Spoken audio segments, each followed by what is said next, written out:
All men are created equal, that they are endowed by their Creator with certain unalienable rights. Life, liberty, and the If liberty means anything at all, it means the right to tell people what they do not want to hear.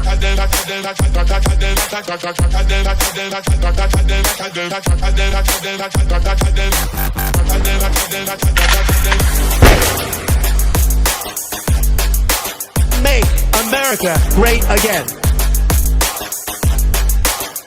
The Big Mig.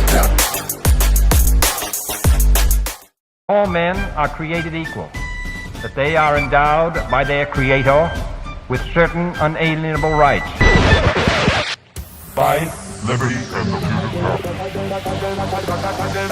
If liberty means anything, All men are created equal, that they are endowed by their Creator with certain unalienable rights. life, liberty, and the if liberty means anything at all, it means the right to tell people what they do not want to hear.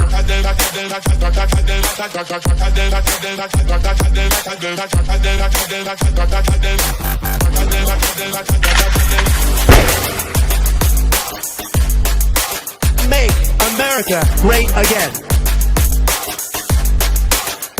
The Big Mig. Just talk for a second. Welcome back to the Big Mig Show. Of course, I'm your host, Lance Miliaccio, with my co-host, George Valentine. It's Monday morning, rise and grind, tip of the spear. And if liberty means anything at all, it means the right to tell people what they do not want to hear. You know, that's the plan each and every single episode. It's how we do it on the show. And of course, we try to do the homework so you don't have to. We go out and dig around. We find the right interviews, of course, the right information, try to get to the bottom of it. We're not mainstream media here. So if you're looking for lies, got to turn that channel right now because it's not what we do here. George B., ready to kill him with the truth and bury them with a smile, brother? How are you? It's just another manic Monday, but the Mike Schwartz Show has rated our stream, so make sure you give the Mike Schwartz Show a follow. He was just on our show Friday. We might do an every 2-week thing, have some fun with him, but make sure you give him a follow, show the support like you support us, please. It's just another manic Monday, man. Yeah, don't forget, if you like the show, thumbs up, comment, share, and subscribe. The bottom line is it's all about helping us grow so we can get that word out. You know, we're planning to educate and unify the country. Got to call them out on everything. Of course, the big news is Iran in the news cycle. George got it right. He called the attack on Friday or Saturday that he thought the kinetic event would start. I had called it for Monday, so I got to own that. I thought for sure it was going to be their Monday. I thought Sunday. But hey, look, George, you got it right, buddy. Yeah. Yep. I mean, it is what it is.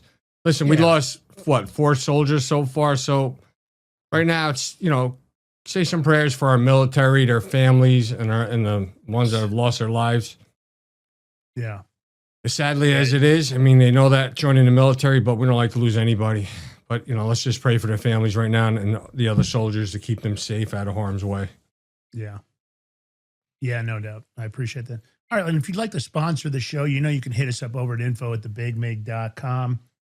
You've got our show 11 a.m. Monday through Friday Eastern Standard. And we've also got the #1 crypto show on Rumble, the Crypto Power Hour.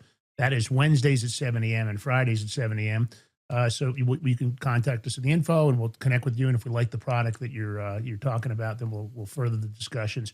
All right, but besides crypto, George and I love our gold and silver. What's this? It's the Prepper Bar. And of course, gold and silver on the move whenever there's an event like this, and with the Strait of Hormuz potentially being shut down completely, which isn't happening in a very, very long time. Who knows what's going to happen to oil? Oil could go to $130 a barrel. I think it's sitting at 70 and change. But gold and silver are also going to move. That.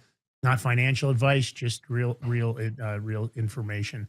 So again, these are real, tangible forms of wealth. They've got them in stock. They come with an asset report. You can hold, you can trade, you can trust them. No government can seize it. No hacker can steal it. Time is ticking. You need to act now to secure your Prepper bars before the government rolls out the next move. And right now you can use Prepper, that's all caps Prepper, for 10% off on the silver and 5% off on the gold. Don't wait until your money's worthless. Grab your prepper bars before it's too late at thebigmigbar.com. That's right, thebigmigbar.com. George makes it easy with that QR code. Take a snapshot. Go there after the show. You don't want to miss a minute of this show, of course. 888-526-7154, 888-526-7154, thebigmigbar.com, all caps prepper. Break me off a piece of that prepper bar. All right. So, lots going on, and it's interesting. The memes have been flowing, lots and lots and lots of them all over the internet. Lots of funny stuff. If you haven't spent much time on X looking at them, you got to love AI for that. It's one of the greatest uses. And listen, we've got a great show today. We're always worried. We've talked about it so many times. The grooming. Everybody knows I'm not a huge fan of TikTok. I'm not a huge fan of what's going on in our education system. But here's somebody that gets it right. How about an anti-groomer? How about somebody that sees it as she calls it? Storyteller and artist and jazz musician, Julie Lavender Ledoux. She has all kinds of adventures she's concocted that are unexpected, wacky, and playfully thought-provoking. It's like an Asian Willy Wonka and the Cat in the Hat are thrown in a party in my brain. Says she never knows what's really going to come out, but she does it because she thinks the narrative needs to be corrected. She lives with her husband and kids at the Dream Farm, where they explore the world of wonder together. They call her the red-pilled Mary Poppins of middle grade fiction, and she's here today. As always, we like to diversify our view, our viewers and interviews. So let's go ahead and get her in here. George, Lance, before I'm gonna go on out on a limb. I think it's a Ledoux. You say it, but I don't know. We're gonna find out. Probably right. You're probably Welcome right. to the Big Big Show, Julie Lavender Ledoux. Ledoux. Ledoux. Is it Ledoux? Is it Ledoux? Oh, okay, I'm wrong. See? Yeah. All right. Yeah. You got to get the lavender in there. There's another author named Julie Lavender who writes some kids' books, and rather than just There's no other authors named Julie Lavender. Yeah. There's only one. Well, Okay, let's understand that right now. that's You're on why the Big there's Big no Show. Ledoux. There's no other Julie Lavenders. Okay. Thank All you, right. because I don't want to have to break her knuckles. That's what I thought, man. She's taking up too mumuch space out there. So it's Yeah, either that's- break her knuckles or add my married name to the maiden. So there you go. Anyway. Yeah, it's always whenever it's like that, the internet's an interesting thing too. Of course, so they often propel the people. I know it's difficult in the vertical you're in. It's never been easy when it comes to in the publishing world. We've had Tony Lyons on, and he's a publisher that's a lot of times picked up different authors that, of course, were not picked up by publishers for obvious enough reasons that they're always trying to control the narrative. But let me start in a different spot for a minute, Julie. Not everybody, I don't know what your plan was when you started out. I don't know if you always wanted to be an author. I don't know if writing was something that you pursued in your earlier life. What exactly got you started in this vertical? Can you give us a little background for the audience? Well, initially it's because I could see what no one else was seeing. And I was watching where kids were going. When my kids were very young, I was seeing the outcomes of what different systems were producing. And so we took the weirdest, strangest path you could possibly take in so many ways with our kids. We were in Southern California, we were in San Diego, and we up and moved to a pre-revolutionary era farmhouse established in 1743 in Southern New Hampshire. Pulled everybody out, homeschooled our kids, did history by driving around to the locations, and doing field trips and reading real books. And then we started I'm a jazz musician, so we took our renovated historic barn and turned it into a jazz venue. So we were thinking, how do we get our kids out of the classrooms, out of the systems, even out of unhealthy church situations, and the pressure of Southern California, intense, cell phones, money, constant action, and have kids with souls, right? And so we were doing all these crazy things. My kids grew up with some of the best jazz musicians on the East Coast. They grew up traveling. They grew up asking questions. They grew up doing comedy shows and all kinds of things, right? And so out of that, we became nonconformists, but joyfully so.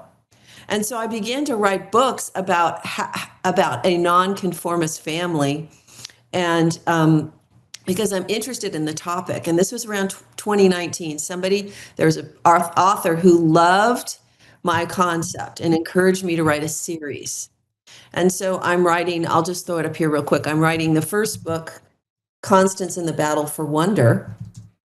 And it's about the only family in an entirely colorblind town that can see color. because they interact with a supernatural realm called wonder.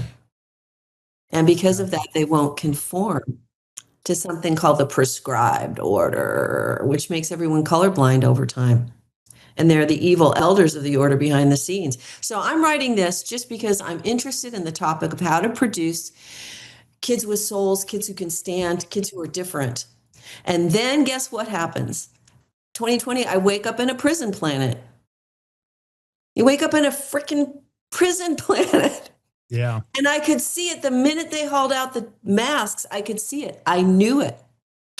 And so now I'm deep in, and I'm taking all these characters through everything we lived through and what it meant and where it came from on a deep level, because I'm laying foundations. So this is where the red-pilled Mary Poppins thing came in, because Mary Poppins is this character who comes into a highly dysfunctional situation, right? And if you think about it, what's crazy about the story is she flies in, and it's deeper than people think about, because the mother's a political activist who's completely disconnected from reality, and the dad's a British banker. So you've got the corrupt banking system, you've got the woke politicizing and making this family disconnected. And she flies in and she brings her supercalifragilistic and her spoonful of sugar. And she uses words and she uses wonder to reunite this family and to bring healing. Well, if Mary Poppins flew into the 21st century and took the red pill from the Matrix movie, and she was here right now, she would not use her little spoonful of sugar to help those kids clean their room like they did in the movie. She would use them to write the books that I'm writing, because it is imperative we reach the kids. I speak a lot to some of the most red-pilled, red meat eating people in the world. But when we really look at what is offered to kids at the conferences, on the radio shows, the topics you and I are like constantly into and wanting to know the next thing and understand the corruption, understand how the system, who's telling the kids? Who's helping the kids understand the story we are living right now? Well, I am. And I'm doing it through metaphor. It's a struggle because the system is, it's pretty obvious. I mean, we look at what's happened in the school system over the last several decades, and it's been a constant onslaught. It used to be that I remember doing the Pledge of Allegiance. I remember prayer in school. I went to a Lutheran grade school, and then I went to a Catholic all-boys high school. My parents had already focused on our education. They kept us out of the public school system. But, they've changed everything. They want to change our history. You look at, what they did to take down so many important historical figures, statues. They want to change the names of so many, buildings and bridges and military bases that were named after important historical figures. They kind of want to wipe all of it out. But our history has always been under attack. They've always kind of wanted to filter the truth. We know there's lots of history that has been kind of wiped from the history books because it didn't fit the narrative they chose. But it's difficult. I mean, social media has pretty much been weaponized against our kids. We've covered it. I mean, George and I got attacked because we recognized that COVID was a scam right from the get-go. We got suspended. We lost a relatively decent account on YouTube. I think we were up to about 30,000 followers. They've never given us back. They've allowed us back on YouTube because, of course, one of the reasons they banned us was because of the COVID narrative. We didn't buy into it. We had a lot of important figures. Dr. Stella Emanuel, Dr. Mankiewicz, Dr. Malone. I mean, you name it. We had all of them on here. We recognized that something wasn't right about what we were being told. I caught COVID twice. I ran through it very rapidly using the Zelenko protocol and other things. It just, other than my sense of smell has been the only lingering thing, made me tired. But it's incredible what they did to us. Everybody wants to deny that it really happened, but of course it has become part of the truth that's been released. But our kids are they're in a tough spot. I mean, I look at what's on social media. I mean, popular figures like the Kardashians, they cut their teeth on pornography. I mean, let's face it, that's how they did it. That's how they got their leverage. I don't like really what they stand for, but, the music's the same thing. We've got trouble in the music industry. It isn't just P. Diddy. There's a darkness. We did a show the other day talking about the connections to, the Satanism in music and how there seems to be this nonstop effort to convert the audience, which of course is mostly the youth. That's where the like of music, even the music we grew up with had some of that, but not anywhere near the amount there is now. I think jazz is probably one of the few areas that hasn't had as much of that in it. But it's a struggle, and I think parents just don't know what to do. George, you and I have. I mean, I don't know how many times we've talked about this. And I'm not a fan of TikTok as an example. TikTok challenges where they challenge kids to go out and lick a public toilet seat as part of the challenge just doesn't seem like good material that I would want my children to watch. But how do you do it? Because every kid's got a cell phone. You almost become an ogre saying, hey, I don't want you to have a cell phone yet. Let's wait. And it makes sense because the grooming, I mean, these men dressed up as women online, that's a struggle, trying to advise our children. And it seems like, all the agendas are terrible. And I'm always cautious now because I want our message to get out because I catch myself restricting because I know that certain channels we're on right now, if you go into too much of any particular category, that's it. You're gone. No discussion, no appeal, no nothing. George, you give me your comments because I know you and I have both. We got suspended, very shortly within a couple of minutes after Donald Trump on X. And I think a lot of it had to do with our election integrity calls. I'm still getting suspended. Lance, I just got suspended on TikTok like a month ago. I had to make another new account. I think it's the third one, all for talking about elections. And allegedly, now it's American owned. George, I was just going to say that United States people bought it. I don't know if they fixed the algorithms, but I gave a lot of bad reviews on their on the App Store. I know because what happened when they reached out to you on the App Store? I don't know. They say you gotta, you can reach out to the dev team. Just go into TikTok, but you can't. Once you're banned, you can't get into. There is no way to reach out to dev team. Period. First of all, so I don't know what they're talking about. It's just BS. I'll just keep leaving bad reviews. No big deal. So let me ask you this, on that note, Julie. Tell me about. Did you feel like that you've had suppression? I mean, I know you're self-publishing, and that's a choice that a lot of authors have to make nowadays. I did for a different reason because I had a show that was very popular, was shared by a lot of strong influencers at the time, called My Fear-Free Life, Live Fear-Free Living with Julie Lavender, and I was taking on how you daily beat fear as a brain training and faith exercise. And I was walking people through every single day, 5 days a week through COVID. And when Trump got banned, my biggest influencers got banned. And then, so basically I just disappeared, as getting, and it sent me into a different place. And I think that's when around the time I started writing these kids' books, because you guys, politics and all this stuff is downwind from culture, and culture is generated by narrative and story. You see, the number one factor that will determine our success and what we become and what our children become is the story we believe about ourselves and about the world. And if we do not give our children a great, big, beautiful, victorious, hell-vanquishing story to live out of, that's fun and heart pumping and trauma healing, we have to, this is where I'm way back in the strategic place again, where I can see what's coming. And I'm not dealing with TikTok. I'm going for the next generation, right where they live, in that heart where that precious sacred imagination is for the children. So you and I can cope with all the stuff we know somehow, right?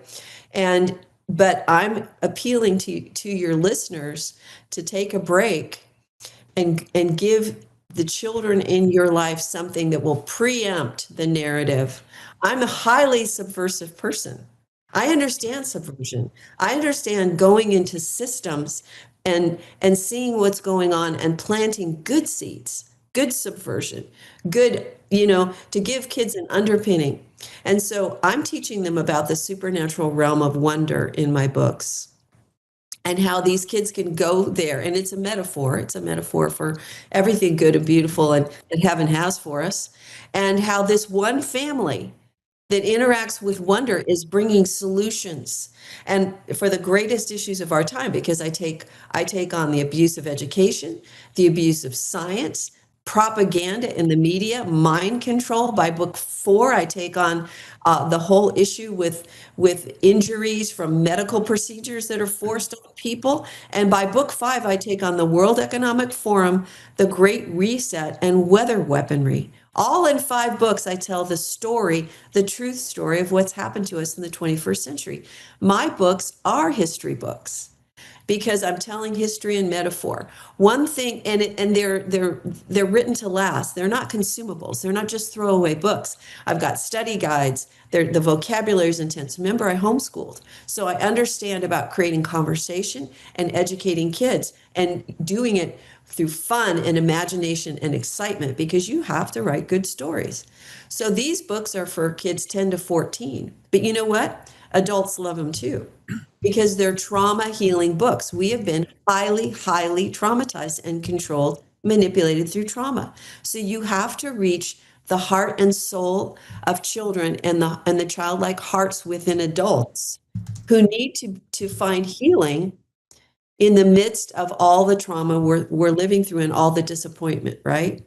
And so if we can take a break from what we know that's so disillusioning to us sometimes, so discouraging, and we can say, hey, wait a minute, here's something I can stop and I can do something to change the world, because I can give kids the Amazing series and it will rewrite their history in advance. That's what I'm doing. I'm rewriting history in advance for a whole generation of kids. And this is what the mission of these books is, because like I said, I'm taking on the deepest, most troubling things we faced. When I was writing book 3, it's called Bombastic Bafflegab. It's about propaganda. My family was living through a metaphor of COVID, just like we were. And I didn't know if the characters in my books would be okay. Like, to go to the page every day was like going with sweaty palms. Like, I couldn't believe the psychopathy surrounding me and the way people were functioning out of absolute mind control, right? And fear and terror, and giving up any sense of their own agency and choice, and believing what was fed to them, and who believed it and how they got sucked in, including churches and all that stuff, was horrifying. And I'm doing this daily show on fear. I want to make sure I have the timeline right. I don't mean to interrupt you. So were you already out of San Diego? You were already in the farm by the time COVID kicked off? Correct? Yes, many years. We had lived in New England. Let's go back to San Diego for a minute, because of course, the liberal, the liberal population. Well, it's a different place now than when we left. Yeah. But it was heading into that deep pit that California has slid into in many ways, Yeah, the leadership in California has done an amazing job in brainwashing a lot of the people there. I'm surprised they'll put up with it, because, of course, now they're getting, so attacked financially. I just saw something.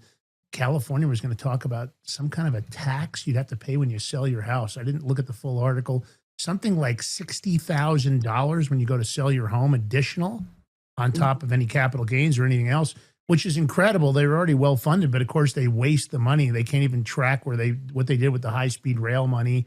You got Gavin Newsom, that's just so leftist and so well groomed. He's the epitome of a narrative. He presents himself. He I always say that he should get an Oscar for the amount of acting he does on every presentation.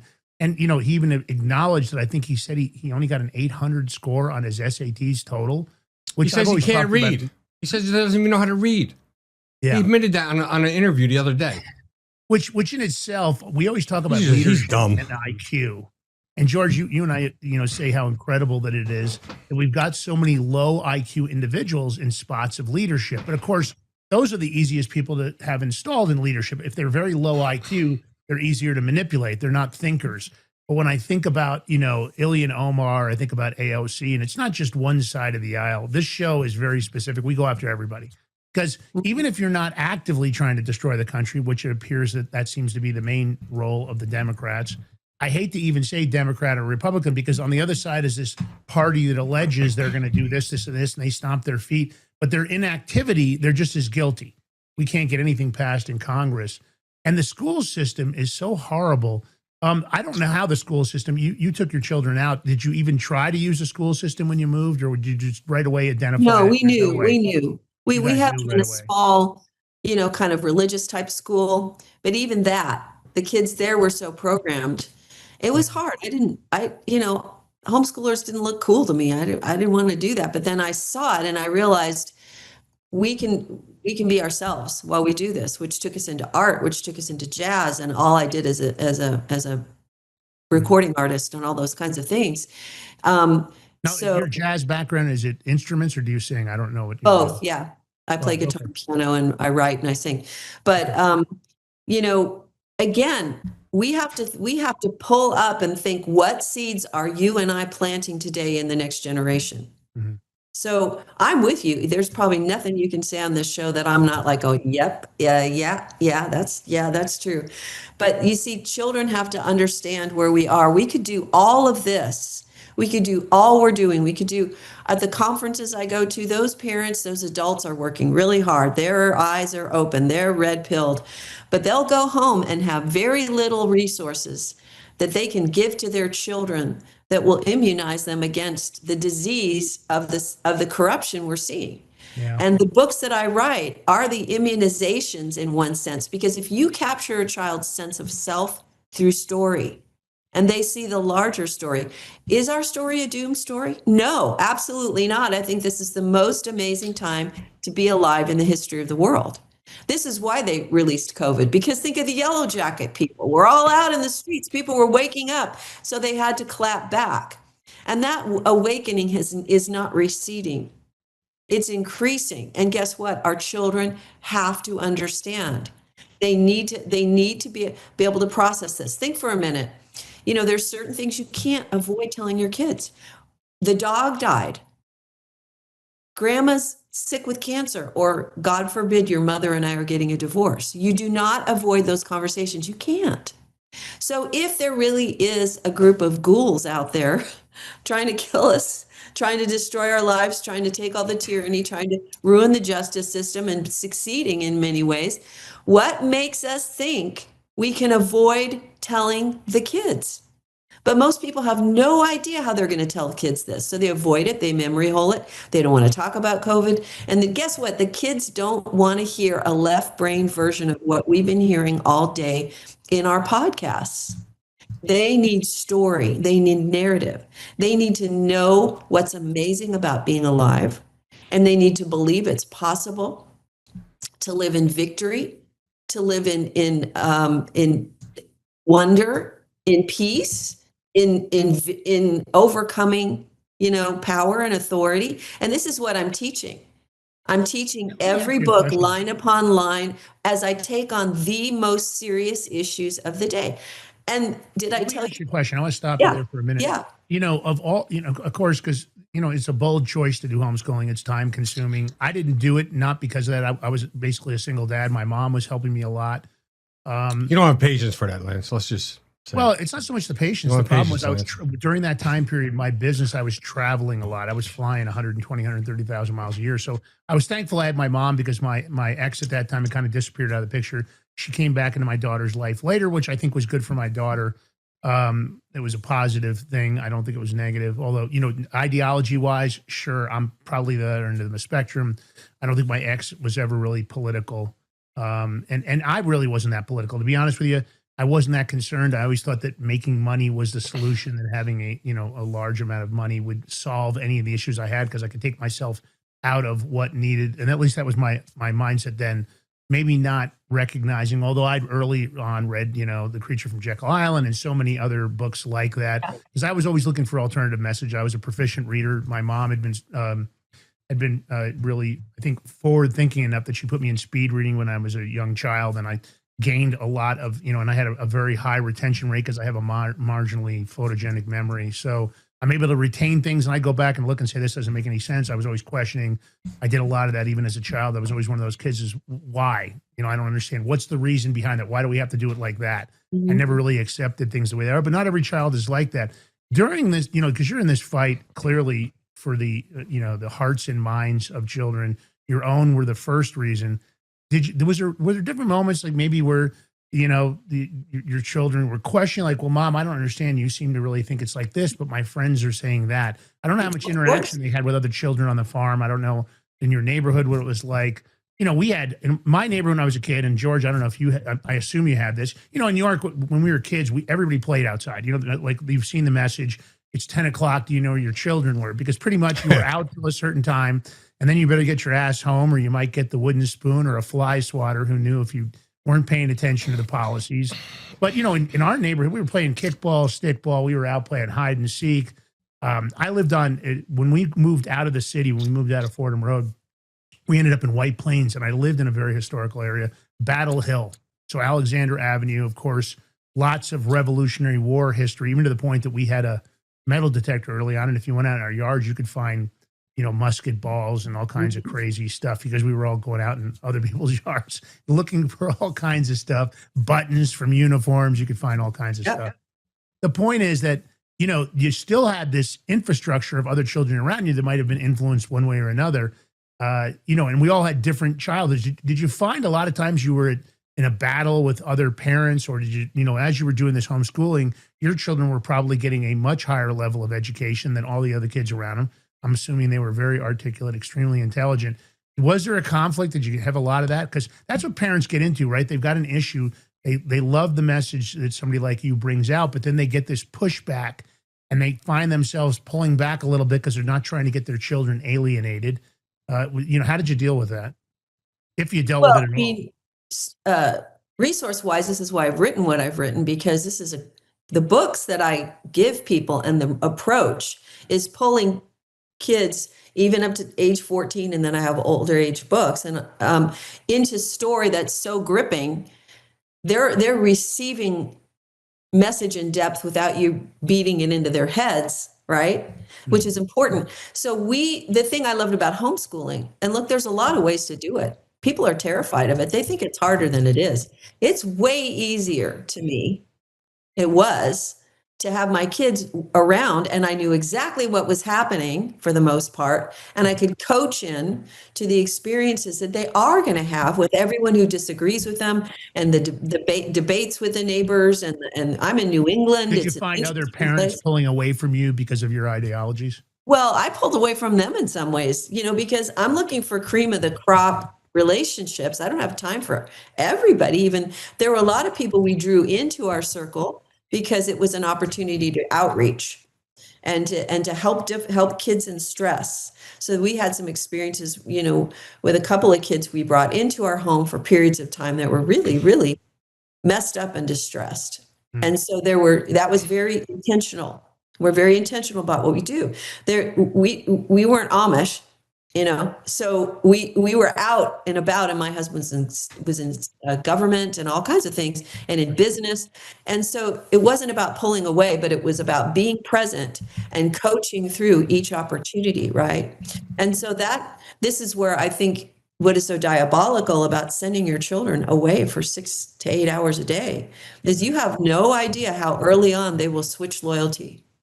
Because children have to survive. And it's not that they get to school and think, geez, I'm going to jettison everything my parents told me.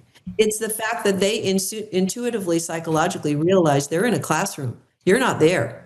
And they're going to have to survive. And they get the cues of what it's going to take to be okay in that environment. And that separation from you as parents begins way earlier, first, second, third grade. But it manifests usually during adolescence when a child has more agency and choice. But I never ran from that. In fact, we had some real deep pain in our family from contradiction. And this is what I deal with in my books. I don't run from contradiction. And what I mean by contradiction is you have your set of values, you have your set of beliefs, you trust God or whatever, and then the exact opposite happens.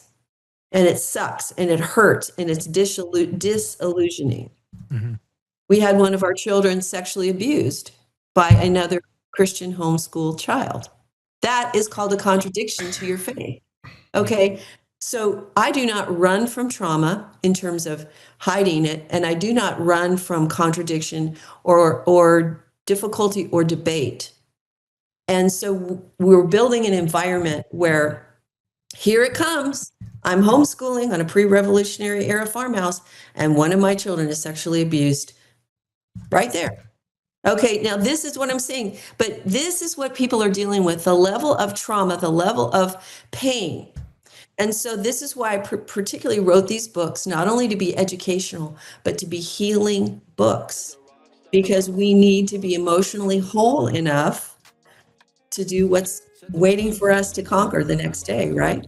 And you Yeah. gotta- So let me hold you right there. We're going to stop for a minute with Julie, and of course, we'll be right back with her. We're going to take a short break here on the Big Mig Show. Stay tuned. While we're on the break, take the live link, share it far and wide. Of course, for the parents out there, this is the kind of message you want. We're trying to help you along the ride, and here's a great opportunity to do so. We'll be right back with George Valentine, Lance Miliaccio, and Julie Ledoux. Gotta wake up. That's it. Monday. Monday we go slow.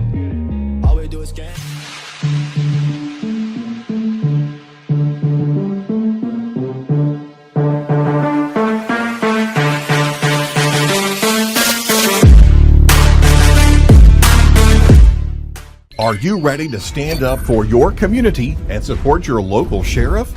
Join the Constitutional Sheriffs and Peace Officers Association and become a vital member of the Sheriff's Citizens Posse. At cspoa.org, we empower citizens like you through weekly webinars, arming you with the knowledge to back your constitutional county sheriff.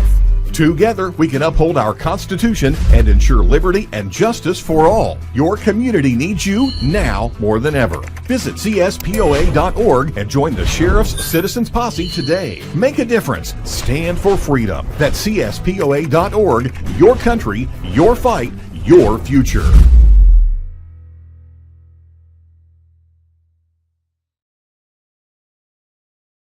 What if you could predict your financial future? And what if you could trade on it? Introducing Block Trust IRA, the future in your hands. An astonishing 88,000 millionaires were created last year from the Bitcoin boom, and you could be next. Block Trust IRA is the only crypto management firm powered by AI-driven strategies, ranked #1 in the world by Bitcoin Magazine. The Block Trust IRA platform is built for everyone, from first-time buyers to seasoned investors.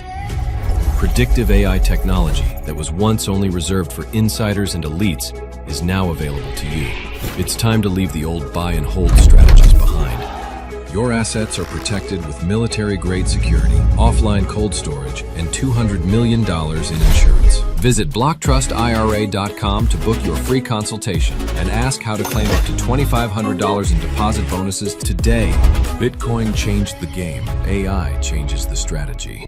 Hi folks, I'm here today to introduce you to the Prepper Bar from PrepperBar.com, the most unique precious metals product we have seen in a long time. These 62-gram bars are perforated and easily broken down into your choice of 3 different sizes to fit a multitude of needs. Whether it be from asset protection from inflation, economic turmoil, or its unique utility for barter and trade, the Prepper Bar makes a perfect gift for all the precious metal lovers out there. Exclusively made here in the USA and selling out fast. Available in both gold and silver, these slim Prepper Bars fit neatly in your wallet, and their utility enables use in any situation.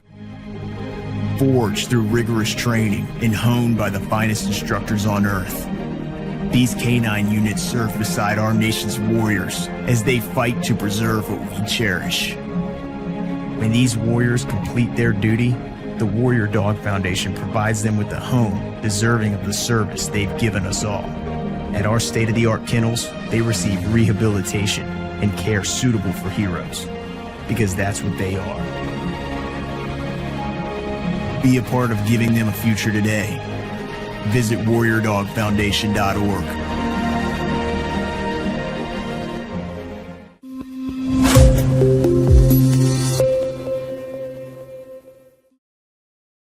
All right, welcome back to the Big Mig Show. Here we host Lance Migliaccio, yours truly, George Valentine, and our special guest, Julie Lavender Ledoux, sorry. But don't forget to hit the thumbs up button, follow, like, share. Her links in the chat. It's under the more section of this video. Plus, I've been putting banners up. She can't see those banners in the backstage, but I've been putting them up. So check out our website. We're going to bring it up later. But hit that thumbs up, like, follow, and share button. And if you can do that subscribe button for $5 a month, we truly appreciate it. It helps out tremendously. But me and Lance, we have a shout out from our sponsor. We have the perfect solution for the people that can't watch their crypto 24/7. We're talking about BlockTrustIRA.com. They're bringing access to cryptocurrency wealth to hardworking Americans. Their exclusive Animus AI trading platform works 24/7, analyzing market data and executing advanced crypto strategies that go far beyond buy and hold. This is sophisticated technology, once reserved only for Wall Street insiders, but now it's available to you.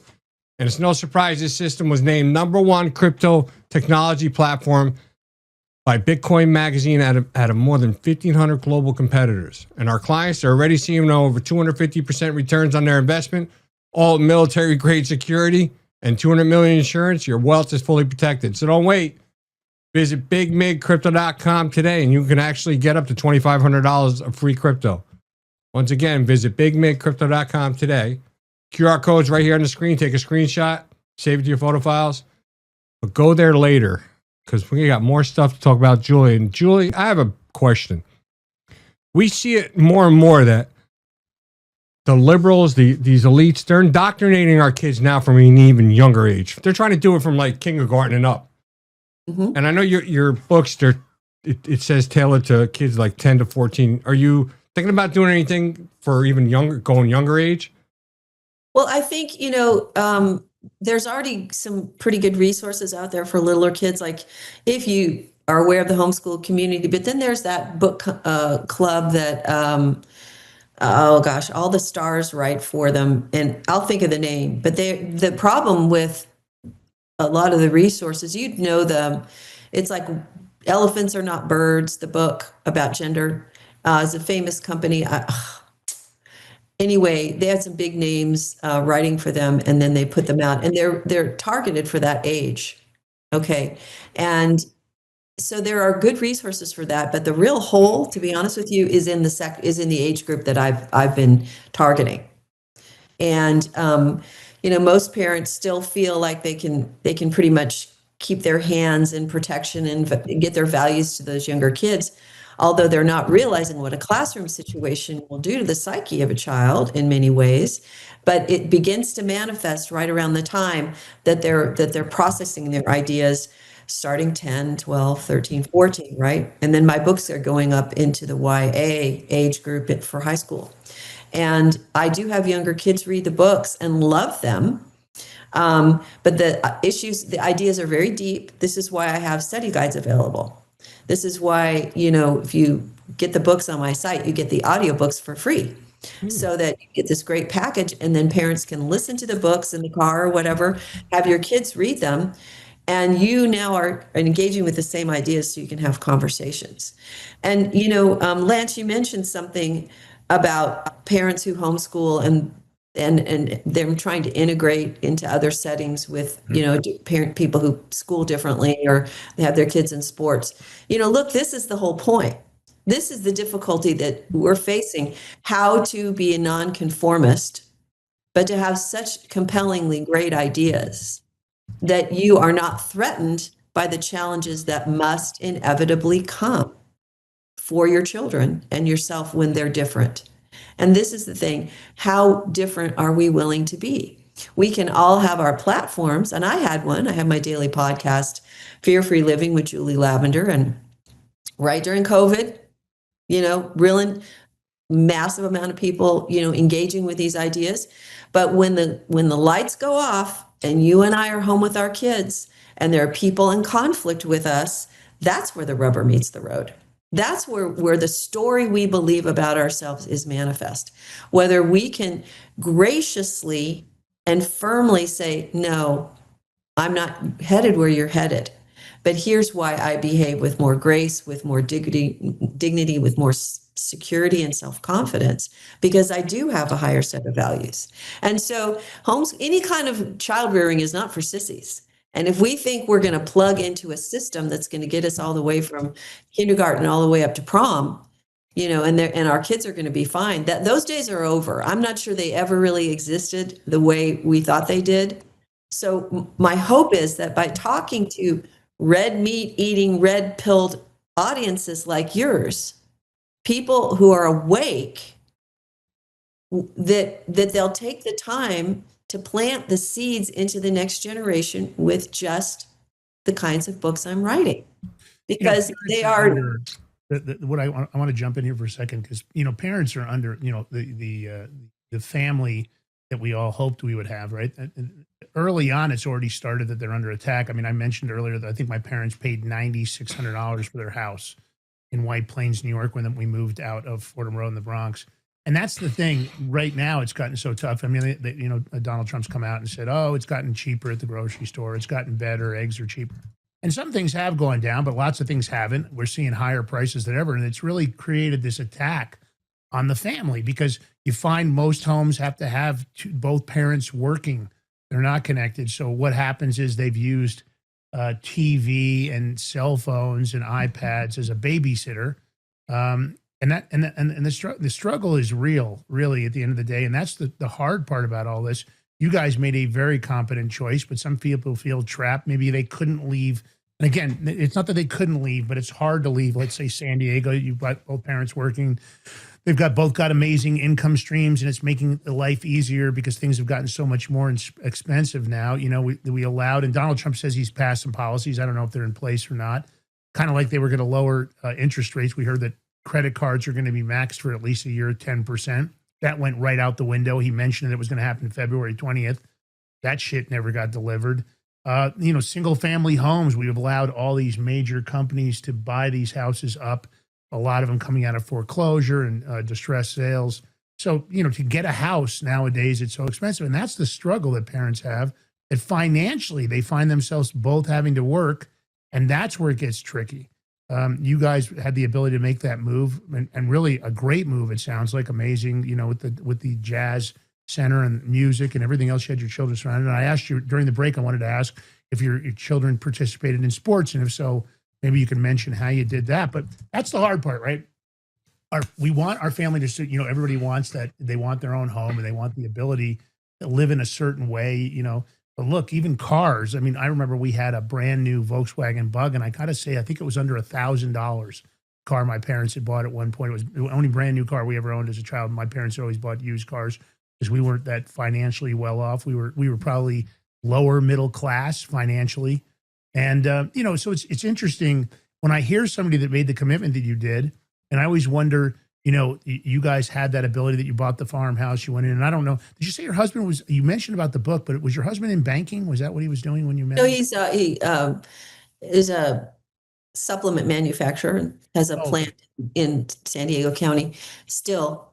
But this isn't about comparing who's the best homeschooler or who has the best thing.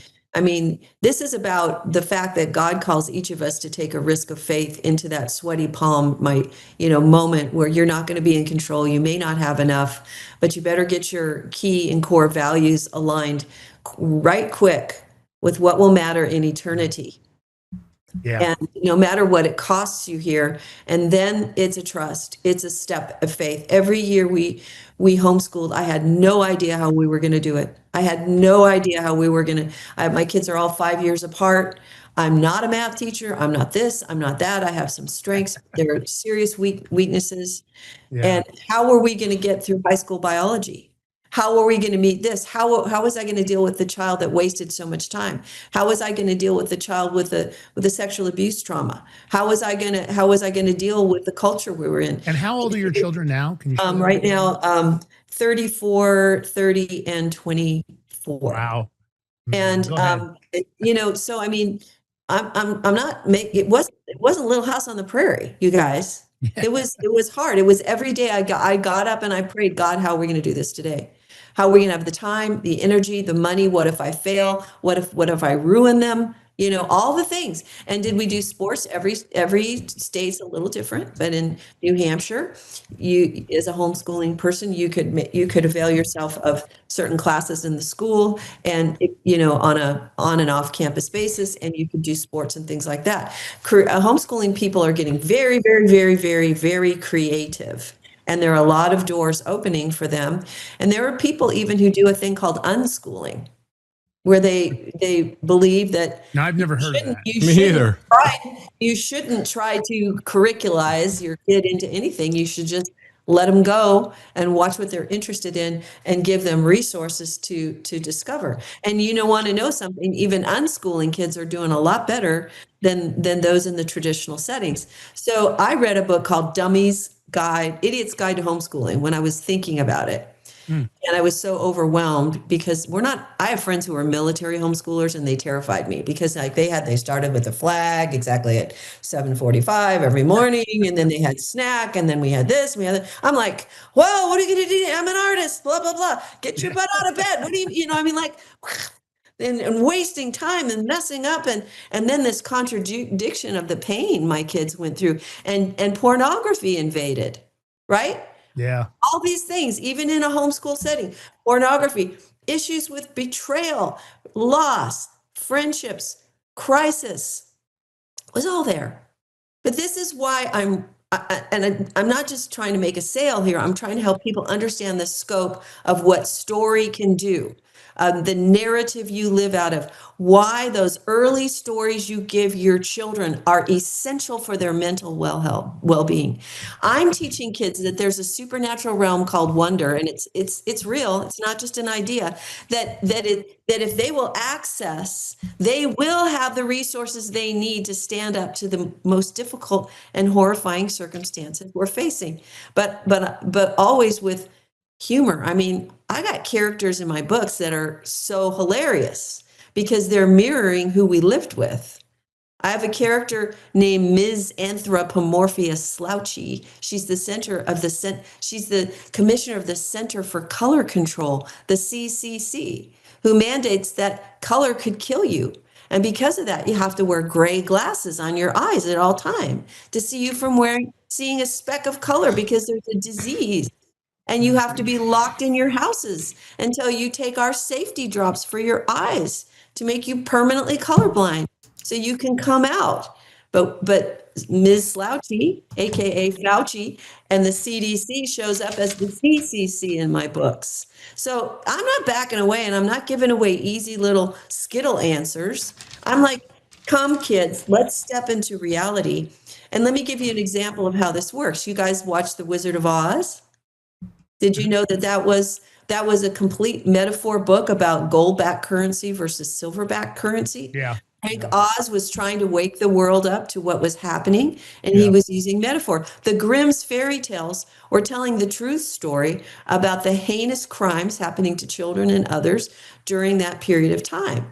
And children need to have, and adults, we've got to turn off our podcasts and read healing books. I watch a lot of podcasts, but I have to make myself now be quiet and read good things. You can do both, but you have to know that when you're handing your kids books, that they are VIP book experiences that are the top level of quality in all these ways, right? Mm-hmm. I have a question for you from the chat. Mm-hmm. Is unschooling for older children? I don't know if it was never going to be my thing. So I didn't dig deeply into it, but there are people who give their kids a relatively free environment, and many of them are on farms with farm animals, and they have them out exploring, and so they make everything that the child is interested in a part of a communal family experience, and they teach that way. Now there's some wacky homeschoolers. So some people are like, but and your schooling is only going to be as healthy as your family becomes as you grow, right? Yeah, it's interesting because we always had encyclopedias. Back then, I think we had Encyclopedia Britannica, but we had two different encyclopedias. I can't think of the name of the second one, and even the material in there was just, it wasn't tilted one way or the other. It's not like nowadays people think Wikipedia is the encyclopedia answer, and of course it's not. It's completely weaponized, and the write-ups about people that are more normally attacked. Of course, Elon Musk saw that, and that's why he's come out with Grokpedia. It seems to be a more neutral. I've looked at a lot of the listings on there, and the neutrality is obvious. They're not trying to pitch it one way or the other. Will it stay like that? Who knows? But that's the tough part, because it's in our books, it's in our newspapers, it's in schools, and they're under this constant. It's like, not only is it their surveillance state. I saw something awful that I was up late last night, and I see how they're using Bluetooth now, where they can identify through the vibrations. They're able to use it as a surveillance tool. They can use the Bluetooth in your own home, the Bluetooth mesh, to listen to everything you have to say, identify how many individuals are in the house. And it's very easy to do. It doesn't take a lot. I'm talking to a hacker right now that I want to get on the show. That's a very sophisticated guy. He creates electronics for kind of anti-surveillance for people. But it's frightening that we have to worry about it even in our own home. The privacy is being invaded, and they don't think any big deal of it. But the privacy of our minds has been invaded for so long, and kids have the struggle. Let me ask you, your kids now, they're basically grown up. Did they go to universities or colleges? Did they take that into? They all did different things. A couple of my kids actually graduated early from high school. Yeah, so we're all doing college work as high school age kids, and all solved that problem in unique and different ways. So they did not have any debt whatsoever.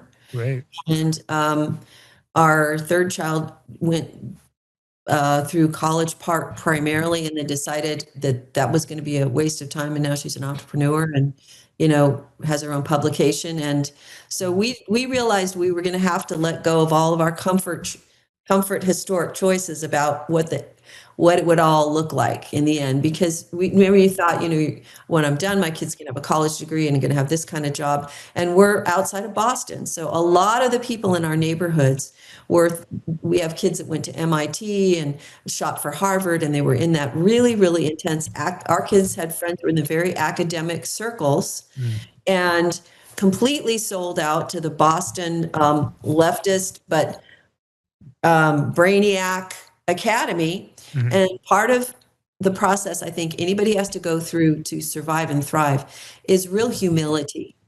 You have to have humility in this time that you will produce and reproduce with your life people who have souls, people who still have private lives in their hearts between them and God, and think for themselves in the quiet space when the Bluetooth isn't on. This is why you have to tell yourself, you have to read and have good stories, and you have to know your place in the story. You are the central character in your own story. You are on the center stage. God has written a story for you, but everybody has to step into it. And that takes so much courage, right? For your ones that entered more commercial academia, I don't know what their situation was. For me, I struggled a lot. I felt like Rodney Dangerfield in Back to School, because I had grown up around, my godfather was a capo for the Gambino crime family. So I'd grown up around a lot of mob guys as a child. And of course, I'd seen things from all perspectives. I knew the system. We do like homeschooling with crime families. Yeah. That'd be a fun, reality show. Well, it's interesting because I grew up, one of the places they had was a money laundering operation, was a pet store.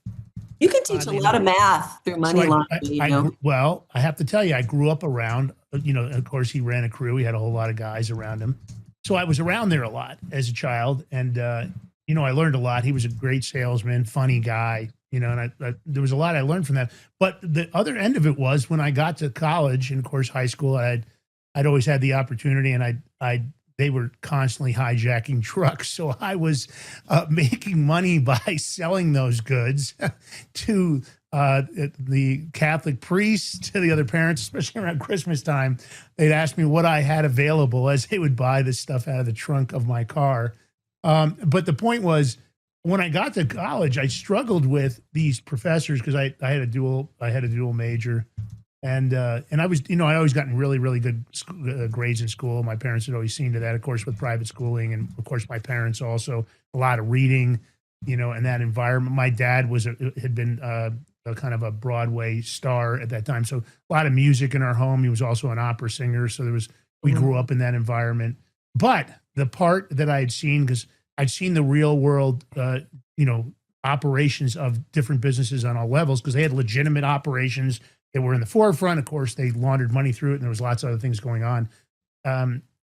when I got to my university, there was often when they would get into these lectures, I'm sure the professors didn't like me. It was pretty obvious because I was challenging, like, oh, what about the, and I felt like I was going to say, what about the payoffs to the unions? How are you going to run that business if you're not paying the unions? And what about the bribes to when you're building out your, so of course I wasn't what they normally dealt with. I was pretty outspoken. I went to college in Colorado because my parents at one point had thought they were going to move out there. And then my dad got bone cancer and things got kind of derailed. Even though I was out there, I never left. And then I spent some time in Northern California before I moved on to other things. But my point is, that's the struggle. Did your kids find themselves struggling where they'd heard, then they were now obviously real thinkers. They were thinking for themselves. They realized there was a whole different version of the world. When they got there, especially if they were in any kind of the Ivy League schools, because talk about some brainwashing, did they find themselves, or they were calling you and go, Mom, it's ridiculous. I'm listening to these professors and I just... Oh, they still they're do. full of shit is basically what I'm trying to get to. Because we have all kinds of conversations. Yeah. We have all kinds of conversations all the time about different things. And they're more red pill than I am. They're out researching things and bringing things to my attention that I hadn't thought of. Yeah. But they've all had their moments of disillusionment. They've all had their moments of questioning everything we taught them. They've all had, they all love Jesus, but they've had their moments when they thought God threw them under the bus. They've all had that. There's no question. You don't get through life without dealing with deep betrayal or what you perceive as betrayal, either by your parents, your God, your country. It's part of it. It's part of putting your big kid pants on, is to deal with the reality of betrayal. And is God big enough?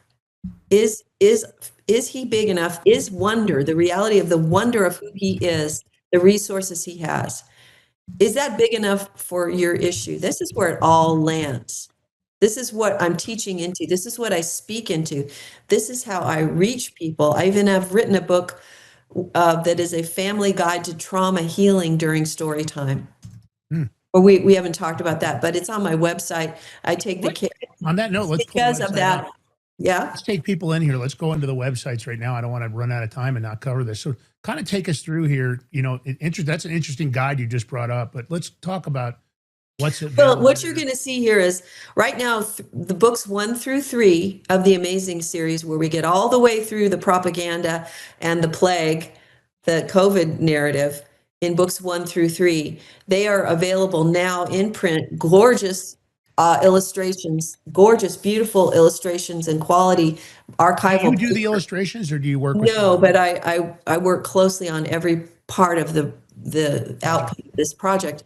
And if you go to my website and you order these books, you get them at a really great price because they're not consumables. They're archive quality paper and illustrations. So these are long-term, sit on your shelf history books. People are going to pick up 30 years from now and say, oh my gosh, she was telling the truth about what happened, right? Now, is this the first edition set? Do you have first editions? Yeah, well, it's a first edition, but see, if you get the books, if you order books 1 through 3, you get audiobooks for free, all the voices, all the characters. You can order, here's some people who love the books and their testimonials. You can get study guides. They're not super heavy. So if you want to have conversations with your kids, or you want to reinforce the vocabulary or the science, or those are available. And then and books 4, 5, and 6 are on their way to the printer right now. And this is where I'm going to deal with the vaccine injuries and the World Economic Forum and the Great Reset and all that stuff through this funky family, this incredible family. They're so hilarious and wacky. And there's a character for every member in your family is in my family in the way the books are written. And then I wrote a book called Wounds to Wonder, which is right now available as a PDF, which is how to get your kids healed of trauma through your family reading time. Steps to overcome trauma that you walk through with your children before bed at night. When you sit to read and I have cataloged all these various forms of trauma, and then there's a character and a story for each one. So again, we're engaging through story. And this is a method of emotional healing that I've used with people around the world as I've prayed with them and seen literally memories, God drain the pain out of their memories instantly. Like you could be in therapy for 30 years and still walk around with pain in a memory. And so what I start in these books, I'll just hold them up. This is the one that exposed the corruption of science, Big Bang Backlash. And this is Bombastic Bafflegab, which is all about propaganda and teaching kids about mind control and propaganda and what's happened to us. This one takes on kind of the educational issues, the peer issues. And I take characters from my books in the Wounds to Wonder book, and you just go through the index and you find the issue your child is having: fear, grief, anxiety, sleeplessness, that your child is carrying a secret, your child is anger, your child is bitter. You go to the chapter and you find a story, and then I immediately take you through the steps of engaging with your child about how to help them tell you their story, what's going on in their heart, what have they been carrying and that they haven't known how to talk to about it. And then it's seamlessly into like 4 simple steps that you do with your child in the moment to get their trauma healed through story and through prayer. It's awesome. That is on the website now as a PDF, but it will be in print shortly. But the bottom line is the only place you can get these books, and no one else in the world is doing this. There's not another author doing this, not even close. You have to go to my website, thequestforwonder.com. Thequestforwonder.com. And that extra few seconds it takes you to fill that out, you're going to get incredible pricing on these, because these are at least $25 books, because like I said, they're full color illustrated archival paper, and beautiful covers. And so you get them at a great price, plus you get those audiobooks for free. So I've got all these packages, and again, books 4, 5, and 6 are coming. I can't wait, because what do we do when you wake up with some people damaged by the medical procedures and the stabs that they've mandated and forced people into doing? Our children are waking up in that story.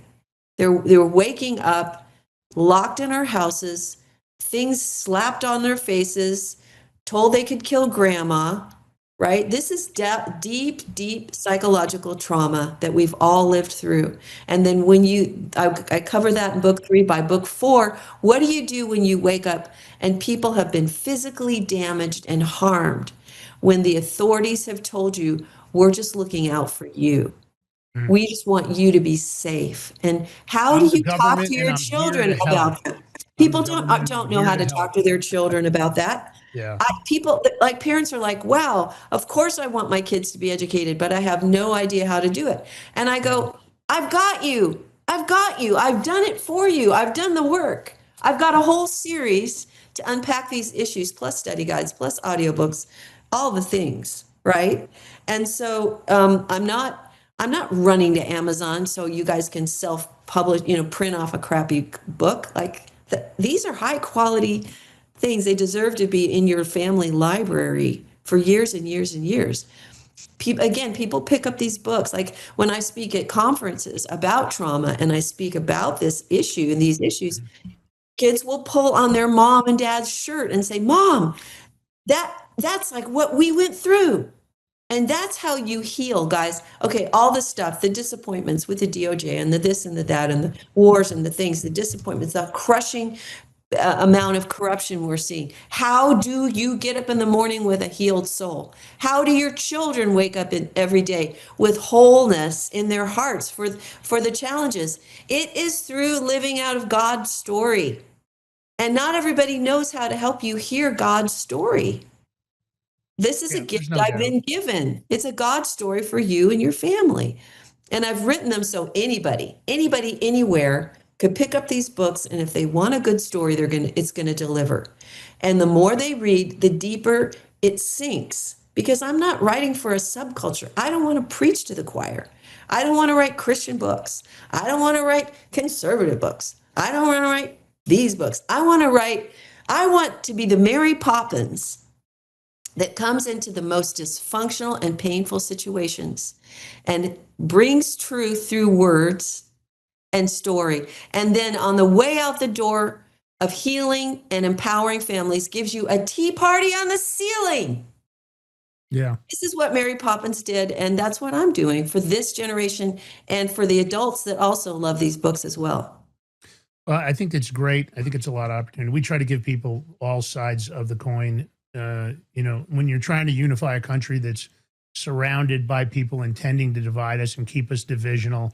That's why I struggle with, oh, it's the left. Oh, it's the right. Oh, Right. It's not. It's the fallen human condition and how dark it can go. Against. We have to unify. And the truth of the matter is the division's intentional. They have to keep us separated because, of course, there's 300 plus million of us, at least legally 300 plus million of us. I don't know how many here are here illegally, but the point is we're trying to do something better than everybody else around the globe. We're trying to lift ourselves to a higher level. But when you've got such an organized, fomented, operation that's running, and we're under attack constantly. I look at mainstream media.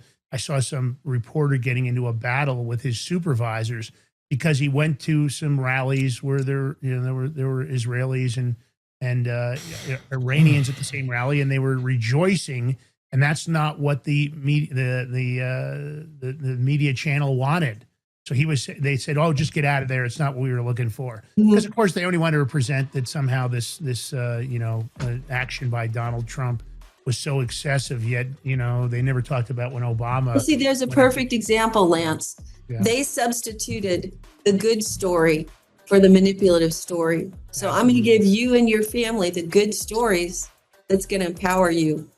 Yeah, and we appreciate that. Thank you so much for your time today. And of Thank course, you. The audience.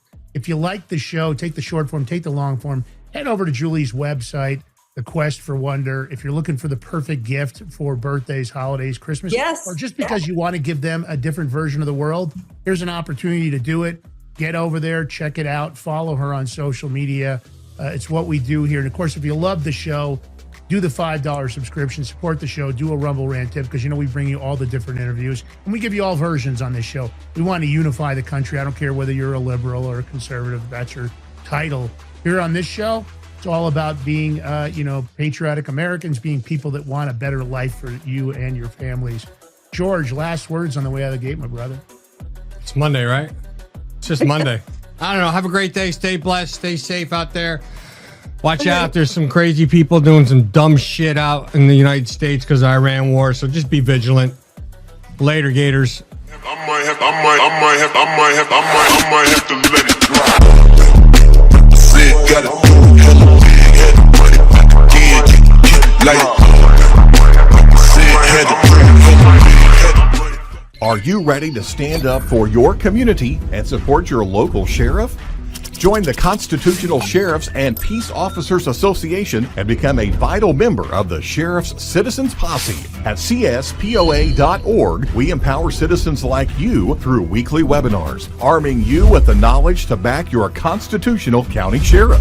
Together, we can uphold our Constitution and ensure liberty and justice for all. Your community needs you now more than ever. Visit CSPOA.org and join the Sheriff's Citizens Posse today. Make a difference. Stand for freedom. That's CSPOA.org. Your country, your fight, your future. What if you could predict your financial future? And what if you could trade on it? Introducing Block Trust IRA. The future in your hands. An astonishing 88,000 millionaires were created last year from the Bitcoin boom, and you could be next. Block Trust IRA is the only crypto management firm powered by AI-driven strategies, ranked #1 in the world by Bitcoin Magazine. The Block Trust IRA platform is built for everyone, from first-time buyers to seasoned investors.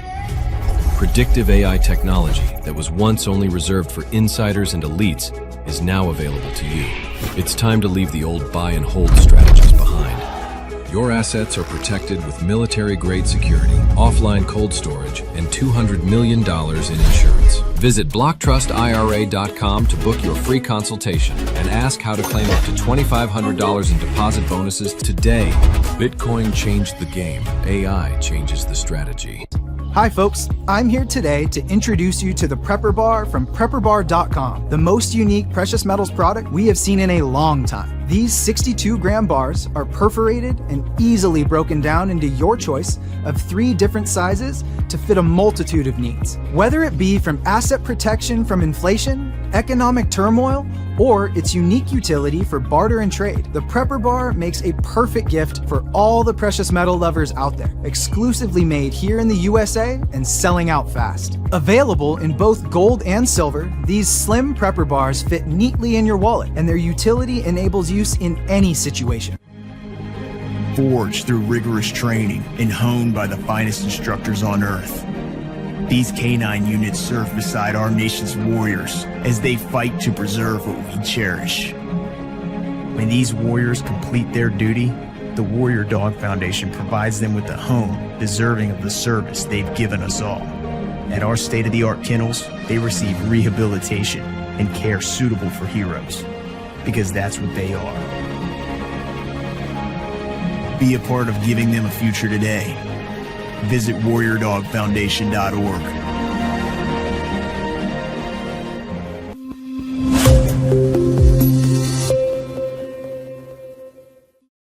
All men are created equal, that they are endowed by their Creator with certain unalienable rights.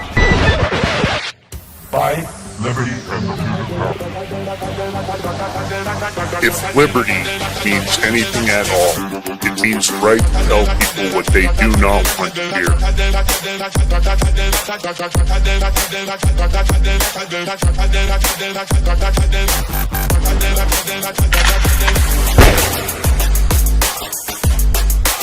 Make America great again.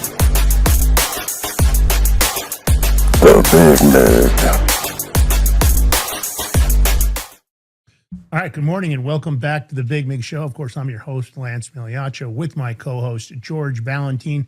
My ride or die tip of the spear. It's how we do it on this show because, of course, it's always better to be hurt by the truth than comforted with a lie. George B.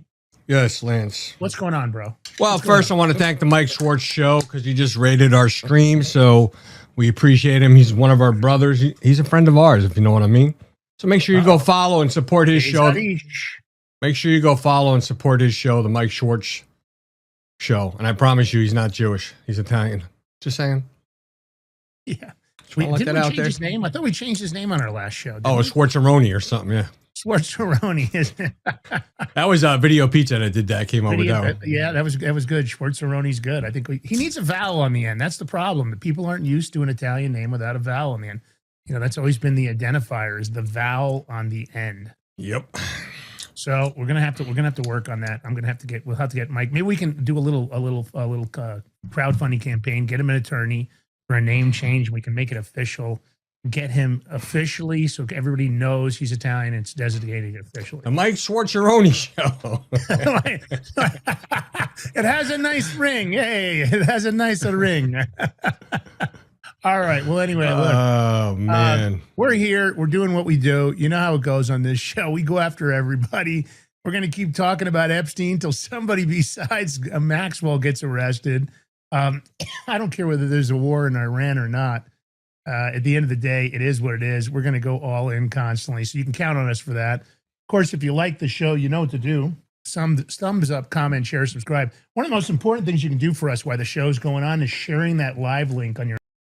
It's a big deal to us. It helps us get new followers. We're one of the fastest growing shows on the Rumble headquarters. So we appreciate anything you guys could do to help us continue in that model. And also letting Rumble know you like the show. You can always email them, and you can always go head over to Chris's feed over in X. Jump in there and tell them, man, we love those guys on the Big Mig Show and the Crypto Power Hour. Of course, if you haven't joined the Crypto Power Hour, #1 crypto show on Rumble, 7 a.m. on Wednesdays. I know it's early, but it's really early when I have to do that show. You guys know I'm 2 hours ahead of George. He's East Coast, has East Coast time. And, of course, it's Wednesdays and Fridays. If you want to learn about crypto, listen, don't worry about all this meltdown stuff. You know, this is typical of stock market and everything else. I know the stock market's just tanking, but what did you expect?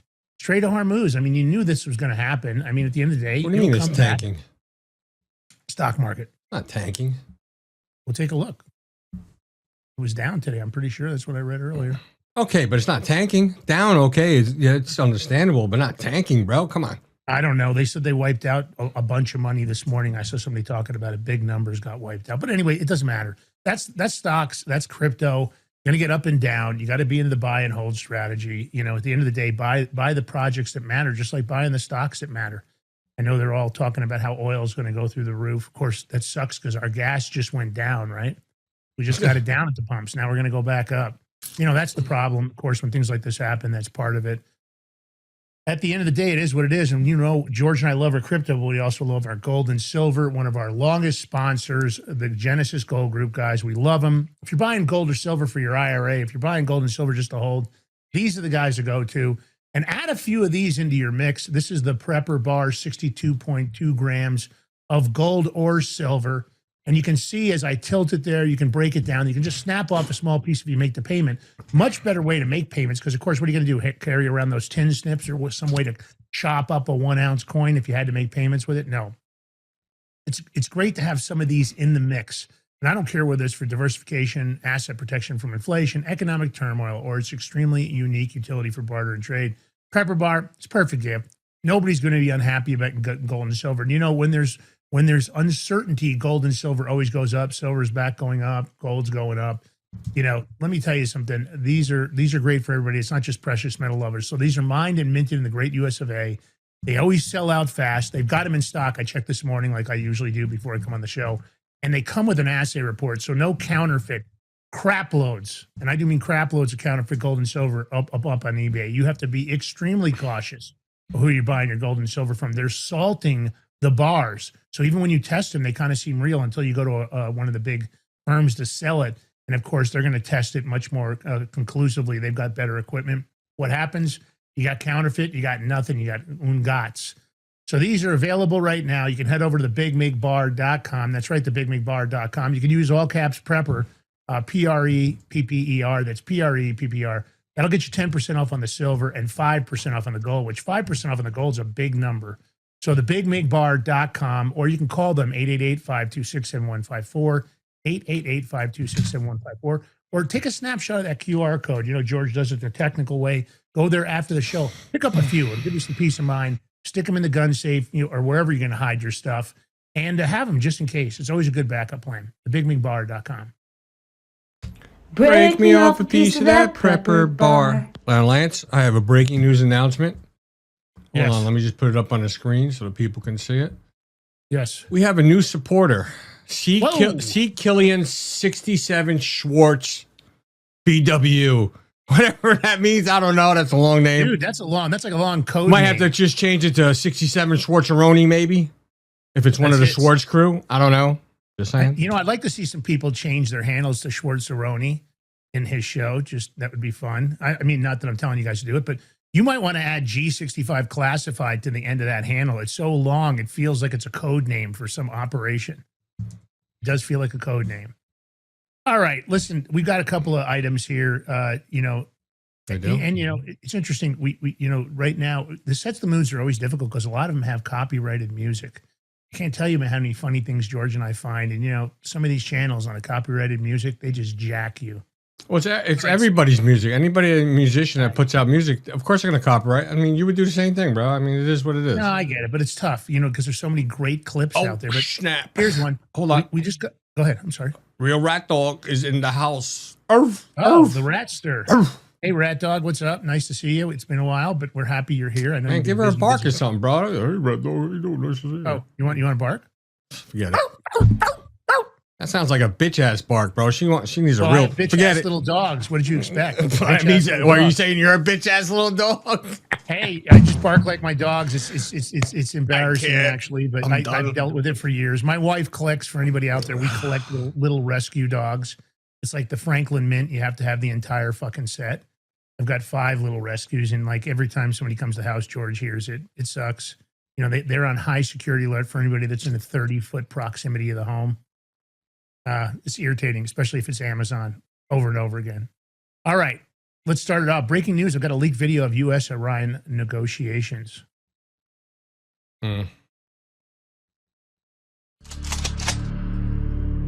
Bak, Dirk Allah. Dirka, Muhammad Jihad. Haka Sherpa, a bacala. Oh, durka, durka, durka.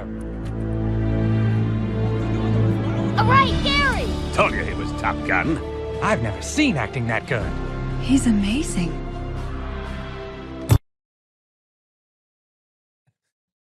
Just for the audience, George didn't like that one very much. I think that movie's funny, especially kind of right now. But all right, we've got an urgent message that JD Vance wanted to share with everybody in the audience. And I think it's important you guys get in tune with this.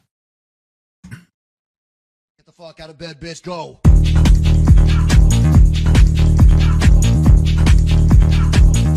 Get up, and get the guy go.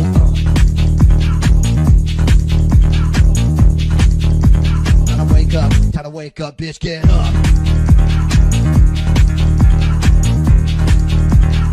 Get up, get up.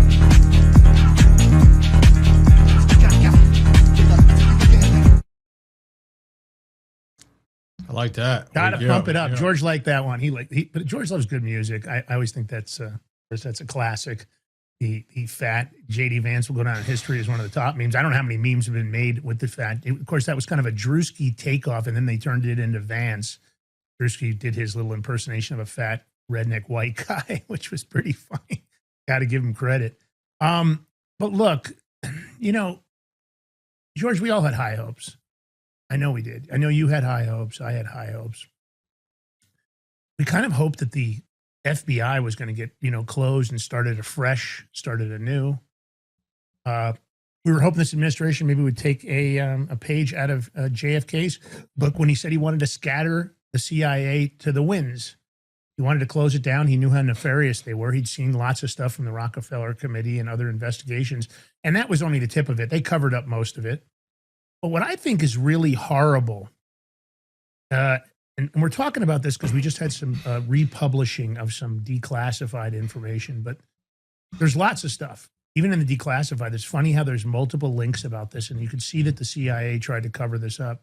And what I'm talking about are operations that were instigated against United States citizens. This isn't some operation that was run in a foreign country. Everybody hears the most common ones. They hear about Operation Mockingbird, and they hear about MK Ultra. But there are so many other operations, so many of them that are so nefarious. Operation Sea Spray out in San Francisco is one where they sprayed chemicals into the air to make Americans sick. They wanted to test aerosol dispersal. Horrible. I mean, what is going on? And the truth of the matter is, why did the CIA get allowed to continue? I think even now, I'm not telling you that we don't need a foreign intelligence operation like the CIA. I'm saying, but do we need this CIA? Do we need to start from scratch with some kind of oversight? This is horrible. So what we're talking about here, there was a project originally called Project Bluebird. I don't know why it was called Project Bluebird. It didn't seem very happy to me. When I think of bluebirds, I think happy and fun. This is not happy and fun. And then they changed it to name.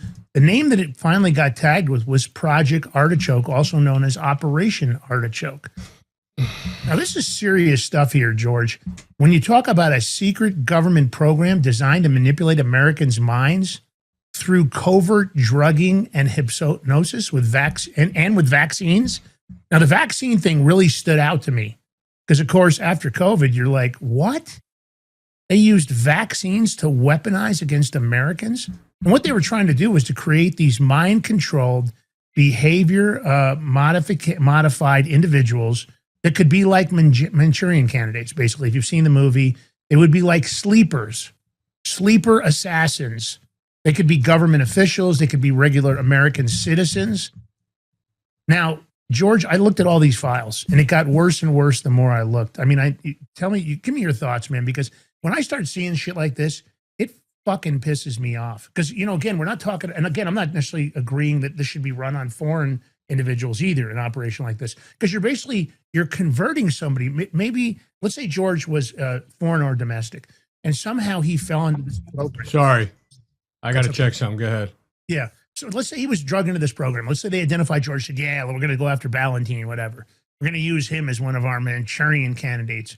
Here's a guy that doesn't have any intent to commit nefarious behavior against any individual. He wants to see the country fixed, but it's not like he's out there secretly plotting and planning. I've known him for years. That's not how George operates.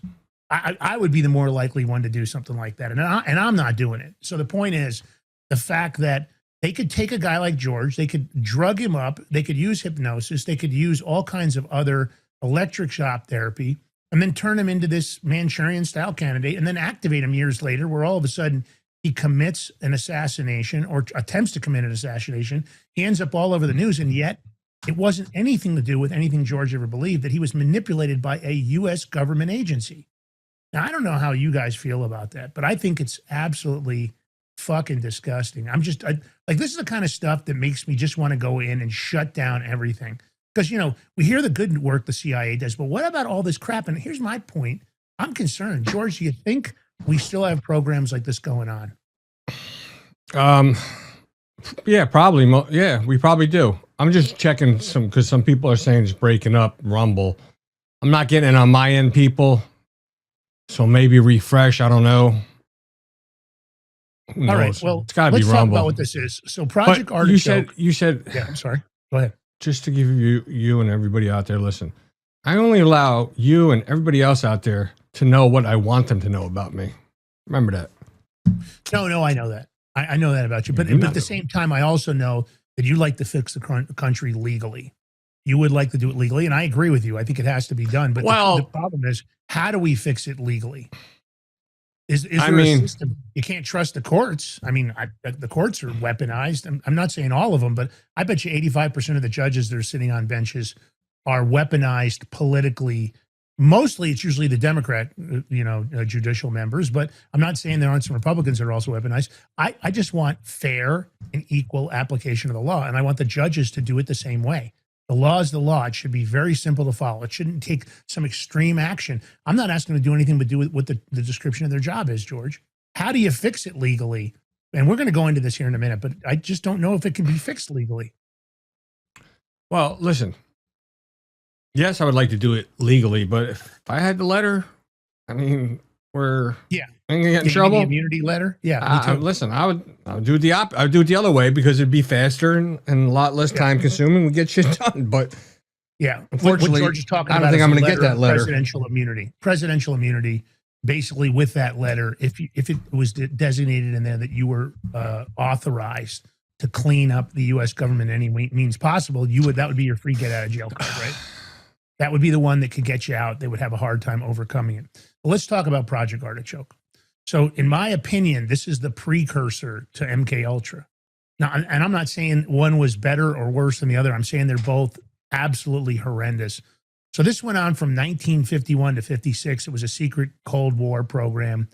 So they focused on, of course, behavior modification, mind control, manipulation, and they used a lot of advanced interrogation techniques. And I would even say that some of the techniques were probably right there with torture. So they wanted to, their plan here was to create and deploy chemicals and drugs, which, by the way, drugs are illegal for you, but I guess the CIA can use them whenever they want to. I guess they must have a legal drug pass because the drugs in here that are listed are on all kinds of drug lists. They were even listed back then as drugs. But of course, as a regular American, if you got caught with them in your possession, you would go to jail immediately. So here's the creepy part. They wanted to figure out if they could slip drugs covertly into everyday items like food, water. Coca-Cola was on the list. Of course, that was one of the top, sodas especially during that time period. Beer, another top beverage, liquor, cigarettes, and even, now listen closely to this, even medical treatments like vaccinations and injections. And what they wanted to do was alter people's behavior without their knowledge. Now, that is so nefarious because you could just be a normal guy, and they figured out that for some reason they identified you that you might be kind of weak mentally, and they figured there was a way to target you. Now, what I think is interesting, what I did see in the documents, they've got 350 different individuals that they identified that were involved in studies. Some were scientists, some were government officials that they thought might be helpful in this program. But interestingly enough, the list of people that they used this program on, that doesn't seem to exist. We don't know what Americans were exposed to this. We don't know who they did it to, when they did it to them, how they did it to them. I mean, honestly, I kind of wonder if Lee Harvey Oswald wasn't one of them. I honestly do. You know, we had a great interview with Lee Harvey Oswald's Good point. ex-girlfriend, because Lee Harvey Oswald, in a lot of ways, seemed like he was seriously American. We believe he was working as an operative within the CIA and other organizations, but maybe they had done this to him also. Maybe during some of his training sessions, he got drugged. So I guess they explored a couple of categories here. They wanted to know with short and long-term compounds, which means drugs.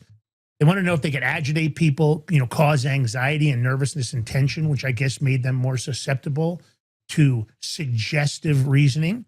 They wanted to figure out if they could depress people. They wanted to cause despondency, hopelessness, lethargy. Another state where hypnosis works better. So they used hypnosis, like I said, psychological techniques. They used gases and aerosols. They used oxygen deprivation, which I guess that's their technical term for suffocation. And they used a lot of stuff to compel people to act against their will. So they wanted people to commit criminal acts while remaining unaware. So I guess the first stage of this is if they were using George or myself, maybe to try to get us to rob a liquor store or commit some kind of assault. They wanted to see if suggestive reasoning would make us more likely to do something like that. Well, could we have an underlying higher level of violence that in our regular lives we would commit acts of violence? They didn't care whether it was acts against the family or random people. So the human testing was discussed on all these vulnerable groups, and the groups that they wanted to use. Now listen to this. So I guess once you become and that's the problem with this government system. Once you become a felon, they want to take away your rights. Even if it was a one-time event, they want to go after you and attack you and misuse you and abuse you while you're in there during your sentence. Anybody that did serve any prison time knows what I'm talking about. So prisoners were at the top of the list. So they called them vulnerable groups. These weren't vulnerable groups. It just so happened that they had control of their food, their water, their medical.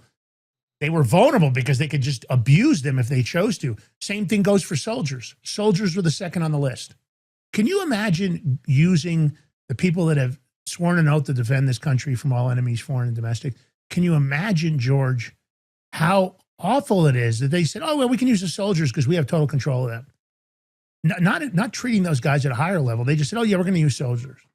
What do you think of that, George? What do you think of those first two? And I'm going to give you the third group. The third group is nearly as bad, but I think prisoners and soldiers are the worst.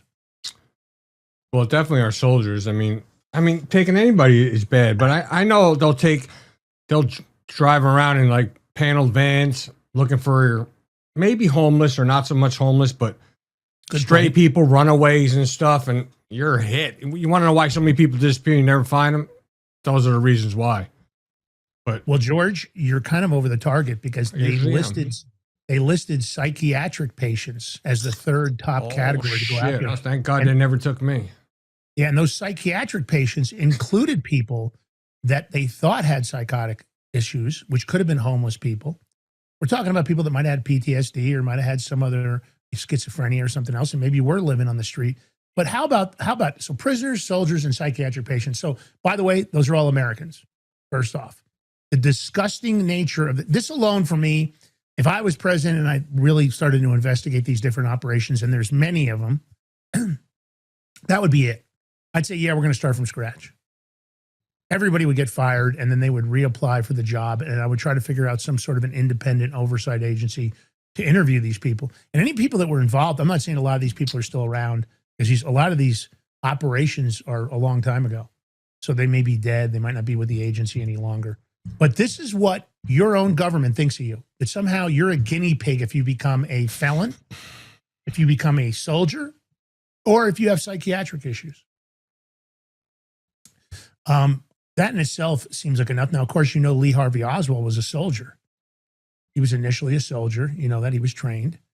And then he left, and they created this kind of persona that he was something that I don't think he was. After talking to his ex-girlfriend, and she has a tremendous amount of information. She's been attacked so many times. And prisoners, obvious, right? They can do it with food. They have total control of an individual when he's in prison. And I believe that they're still doing stuff like this. I've talked to prisoners that have come out, people I know that had felonies, served time. They had a one-off case, and they talked about some of the treatment and, some of the forced, you have to take this just like the COVID vaccine. They tried to force every single inmate into taking that vaccine. So you can imagine now, in this situation, vaccines were listed again. And this is all unclassified information at this point. This is all open source. You can go look it up. This isn't something I'm leaking. I'm sure there's documents we've never seen that they covered up because they found documents. There was a link. George, I don't know if you want to throw that up. It's a website. This was found in 2002. This was a second round of documents. Throw it up where? Hidden. It's towards the top. Where do you want me to throw it up? I don't know if you just want to put it on the screen and we can sit alongside of it. This is more, this documentation was documentation that was not released to the federal government the first round. And they're talking about all these documents they found that the Rockefeller Committee who had investigated this never saw. And George said it best when I said, oh, they just found these documents in 2000. He goes, yeah, just found them, huh? You know, basically exactly what I think. They hid them. They hid these documents. And that's the key to it, right? That they hid lots of stuff. I think there's a lot of documents. And I'll bet there's a list. George, I'd bet any amount of money that they know who they did this to. But they don't want to expose that because then they'd have a massive lawsuit, right? If you found out your family member, even if they'd passed away, everybody would come out of the woodwork if they found out their family had been put through hypnosis, psychological techniques, torture, gas aerosols, suffocation. I mean, I don't know how you guys, and if you're in the chat, you tell me, if you found out one of your family members had this done to them by the CIA, what would your reaction be? Because I believe there's people out there. I think there's probably a lot of them. And the scary part is there some trigger word for these people?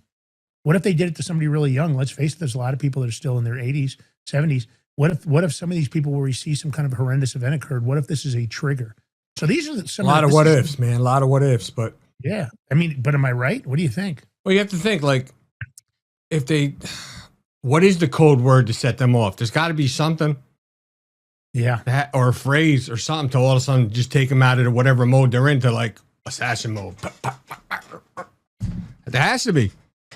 Imagine if you're just out with whoever your friend is, not knowing, and you happen to say the word or the phrase, just not knowing. All of a sudden now your friend's coming to kill you. Don't do it, Lance. Be careful what you say in front of me, bro. I'm telling you right from now. Yeah, that's right. Well, yesterday we had on the Mary Poppins, the Red Pill Mary Poppins, a child's author that's trying to fix a lot of what's going on in the children's publishing. I got that site up for you, by the way, too. Yeah, so take a look at some of this stuff in here if you start scrolling through it. Well, it's tricky. Well, you know what? Hold on. Let me blow it up. What am I doing? Duh.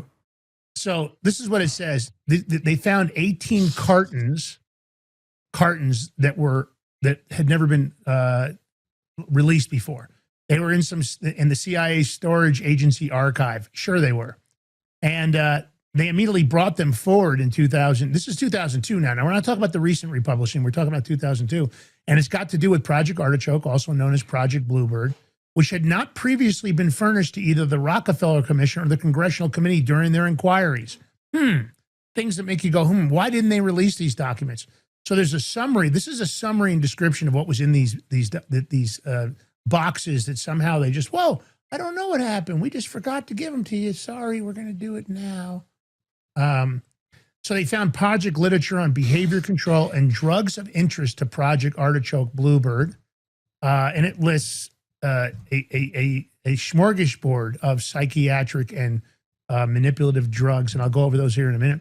They found information related to the agency's drug testing interrogation activities involving human subjects. So there you are. They did it to people, but we don't have any names on the human subjects they did it to. These people could just be, they could be your grandfather.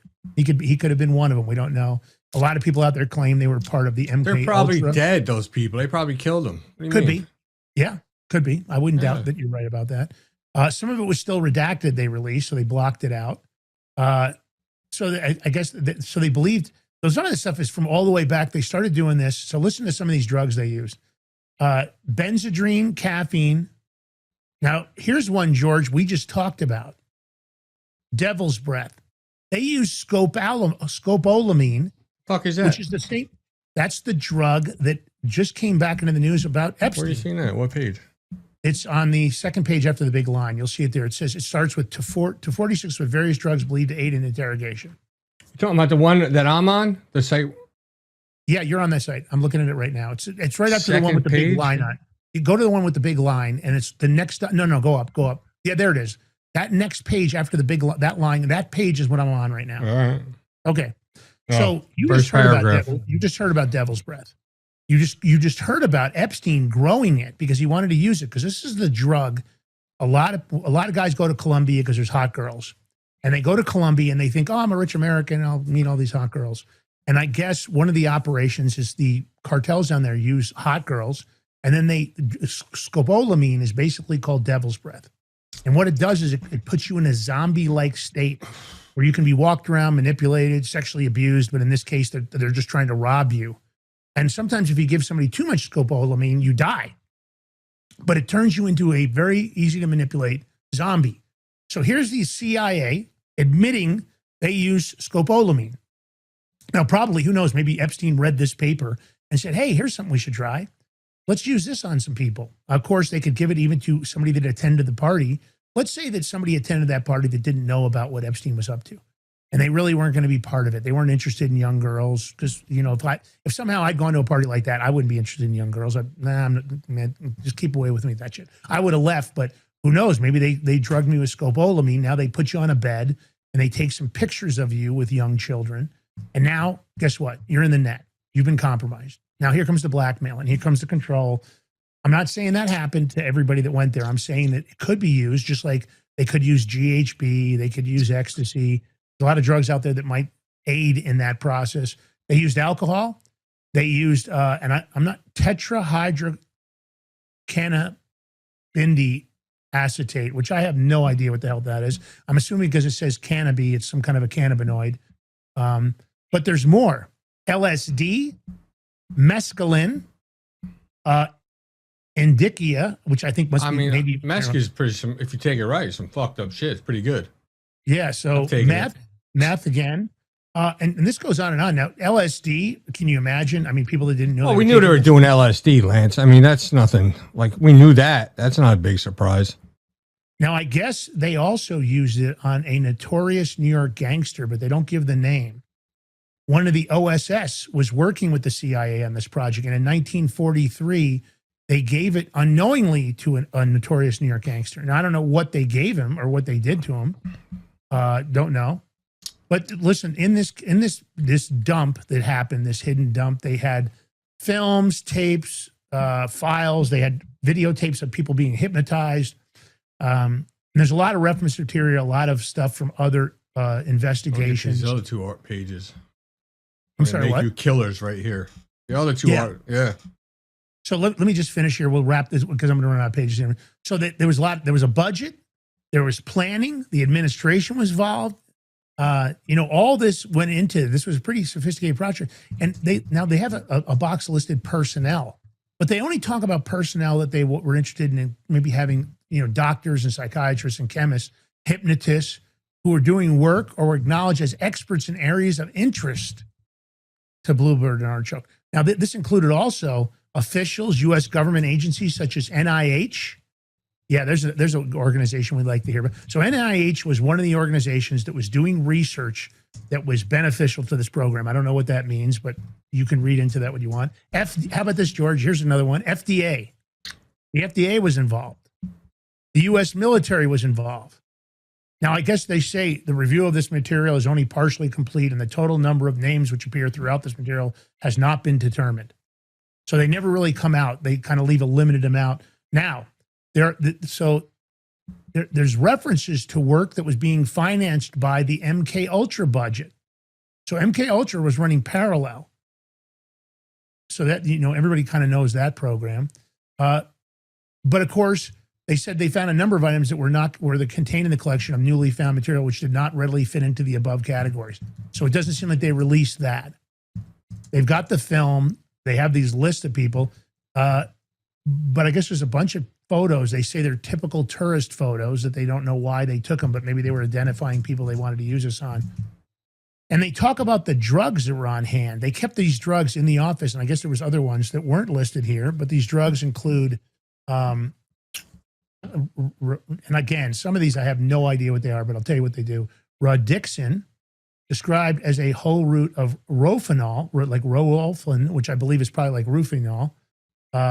So that's an ethical medical preparation, supposedly they still use today. Thorazine hydrochloride, which they consider that kind of a tranquilizer true serum. Methedrine, which is meth, or a derivative of meth. Marazine, which I guess were an anti-nausea medication, which I believe is, I believe that's a commercial name for scopolamine, because scopolamine is also used as a nausea and used for people that have seasickness. If you use it in small doses, I guess it works. But when you use it in larger doses, it turns into the devil's breath zombie drug.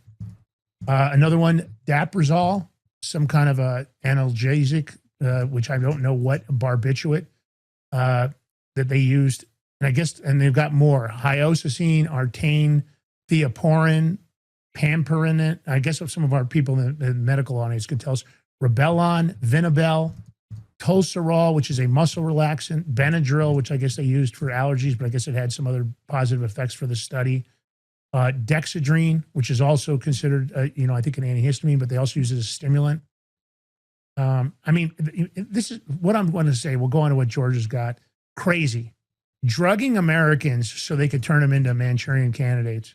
Unbelievable. Now, George, go ahead. Take it from there. You've got some stuff. Throw it back up. Tell me about what they were trying to create here. Trying to create assassins, man. It's crazy. I don't know. I was just doing so much stuff right now, Lance Fiction stuff. Let me read some of this here. So this document from 54, it was a feasibility evaluation is what they called it. Feasibility evaluation. Isn't that nice? They give it a great technical, like, oh, we're just going to do a feasibility study of creating assassins.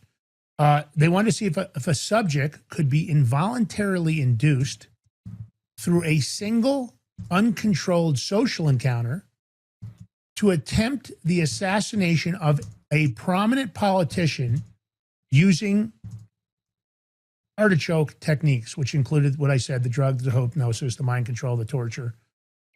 This memo includes both foreign and political officials. Now you heard that. Both foreign and domestic political officials as the primary target and American officials as a fallback option. So understand that they listed specific foreign targets, and then as a fallback, if that didn't work and they didn't get the result, then they would do it to an American. Of course, then they would probably connect it to a foreign operation, right? A foreign assassin, and that would give them the ability to create a kinetic, I imagine, war-style event. So they've redacted. They redacted the nationality and the descent. So approximately 35 years old. This is an individual they were going to use it on. Well-educated, heavy drinker. Could they be made involuntarily to perform an act of attempted assassination under artichoke influence? So we're going to pick a 35-year-old out of our audience, and they're going to be well-educated, but they're going to be a drinker, and we're going to try to force them to involuntarily perform an attempted assassination. So the primary target, and they redacted this, was a prominent politician. So, i.e., a high-ranking foreign political official, but of course they redacted the name. And the fallback target, or if necessary, an American official. So here's what we got. Let's break it down. We've got an American organization, in my opinion, operating in a rogue nature, getting ready, if it doesn't work that they're going to kill a foreign official, then what the hell? We'll just go after an American official. We'll just go ahead and kill them instead. We'll just make them the target. So the method, they were going to exploit the subject. So this is a specific individual they were talking about. They're going to exploit the subject's heavy drinking by surreptitiously administering drugs via an alcoholic cocktail during the social encounter. So you get this guy, he's out at a bar. They'll put their CIA bartender in place or waitress, and then they would just drug him. He would have no idea what happened. And after the drugging, they would apply artichoke techniques, drugs, hypnosis, behavioral manipulation to induce the subject to carry out an assassination at a later date. So that was the plan. Let's get this guy so we can control him, and then we'll let him know we're going to trigger him. How are they going to do it? I don't know if they say that, but the involuntary part, how do you guys like that in the audience? Do you like that you have a government organization that we pay for that's out here drugging Americans they've targeted so they can turn them into assassins? And that reason they can ruin that person's life.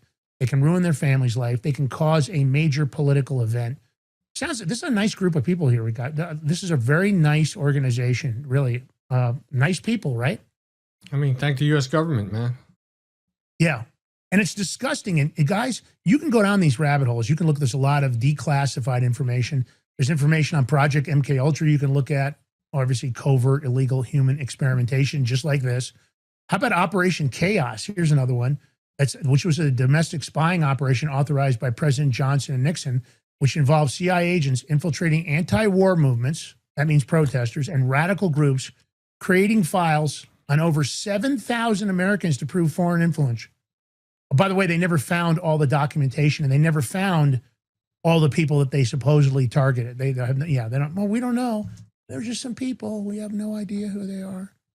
You know, Mockingbird, which was 1950s and 60s, and I believe it still goes on today, and under other names. Of course, they wanted to manipulate the media and domestic press, with CIA recruiting prominent journalists and media organizations to publish propaganda, influence in public opinion, and spy on anti-war activists and other protesters. Now, isn't that nice? It's nice that they wanted to control the media. Boy, do we think we have control of the media still, George? How do you feel about it? I think that under different names, maybe now it's called Project Blackbird, or maybe it's called Project, Hawk. You know, they love their little project operation names. They always. I would like to take Project Artichoke on one of these liberal media and just turn them on all the other liberal media.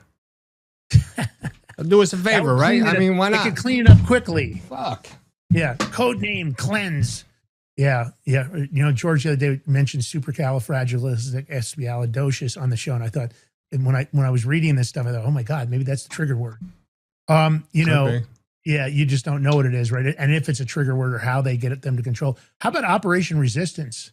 This was a program aimed at identifying and monitoring radical anti-war, new left movements, protesters on college campuses, often infiltrating student groups and gathering intelligence on U.S. citizens. By the way, the CIA is not supposed to be operating domestically. I don't know if anybody knew that, but CIA is supposed to be international only. Here they are, clearly violating their charter numerous times, and I believe they're still doing it now, and they're operating here on U.S. soil against U.S. citizens, which, by the way, is a major crime. To weaponize an agency like the CIA, DIA, or DHS, or FBI, when you weaponize against American people, now the FBI is allowed to operate domestically, but at the same time, these aren't people that committed a crime. They're investigating independently, no warrants, and they're just deciding, well, these are people going to look at. How about this one, George? You know, if you go into somebody's mail, if you go take somebody's mail out of their box and you go through it, you guys know that's a federal crime, right? Everybody knows that. Okay. Here's one called the Mail Interception Program. They ran from the 50s to 70s. The CIA operated a secret program to open, photograph, and analyze mail traveling between the U.S. and foreign countries, specifically Soviet bloc countries, targeting citizens' personal correspondence, including that of civil rights leaders and politicians. So they're opening mail. They don't have a warrant. This is their program, their project. They called it HTL. It was HT Lingual was the name of the project, HT Lingual. Now, you can look up some of the other more nefarious stuff where they ran programs against prisoners. They ran programs against minorities.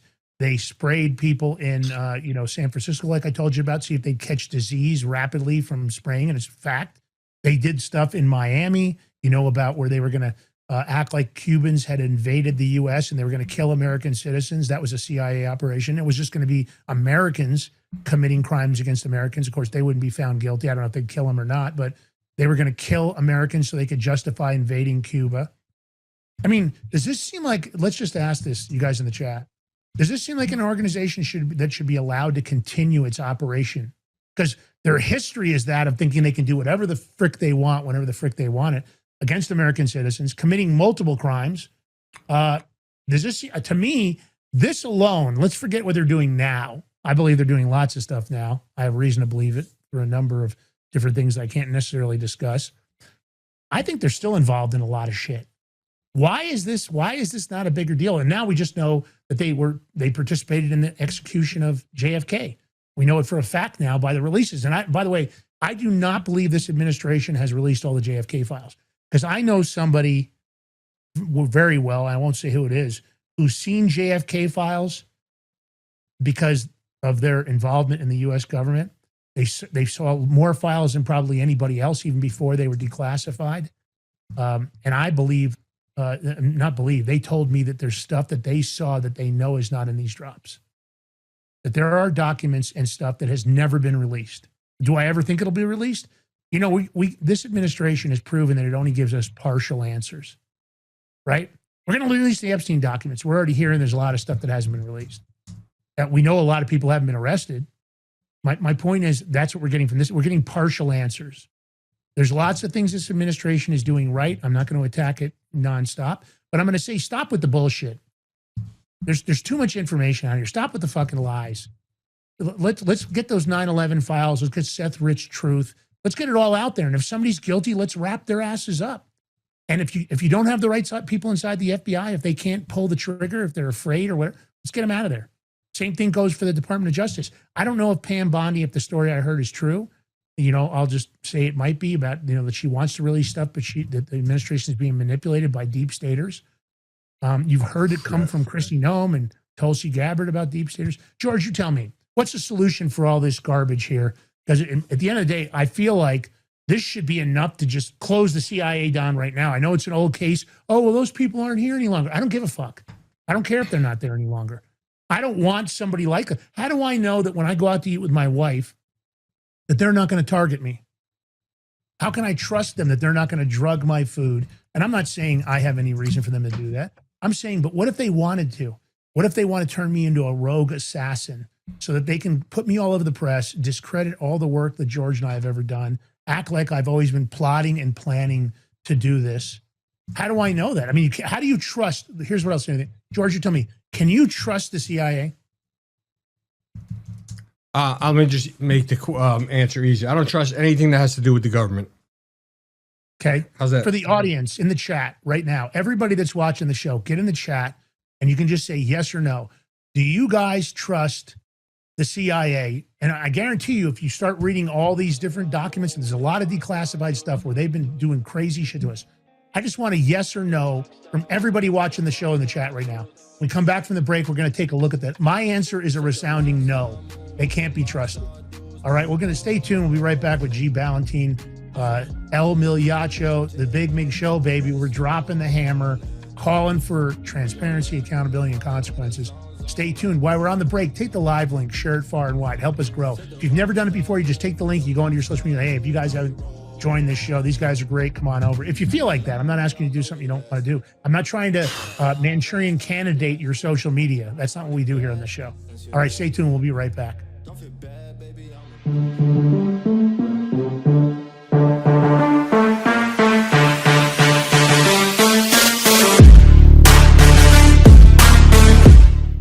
Are you ready to stand up for your community and support your local sheriff? Join the Constitutional Sheriffs and Peace Officers Association and become a vital member of the Sheriff's Citizens Posse. At CSPOA.org, we empower citizens like you through weekly webinars, arming you with the knowledge to back your constitutional county sheriff. Together, we can uphold our Constitution and ensure liberty and justice for all. Your community needs you now more than ever. Visit CSPOA.org and join the Sheriff's Citizens Posse today. Make a difference. Stand for freedom. That's CSPOA.org. Your country, your fight, your future.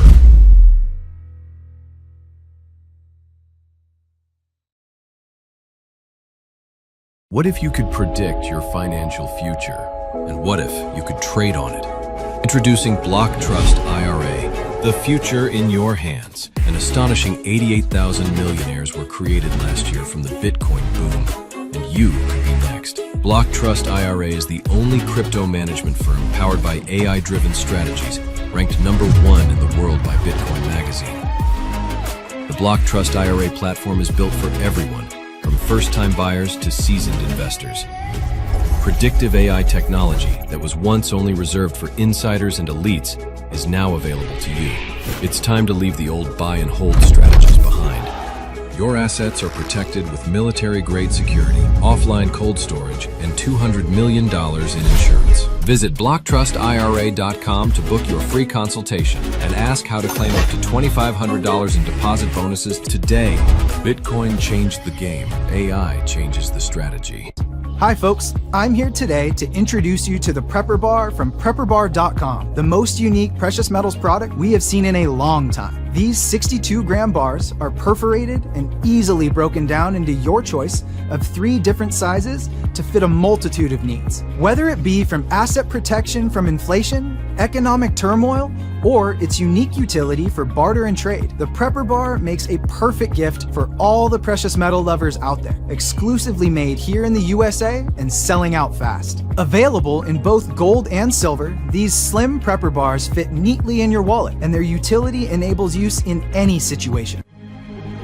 Forged through rigorous training and honed by the finest instructors on earth, these K9 units serve beside our nation's warriors as they fight to preserve what we cherish. When these warriors complete their duty, the Warrior Dog Foundation provides them with a home deserving of the service they've given us all.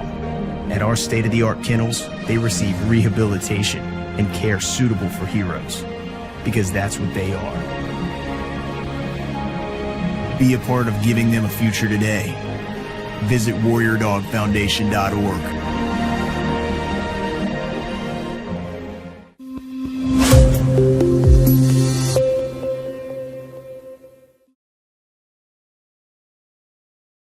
All right, welcome back to the Big Mig Show. Here with your host, Lance Migliaccio.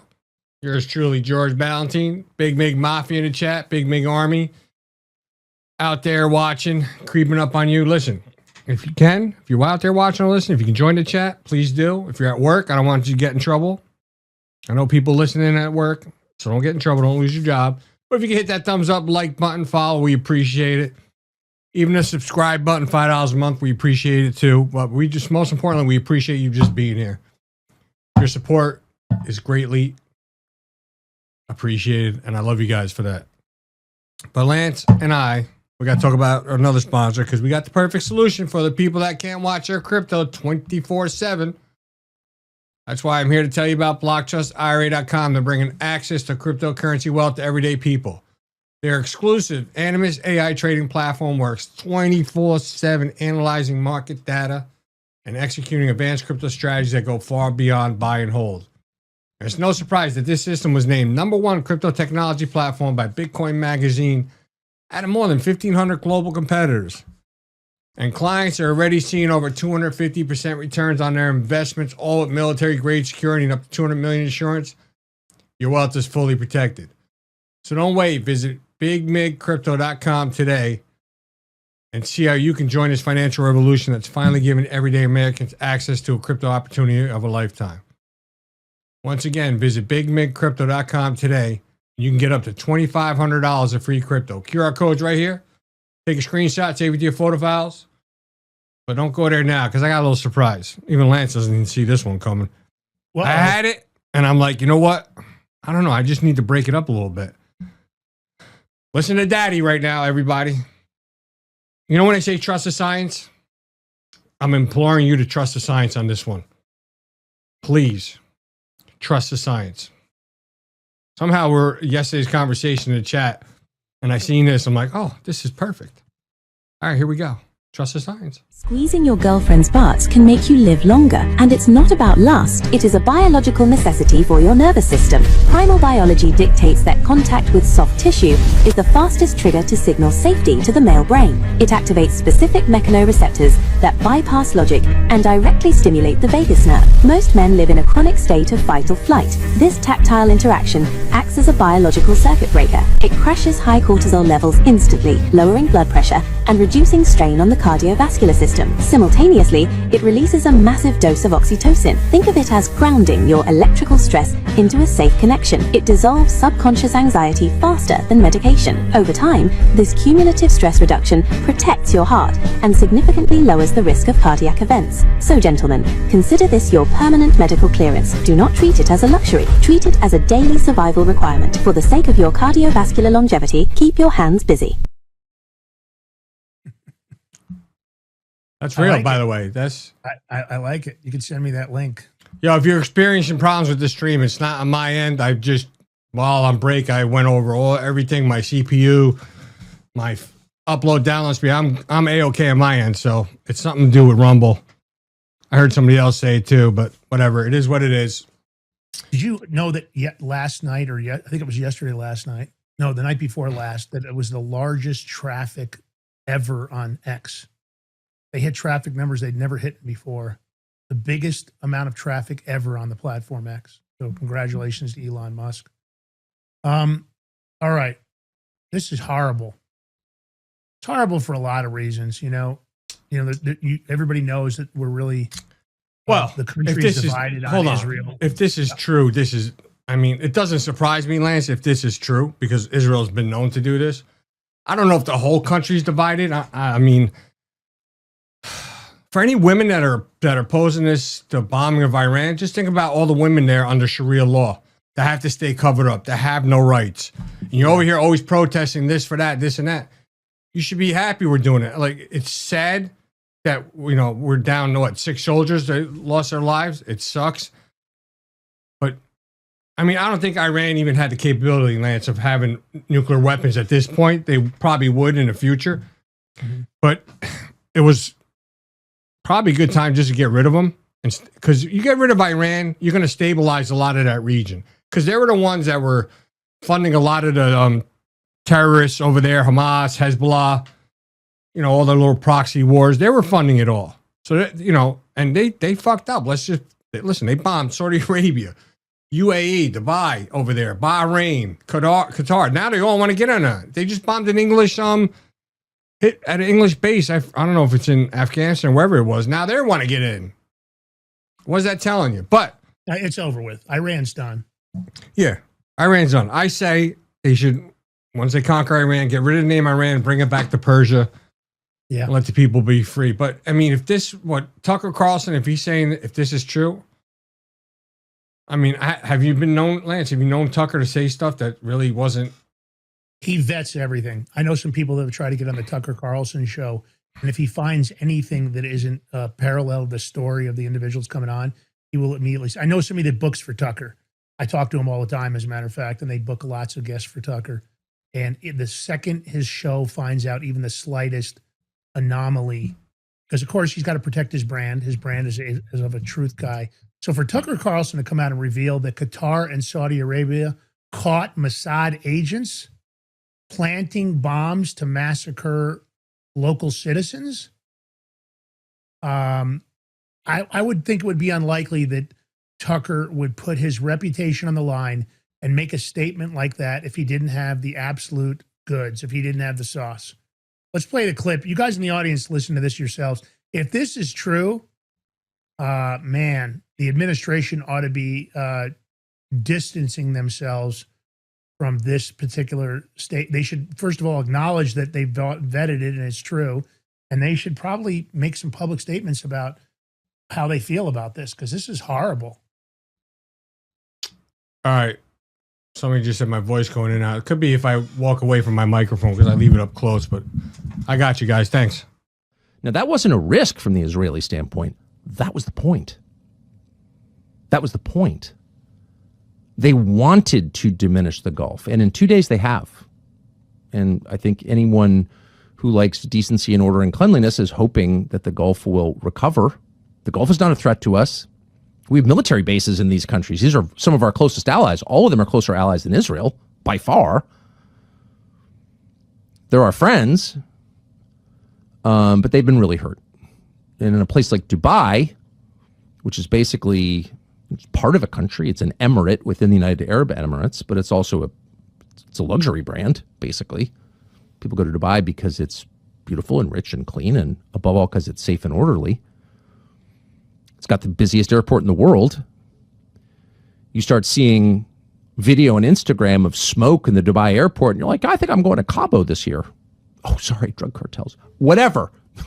Maybe you go to Sedona this year. It really, really hurts these countries. And Israel wanted to hurt these countries. That's the point. Wanted to hurt these countries. Wanted to sow chaos and disorder because they are rivals of Israel. So it's probably hasn't been reported, but it's a fact that last night, in Qatar and Saudi Arabia, authorities arrested Mossad agents planning on committing bombings in those countries. Now, that's weird. That doesn't make any sense. Why would the Israelis be committing bombings in 2 Gulf countries, which are also being attacked by Iran? Aren't they on the same side? No. No. Israel wants to hurt Iran and Qatar and UAE and Saudi and Bahrain and Oman and Kuwait. And they've succeeded. Well, that's horrible. If it's true, and, of course, the U.S. government hasn't made a statement about this, but this is pretty crazy. Now they're saying that this Tasnim news agency is reporting the attack on the Saudi Aramco refinery was carried out by Israel, and Iran did not strike any oil facilities in Saudi Arabia. Wow. If that's true, Donald Trump better get on top of this, and we better have Pete Hegseth. They better have a meeting with Israel immediately, and then they better tell the American public, because this is not something they should just let go. Now, I did notice that Donald Trump today came out publicly, and he's mad at Megyn Kelly and Tucker Carlson. He came out and made direct statements. Why, for exposing Israel? I didn't get into the total story. It was over on Gateway. I saw it as I was. You know what? In. Listen, I love Trump, but him telling everybody, "Oh, you got to watch Hannity last night." What the fuck, Hannity? I can't stand that bastard. Just because Netanyahu was on there, what? It wasn't. Listen, just fuck them all. But I will say though, this came out breaking this morning that Iran, their Supreme Council gathering. This is where all the Iranians were meeting to select a new supreme leader. Not so fast. The IDF struck that building with a bomb. They all died. I don't know. I don't know who's left to choose a leader because they're all dead now. I thought it was going to be Marco Rubio. We need Marco Rubio over here, bro. Focus on stuff. No, but I thought it was going to be just another job title for him because he's already in charge of Greenland, I think. And now, did anybody make a meme of him yet? I did. I don't even want to. I'm afraid to even look at it, but okay. I took the movie Lawrence of Arabia, and I made a movie poster for Marco Rubio the other day. I put it up online. He was Lawrence of Arabia in my movies poster from Hollywood. I dressed him up in the Lawrence of Arabia, very famous movie from the 60s. All right, let me play the clip. Yeah. The scene of one of these cluster munition impacts just outside of Tel Aviv, but I'm told by a senior Israeli official that the Israelis just struck the Supreme Council gathering where the Iranians were meeting to choose a new supreme leader. This is a significant development and again speaks to the Israeli intelligence about this war. They just targeted the meeting in Tehran where what's left of the leadership was gathering to choose a new supreme leader. The Iranians are continuing their attacks against Israel. Right now, we are in the community of Bnei Brak. It's a religious community outside of Tel Aviv.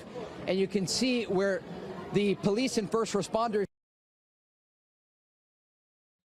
Yep.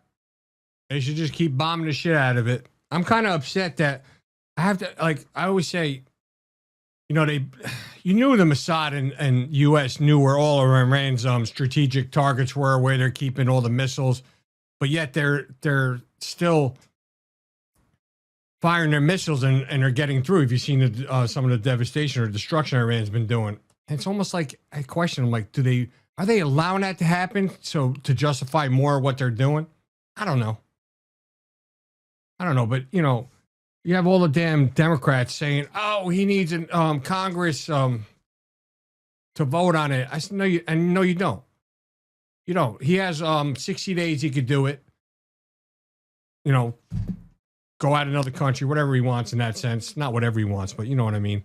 So then after that, Congress needs to vote. And I know it's funny because I had a clip. Matter of fact, Obama you know what? struck Hold eight on. countries. Obama struck 8 countries. Let me get the without fucking congressional clip. approval Hold on a second. Over his 2 terms. Did you know that? Yes. Okay. Hold on. So Obama had no clearance. Nobody bitched about that. 8 different countries during his 2 terms he went after. So you guys can go look it up. You can go to Google or Gemini. I'm pulling up a Nancy Pelosi clip right now. Matter of fact, talking about Obama. Do we have to look at Nancy? Yes. Let me get the bottom. Hold on. This is years ago, bro. Hold on. Oh, listen to her talking about when Obama went to war with one country without congressional approval. It's all right with them, but now when Trump does it, it's not all right. TDS is very high in Democrats. So, Madam Speaker, or Madam Leader, you're saying that the president did not need authorization initially and still does not need any authorization from Congress on Libya? Yes. Thank you, folks. Thank you all very much. There you go. One quick answer. Yes. True. So why would it be true for Obama, but it's not true for Donald Trump? See, that's Because it's TDS, bro. Yeah, but that's the whole, the whole. But that's why we're here, to expose them. Yeah. That's what we do. Forget Republicans and Democrats. They're all part of the same sham. So, George, this is a nasty person. I don't like her. No, I don't like that her. bitch either. She's dead weight. She's like a dead fish in bed, too. I'm telling you. I could just tell. Anyway, this is Hillary Clinton we're talking about. She had the hearings the other day, her and her husband, Bill. And they now, the GOP oversight put out the video of it. So we got one where, Clinton, they say she's going berserk, yelling in a fit of rage at Rep. Nancy Mace during the testimony. And I'm just going to play it because I want you guys to hear it, see it. See the bitch. The question. I'm going to answer your question. Now you're going to yell This at was me? what I spent You're my going to yell at time me. doing. I'm a survivor trying to look out for other survivors trying to and take I account was of it. taking care You of waited the 6 people months who to lost get here today. 3,000 6 months, lives and now you're being at World defiant Trade and Center. indignant today. You asked me I have about met Howard with Epstein Lutnick. survivors. I'm a survivor myself. You have emails. You've denied that Jeffrey Epstein, that you tried to get Jeffrey Epstein to give money to you. I did but not. Howard Lutnick was If used you to have an get email money. with me asking Jeffrey Epstein I have for an money, email from Howard Lutnick sending it to Jeffrey Epstein and his people to I raise don't- money for I don't you know about- for an event, an intimate event for you at his offices Well, at Cantor Fitzgerald. You're look, going to sit if here you- today if you would and let me and finish. obfuscate and say to this committee, you didn't try to get money from Jeffrey I Epstein didn't. when I there was didn't. an intimate event in an email that Howard Lutnick emailed to Epstein's people and Epstein to get him to come to your intimate event at Cantor Fitzgerald, a very small event. And so I'm not going to public. You want to yell at me, that's fine, but I'll yell right back. Well, okay? I am looking out for it's survivors. very- I'm doing look- the job that you would not do and refuse to do as Secretary of State. Thank you, and I yield back to No, Congresswoman. I'm going to finish answering the question, which I have a right to do. I am very sympathetic to your personal situation. I have read about it. I have seen you testify or speak on the floor about it. And I very much sympathize with not only what you went through, but appreciate your effort to stand up for survivors. I was a senator representing the people who were murdered on 9/11. Nobody lost more people than Howard Lutnick. You can say whatever you want. You can call him and have him appear before the committee. But I knew him as the man who lost the employees that he knew intimately, including his brother. What a cunt. Well, I'm gonna go on a limb here. I'm authorizing the approval of Project Artichoke for anybody around Hillary Clinton. I'm authorizing the CIA to use Project Artichoke for anybody around Hillary Clinton. You can read between the lines. All right, George. What? Oh, you want me to do it? Next one about Hillary? We're going to do one more. Here's Hillary talking. They're asking her about Pizzagate. And this bitch is like saying it's totally made up. Well, it's not made up because it's all in the emails they talk about it. Yeah. And she goes, I don't follow crazy conspiracy theories or stories. Oh, sure you don't. Especially when they apply to you, huh? Yeah. Just play it. I put a special message on her forehead. 2017 speeches and interviews, you described Pizzagate as a baseless conspiracy theory, alleging you and others ran a child sex trafficking ring from a Washington pizzeria basement. Have you reviewed any 2025-2026 Epstein files that were released that you believe reference or relate to those specific 2016 claims regarding the Podesta emails, Comet Ping Pong Pizza used as code possibly? I'm sorry, you're asking her about whether she's reviewed emails in the Epstein files which relate to the wacky Pizzagate scandal. You could characterize it however you want. I just would like to know if she's familiar with any of them. So She's excuse me, commented. your question is about whether or not she has reviewed any emails in the Epstein release files about Pizzagate. Correct. Pizzagate was totally made up. It was an outrageous allegation that ended up hurting a number of people, that caused a deranged young man to show up with his assault rifle and shoot up a local pizzeria. I can't believe you're even referencing it. You should be. There are connections to the language. Well, the QAnon people believe there are. So I don't know what QAnon people believe. Have at it. But you've accused certain parties, and I think even right now today, of promoting slow walking or information in ways that fuels conspiracies.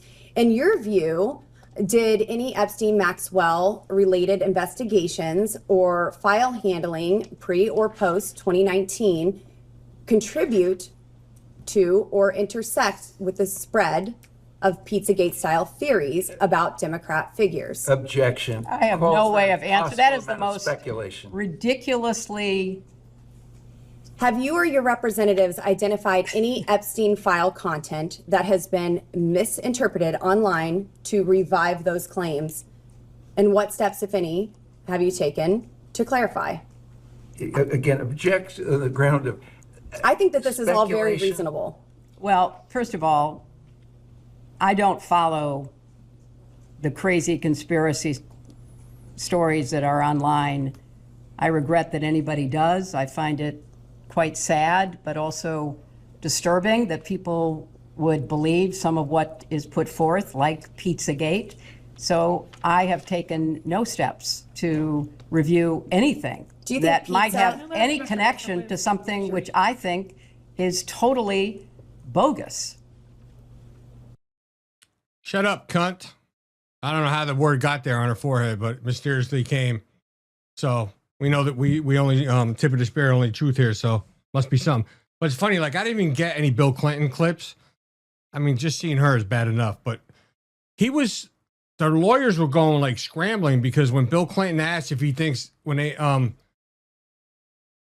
Clinton asked this, he asked if he thinks Epstein killed himself. Hillary says Epstein mysteriously died. And Bill Clinton was just like, he was laughing at some of the pictures, looking at pictures of himself with the girls. Not talking, but just like laughing, like, look at this evil bastard. I mean, but you know what's going to happen? We get these little clips to see and stuff. That's it. Nothing. We got them gots. All bullshit. Well, so I just want to, when people say, everybody's opposed to this Iran war and Israel and the U.S., you know, when Kuwait mistakenly shot down 3 F-15 fighter jets from us, and they all parachuted out, they made it. You see the Kuwaiti people running up to them to try and help them. They were happy they were Americans. I got a little clip. I just want to play it because, it's good. People support what we're doing over there. You're fine? Really?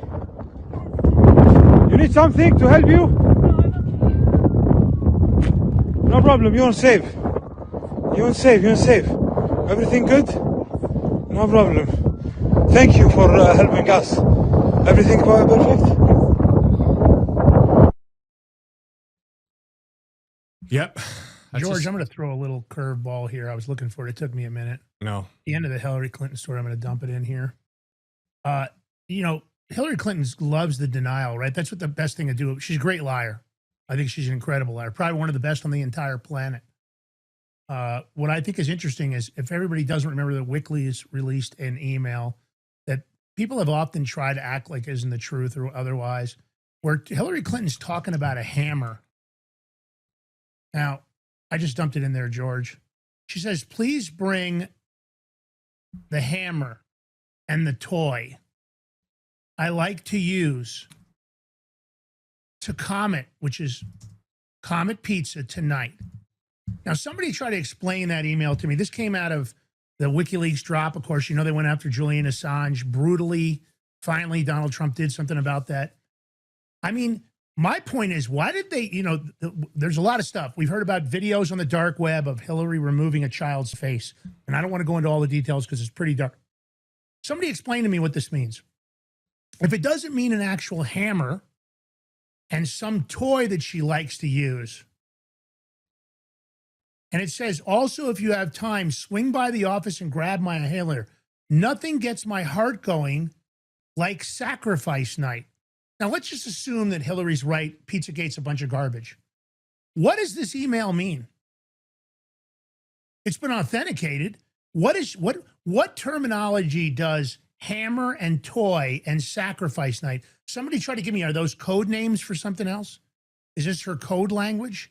She sent this to Huma Abedin. Huma Abedin is now married to Alexander Soros. To me, right here is an acknowledgement that she's going to commit some kind of sacrifice, that she's going to do something horrible to somebody, bring her inhaler. I mean, if anybody can explain this to me, put it in secret. This is not a fabricated email. This was part of the WikiLeaks drop. Somebody explain to me what this means. No wonder she crushed her own server, right? She destroyed it with bleach bin and a hammer. I don't know what else was on that server. Nobody's ever recovered the information. But this is where the U.S. government ought to take action. If that video on the dark web is legitimate, and if this is a legitimate email, what are we waiting for? Why not just arrest her and then take her somewhere, maybe offshore? You can go out past the 200-mile distance, go out in international waters. I'll guarantee you this. You give me Hillary Clinton out in international waters, you give me the letter of presidential immunity, and I'll get you answers. I'll get you answers for this. I might need a trip to Home Depot first. But my point is, again, only legally, I'm not suggesting anything illegal. My point is, what does this email mean? If you're talking about a hammer and a toy, sounds like a sex toy to me, but okay. What's the hammer? Let's just take the toy out of it. She was going to bring a child a toy. Oh, she's just going to be friendly. But she says, nothing gets me going like sacrifice night. I don't know. We'll leave it right there. I love the Kuwaiti video, by the way, George. Great. Let's send some more money to Ukraine. No. Let's do it right now. Let's give him billions more. Zelensky hasn't bought enough luxury real estate. His parents are living in Rishbon, Israel, in an $8.5 million house. This is a guy that's giving him a raise. He gets $1 million a month as president. He gets more than the president of the United States running Ukraine with a smaller GDP. He's got property in France, a big ski resort. His wife's got a $4.6 million. That's not dollar. It's euro, actually. Bugatti. He's got a $15 million penthouse in Dubai, right? He's got tons of luxury, along with his other guys, his main guys in Switzerland. They own $46 million worth of luxury properties. The list goes on and on and on. Now they just caught a low-ranking Ukrainian military commander, and this isn't the first one. We've caught him with cash. We've caught him going out of the country, yada, yada, yada. He just paid for a luxury villa in Bali. Of course, the stuff in Bali is cheaper. Hundreds of thousands of dollars get you a very nice place in Bali if you're thinking about it. But it's your money. Let me ask you in the audience, would anybody in our audience like to have a luxury villa in Bali? I'd like to have one, especially if I didn't pay for it with real money. I mean, if I can get it from the U.S. government, yeah, buy me some luxury real estate. I'll take a $15 million penthouse in Dubai, as long as it's paid for. I mean, we already heard from, I've got a very reliable source tells me that Zelensky has got $1.8 billion sitting in offshore accounts down in, the Gulf of America. He's got 1.8 billion parked down there. War is business, but here this guy's name is Major Konstantin Savridov. And I guess he supplies armed forces with rotten food. And somehow he was able to buy this $200,000 villa in Bali.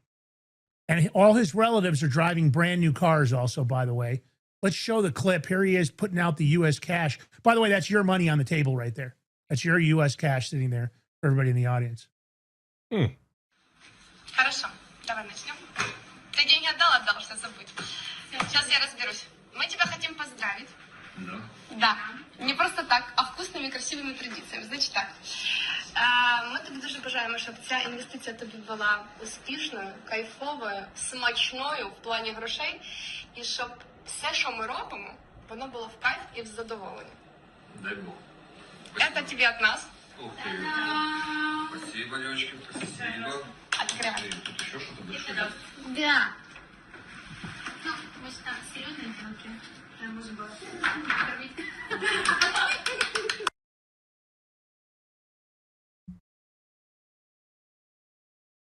Yeah. Nice, right, guys? Now, Zelensky has gotten so many cars and so many pieces of real estate that he's found some other uses. Do you know, and I couldn't believe this. I think I was talking to you on the phone about it, that Zelensky offered Israel and the United States that he can come with his drone killer equipment and help out if they give him money. Like, we need his drone killing equipment. What is he, delusional? I mean, really? Yeah. And asking for more money. He wants to get But paid wait a more. second. But listen. But hold on. No, the point is, so it can't be that bad over there if he's willing to come with his equipment over to Iran and over there. Yeah. And not war need must over not be there. important. Maybe Putin's not doing a good. Maybe Putin needs to send more drones. I don't know. Maybe Earth's mommy going to call Putin and say, yo, you need to send more drones. Listen, I've said it before. Putin should take out Zelensky just like we took out the leadership in Iran. I don't know what he's waiting for. I don't know why he can't track him. But Zelensky's got so much money now, he's figured out some other things to use the money for. We've got a leaked image. Here he is making his newest investment. And you can't blame him. Listen, if you've already got the real estate and the cars, what do you need? You need a golden toilet, a solid gold toilet. And you can use the US dollars when you've got so many of them. You can just wipe your ass with $100 bills. Why not? Doesn't Trump have a golden toilet? There is a golden toilet at Mar-a-Lago. Yeah. All right. Newsom, George, your buddy Newsom, he's back at it. He's back at it doing word salad. He's a poor human being, the worst politician, one of the worst, I should say. He's like, George, before you go, can you show me some of the Newsom hand puppet style that he uses? Can you give me some of that? No. I'll do it for you. So what I'm trying to tell you is that Newsom is full of shit. Go ahead, let's play the clip. In my state included, which is one of the most blessed and cursed states as it relates to climate. We're on the tip of the spear of climate change, simultaneous droughts and simultaneous floods. The hots are getting a lot hotter, the dries drier. You saw one of the most devastating wildfires in American history in the middle of winter in Los Angeles in January. 100-mile-an-hour winds attached to fire. And as we rebuild, the number one concern people have is, how do I get my home insured? And how do you get a developer to develop a home that can't get a mortgage, which requires home insurance? So from across the spectrum, from financial risk to the issue of cost of living, which is universal, to global competitiveness, this is a no-brainer. Did anybody understand what he's saying? But I'm going to say this. Ain't no way he's using our line, tip of the spear. No, I forbid it. That's some bull right there. Who does he think he is? He's lying about climate change, and he just insulted us by using tip of the spear here on the show. But you know what? This guy's full of shit. You know what? That whole act, but Georgia is sick of the act where we're going to do now. You have to understand. What is all that bullshit? What is all that hand puppetry? This guy is so well groomed, he doesn't realize how stupid he is. It's the hair. Maybe the CIA. Maybe he's one for the CIA. Maybe they got him brainwashed, bro. It's possible. Yeah, maybe. I don't know, but we got a big win for parents here. Big win. You all should be very happy because the SCOTUS issued a 6-3 emergency order yesterday. California can no longer hide kids' pronoun or gender identity changes from parents. So there ain't no more secret transitions, no more hiding this, hiding that. Parents have to know. And that is huge. Playing the clip. Out of the nation's capital today, where the Supreme Court has ruled on California policy regarding the notification of parents surrounding their child's gender identity. Today's ruling overturns a state law which prevented schools from notifying parents if students change their pronouns or gender expression at school. This comes after some religious parents and educators challenged California school policies aimed at preventing schools from outing students to their families. California argued students have the right to privacy over their gender expression, especially if they fear rejection from their families. All right. Listen, you think companies would learn from going woke, go broke? You think they'd learn, right? Well, I'm sad to say this, but 007 is 00 nothing. I don't know, Lance, you found this. Acquired the franchise in that MGM purchase. They spent $8.45 billion. they're going woke. You guys can decide for yourself. So I guess there's a new claim online. Amazon allegedly has leaked some of this, that the new love interest of Donald Trump will be the non-binary actress Emma Corrin. I guess it's going to be his new interest. You can let Amazon know what you think. You can let the people that are still running MGM for Amazon. Interesting stuff. You guys can give us your thoughts. Sometimes you wonder whether the woke ideology will ring out with the audience. It's always interesting. I'm always open to listening to that. Of course, if you like the show, George, you know what to do. Thumbs up, comment, share, subscribe. Wait, what? Go ahead. No, go ahead. You go. I'm doing my thing. Yeah, I was going to tell you guys, if you like the show a lot, you can leave us a Rumble Rant tip. You can do a $5 subscription. You can gift subscriptions. Don't forget to look at Amazon Perplexity. It's a great way to support Amazon. You got a great package there. Amazon or Rumble Perplexity? I'm sorry, Rumble. Man. Rumble, yeah. My mistake. What you doing? So Rumble, Trying if to you get us can kicked support out. Rumble, and do what you can to give them a support. Do the premium subscription at Rumble. We appreciate Rumble for everything they do for us in locals. You can find our show on YouTube also. We're back on. Never got back our old account, but we've reopened. And you can find us on every podcast platform. Do me a favor. Go out to whatever podcast platforms you have, Amazon or Apple. Go find the Big Mig Show and give us a follow, leave some comments, help us propel to the top of the engines. We could use some follows and some growth on our regular podcast. We strip the audio on every show, put it up over there in case you missed an episode. Great way to listen to us at work on the slide. George, last words, my brother. It's Taco Tuesday. Oh, I just had an echo. Why? Taco Tuesday. I need some tacos. Who's willing to give some up? See you guys later. I might have to let it drop. Said got it, hella big, had the money back again, like said had the money. Are you ready to stand up for your community and support your local sheriff? Join the Constitutional Sheriffs and Peace Officers Association and become a vital member of the Sheriff's Citizens Posse. At CSPOA.org, we empower citizens like you through weekly webinars, arming you with the knowledge to back your constitutional county sheriff. Together, we can uphold our Constitution and ensure liberty and justice for all. Your community needs you now more than ever. Visit CSPOA.org and join the Sheriff's Citizens Posse today. Make a difference. Stand for freedom. That's CSPOA.org. Your country, your fight, your future. What if you could predict your financial future? And what if you could trade on it? Introducing Block Trust IRA, the future in your hands. An astonishing 88,000 millionaires were created last year from the Bitcoin boom, and you could be next. Block Trust IRA is the only crypto management firm powered by AI-driven strategies, ranked #1 in the world by Bitcoin Magazine. The Block Trust IRA platform is built for everyone, from first-time buyers to seasoned investors. Predictive AI technology that was once only reserved for insiders and elites is now available to you.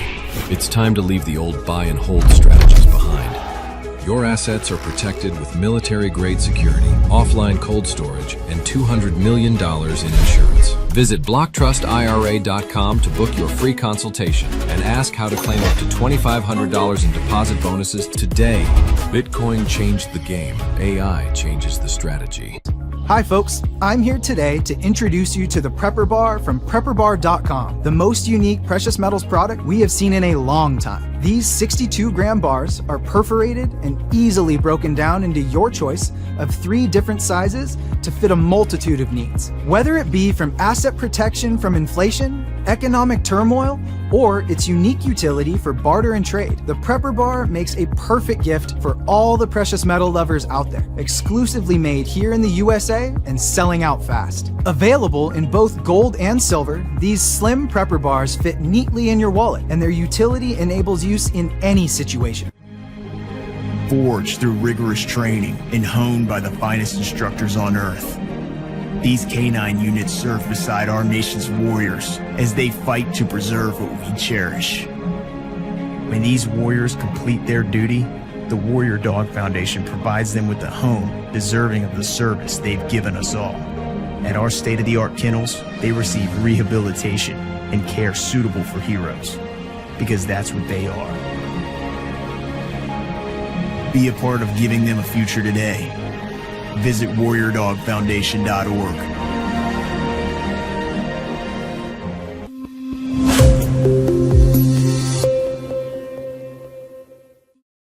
all men are created equal, that they are endowed by their Creator with certain unalienable rights. By liberty and the people. If liberty means anything at all, it means the right to tell people what they do not want to hear.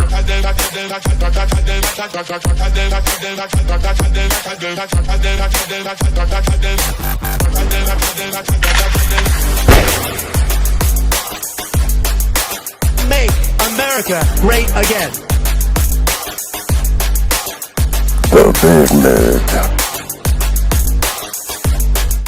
All right, welcome back to the Big Mig Show. Here we your host, George Ballantine. Lance Migliaccio is with me. He just got on. If y'all give me a second, I'm going to bring him in. Take me like 2 seconds.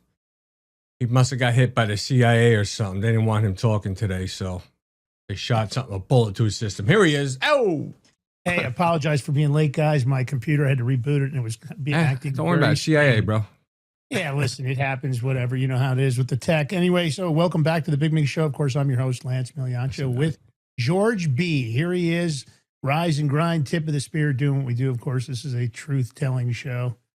We try to do all the research you don't have to, bring you the right guests and the rest of it.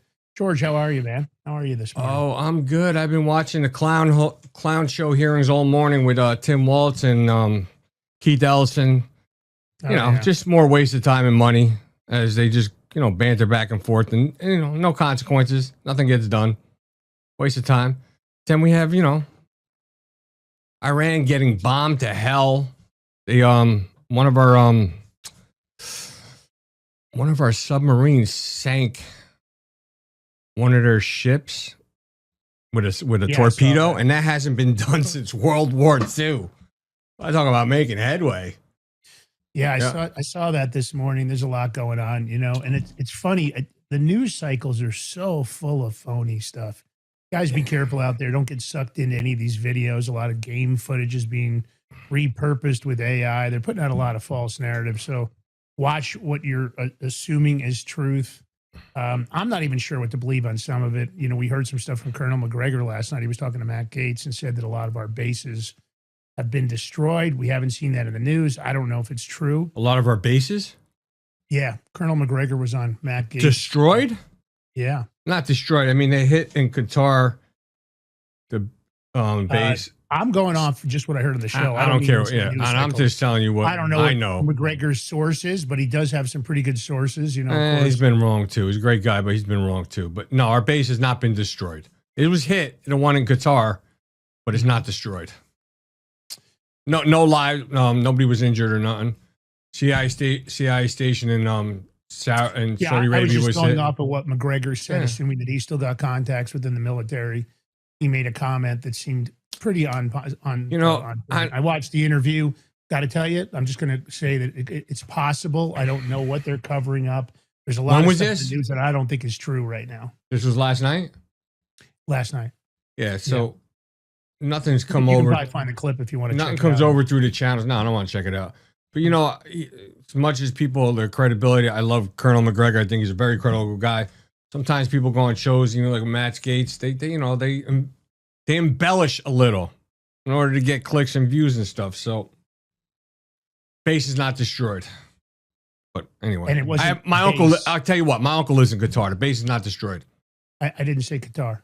Where? What I said was bases. Where? He actually indicated that several bases had been attacked and that they were not operational at this time, and that they were using India as a jump point now. Whether it's true or not, I have no idea. Again, that's what I was bringing up. I was just trying to say that there's a lot of stuff right now that you have to really wonder what's true and what isn't.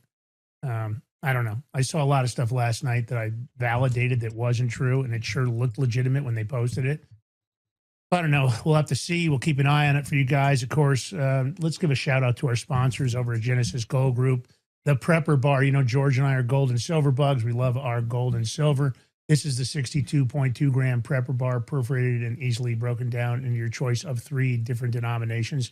Fit a multitude of needs, whether it be for asset protection from inflation, economic turmoil, or its very unique utility for barter and trade. Prepper Bar makes a perfect gift for everybody out there. Who doesn't like gold and silver at these prices? You can use our promo code, all caps, PREPPER, PRE, that's PRE. That'll get you 10% off on the silver and 5% off on the gold. Don't wait till your money's worthless. Get a few now, hold on to them. With everything going on in the world, definitely makes sense to have an alternate payment system that doesn't include your credit cards or cash. Thebigmigbar.com, all caps, PREPPER. Break me off a piece of that prepper bar. Bam! All right. I got to get it out. We got a great guest for you guys today. You know, you've seen us cover lots of stuff when it comes to the pandemic. We've had a lot of great guests on over the years. Some of us got us suspended at different times on YouTube and otherwise. So, you know, we always try to bring you what we believe are the legitimate sources and facts. And today we're joined by Dr. Joseph Sansone. He's a psychotherapist opposed to psychopathic authoritarianism and writes a newsletter and hosts a podcast called Mind Matters and Everything Else on his website. Got a great Substack over at josephsansone.com. And he's no stranger to the America First movement. Of course, Joseph was a chairman in one of Patrick J. Buchanan's presidential campaigns, received a written endorsement to run for public office from Mr. Buchanan. Dr. Sansone has been litigating for the past couple of years to try and stop Governor Ron DeSantis from continuing to facilitate mRNA in the state of Florida, because they are biological and technological weapons of mass destruction. We've talked about it on this show over and over again. We've had all the experts. You guys know it. Dr. Sansone is going to be testifying in the Netherlands in a civil case against Bill Gates and others. We've talked about that. For some reason, Bill Gates thinks he's a medical expert with no medical experience. He wants to decide what you're going to eat, when you're going to eat it, how you're going to get vaccinated. He wants to put it in our food. You name it. He's not the only one. No reason to leave Dr. Sansone backstage. Let's get him in. Let's get him in. Welcome to the Big Mig Show, Dr. Sansone. Paisan, huh? Hey, how you doing? Yeah. Hey, Joe, wow. thanks for joining us today. First of all, I want to apologize for being late. My computer was being stubborn on the reboot. I had a problem with my audio, so I apologize. You're for good. lateness. You're good. We would have prepped you a little bit. Listen, you know, we've had a lot of people on this show that we've, you know, and we were lucky. I think we were very fortunate that George and I never got vaccinated. We realized very early on that the mRNA vaccine was dangerous. We've had on Dr. Malone, Judy Mikovits, Peter McCullough, you name it, we've had them on the show.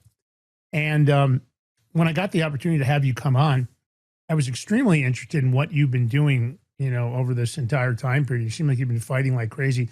But I like to start off with our guests and always ask them, you know, George and I weren't really political guys, and we were on Twitter posting and started to put a lot of true stuff out. I recognized there was a lot of things that didn't seem right. Didn't take long for us to get suspended right after Donald Trump. They came right after George and I. Minute and 46 seconds for me, and George shortly thereafter.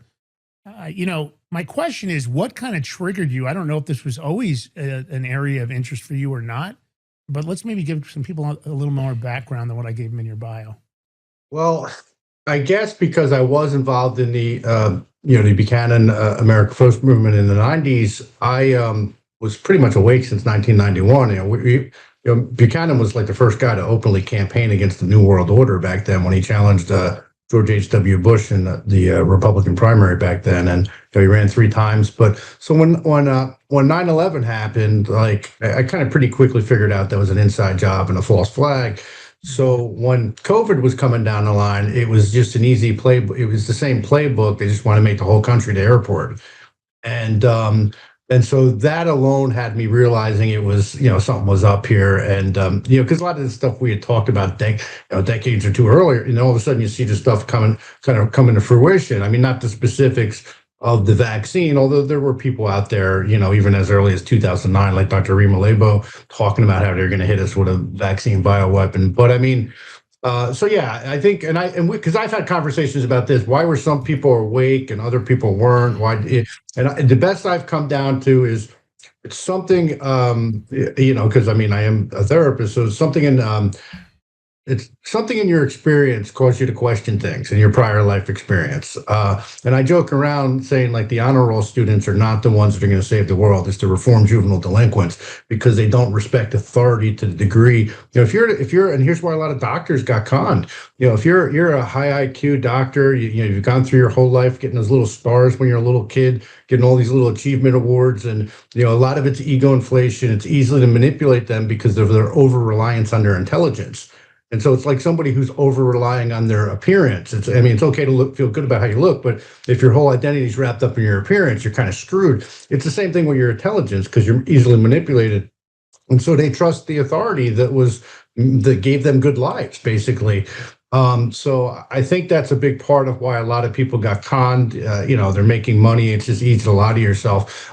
I think the lie was really easy to see. I do specialize in clinical hypnosis, so I'm kind of aware of the mass media manipulation, maybe a little quicker than the average bear. But I thought it was obvious. But even to validate like what I had thought, the late Dr. Francis Boyle, who we're going to talk about a little bit, he was the law professor that lobbied for and drafted the Biological Weapons and Anti-Terrorism Act of 1989.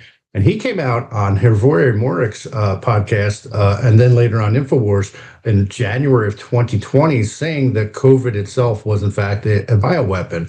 And then and a lot of people don't realize it, that by December of 2020, Dr. Francis Boyle was out there doing interviews stating clearly that the COVID injections were also bioweapons.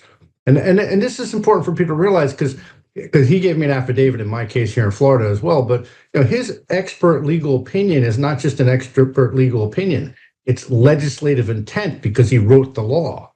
And the fact that the brakes didn't go on there, this is before the rollout, basically. It's in December of 2020. And the fact that the brakes weren't put on then is amazing. And there's just a lot of censorship about it. But look, a lot of people know that this is a bioweapon. They're just afraid to say it. And whether it's, most of our politicians are either coward, corrupt, or out of touch. Most of them I'd say are coward or corrupt at this point because it's hard to be out of touch, but some of them are still. But if I know it, they know it. You know it, they know it. So that's kind of a long answer to, I think I answered your question there. Yeah, I think you did. It always takes certain trigger moments. It's different for everyone.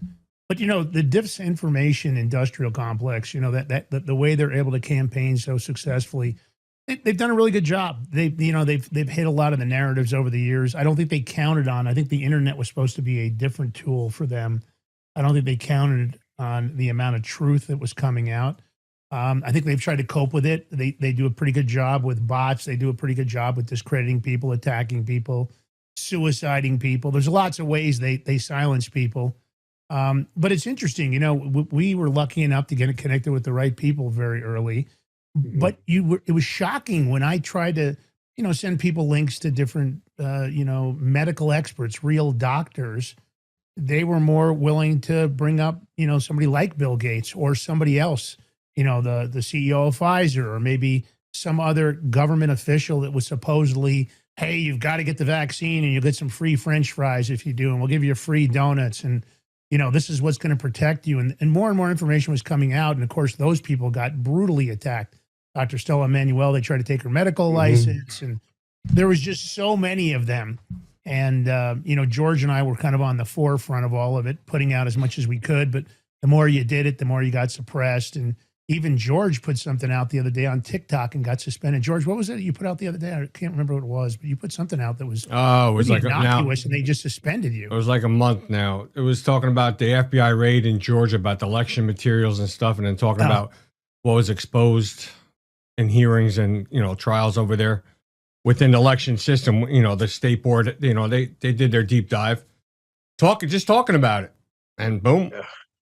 They knew the censorship. It's interesting. Let me make a statement here for you, Joe, and then I'll let you take it from there. It's interesting that everybody was boasting about, oh yeah, TikTok's going to be covered by the U.S. Don't worry about it. The suppression won't be there, and you won't find any more suppression on YouTube. We're going to do this.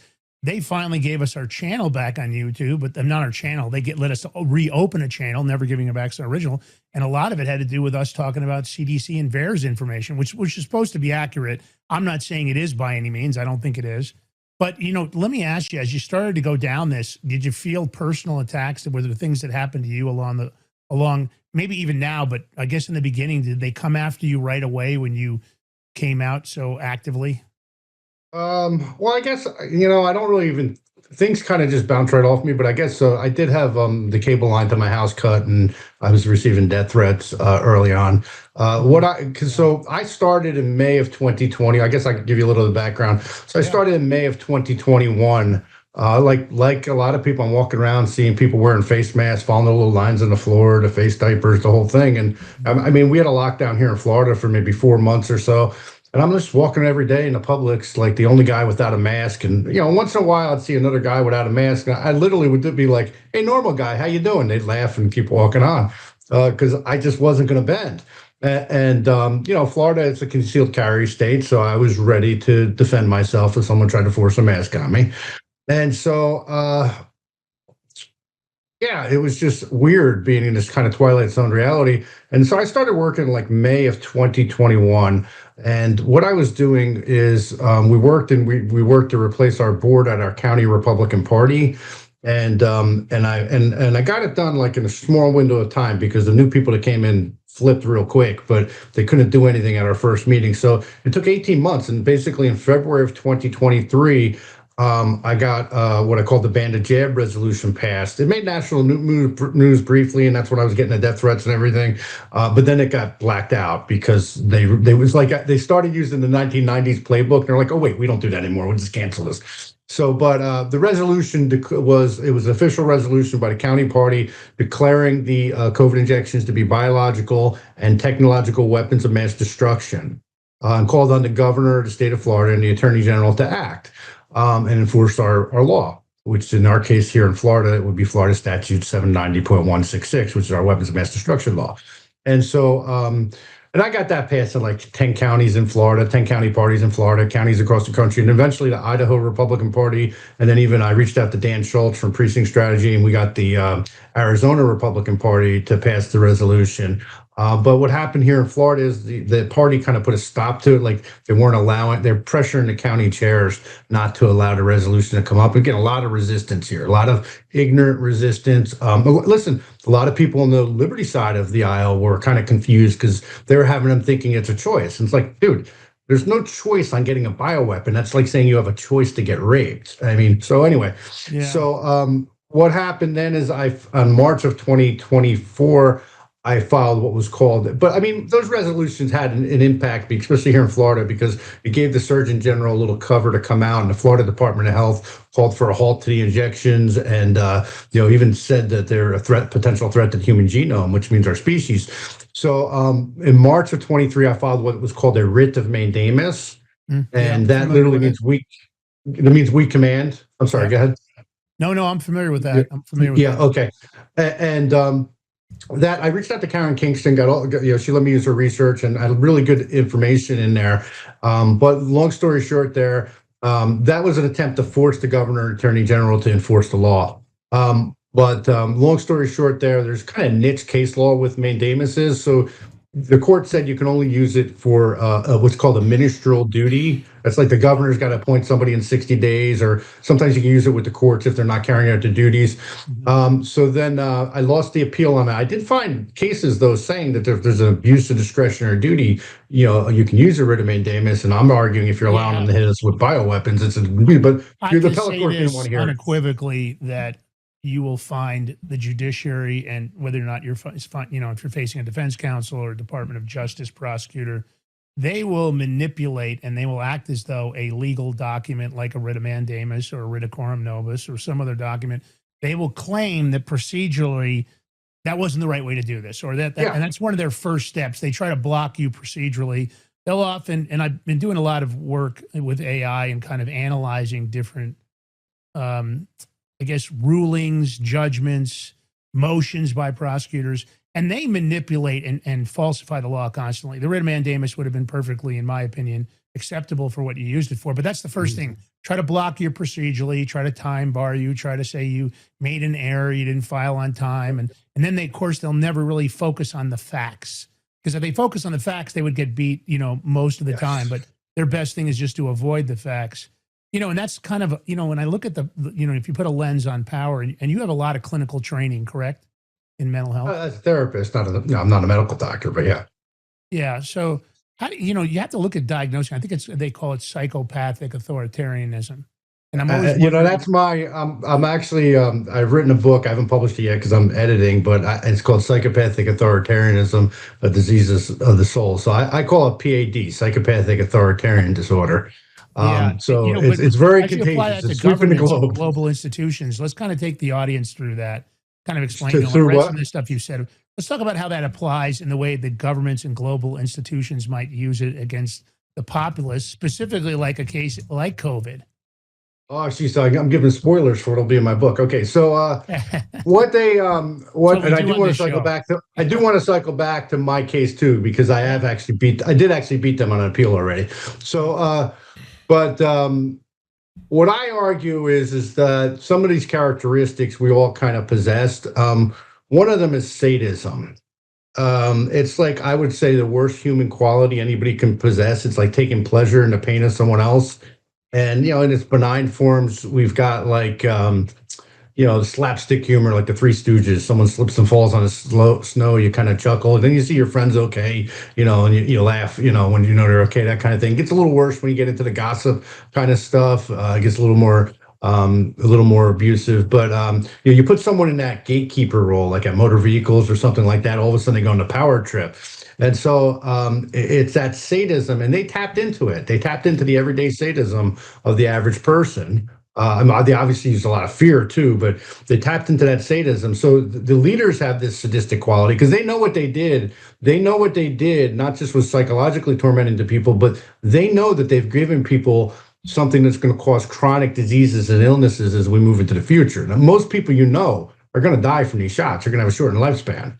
Now, I'm not saying they're going to die tomorrow, but I have a heart condition. I'm not going to live as long as I would if I didn't. And so you have identical twins. You give one of them asthma, they're not going to live as long, right? So they tapped into that everyday sadism. The sadistic quality is present in the leaders. You see it. They want to mock and humiliate you. They tapped into the everyday narcissism as well. And you got different types of narcissism. You got that communal narcissism, and that's where you need the recognition. That's where you sort of virtue signaling with the people, like posting the pictures themselves with the mask on social media or getting their injections and that kind of thing. Then you've got that kind of collective narcissism, which gets a little more abusive. That's the us versus them thing. You see it with the war and that kind of thing.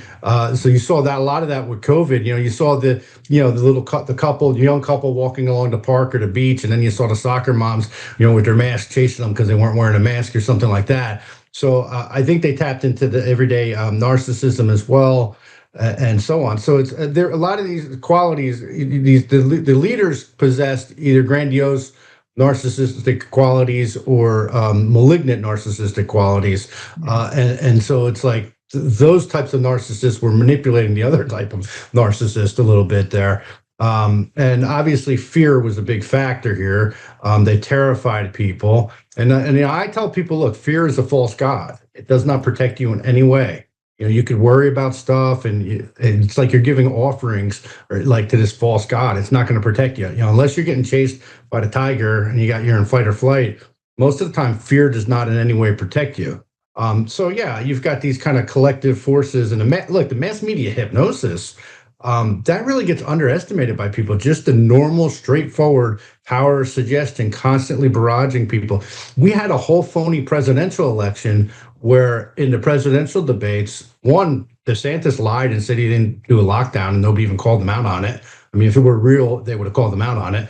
Two, nobody even brought up how deadly these shots were. So that in itself is an indirect hypnotic suggestion that it's not an issue. And that's why early on, I decided the reason we're not winning right now, and the reason we haven't won, is because other people are afraid to say it's a bioweapon. That's actually the winning argument, and that's why anybody that does take so much flack, because they can't look at the evidence.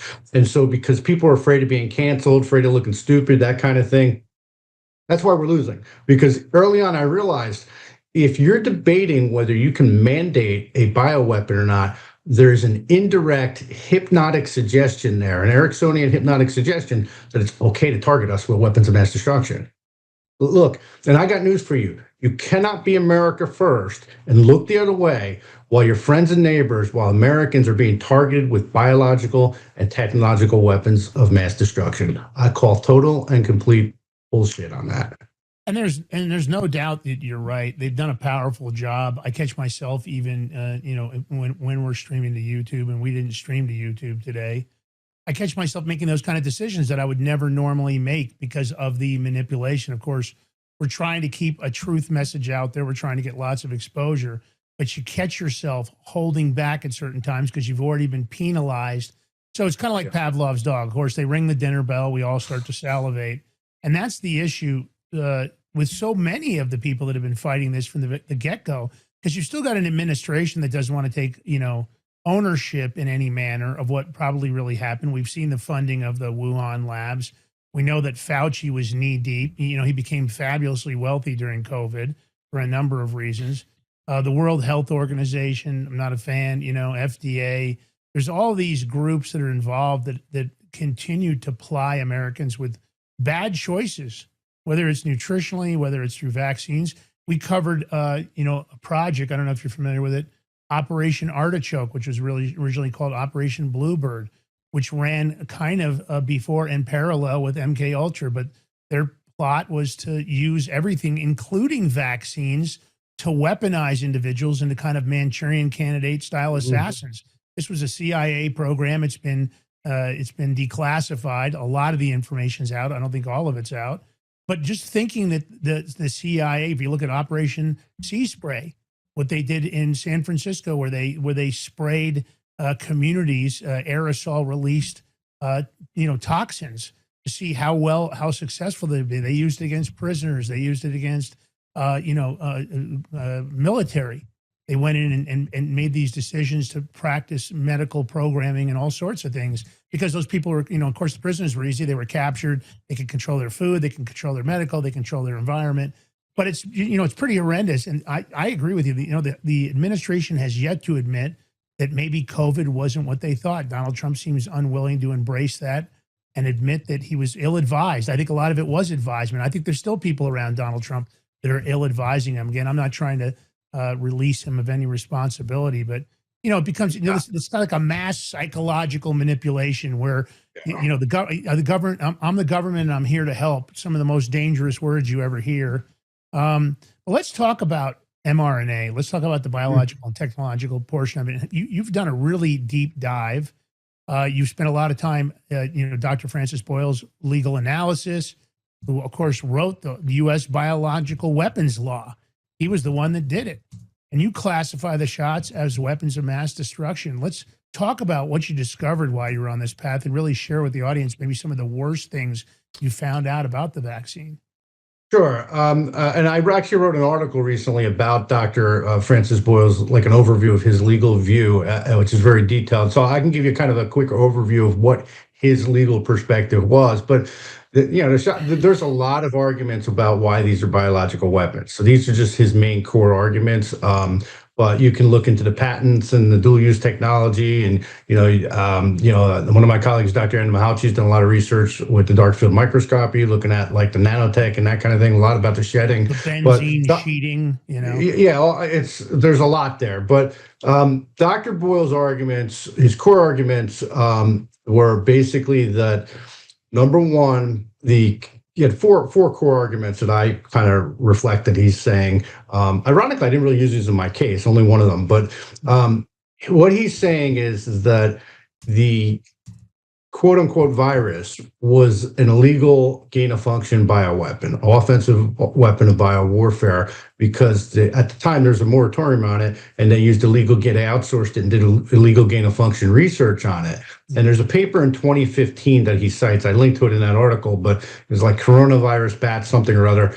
And he cites this paper in 2015 because it incriminates Walensky, Fauci, everybody at NIH and FDA, because they basically admit that they did illegal gain of function research on the COVID virus, SARS-CoV-2, whatever it's called. But and then because of that, they strengthened it basically, and that's not for peaceful purposes, and therefore that makes it a bioweapon. It's not for prophylactic purpose. You're strengthening it. That is not for peaceful purposes. And so that gain of function research made the virus a bioweapon. Is there any logical reason to ever strengthen a virus that somehow I'm missing? I mean, a virus is a serious virus. I wouldn't care if you're talking about Ebola, talking about monkeypox, you're talking about, the COVID. Is there any reason with these kind of viruses that they should ever be strengthened like that? Because there's lots of research that seems to point to the fact that they are doing it. And I myself am trying to figure out mRNA, when you talk about COVID, we never had that bat crossover. It never went into humans. It never made that jump up until it was weaponized. I just can't see why this kind of, this kind of research or development is even allowed anywhere, because why would anybody want to take a chance? Because, of course, we all think it was a lab leak. Maybe it was intentional. We don't really know the facts.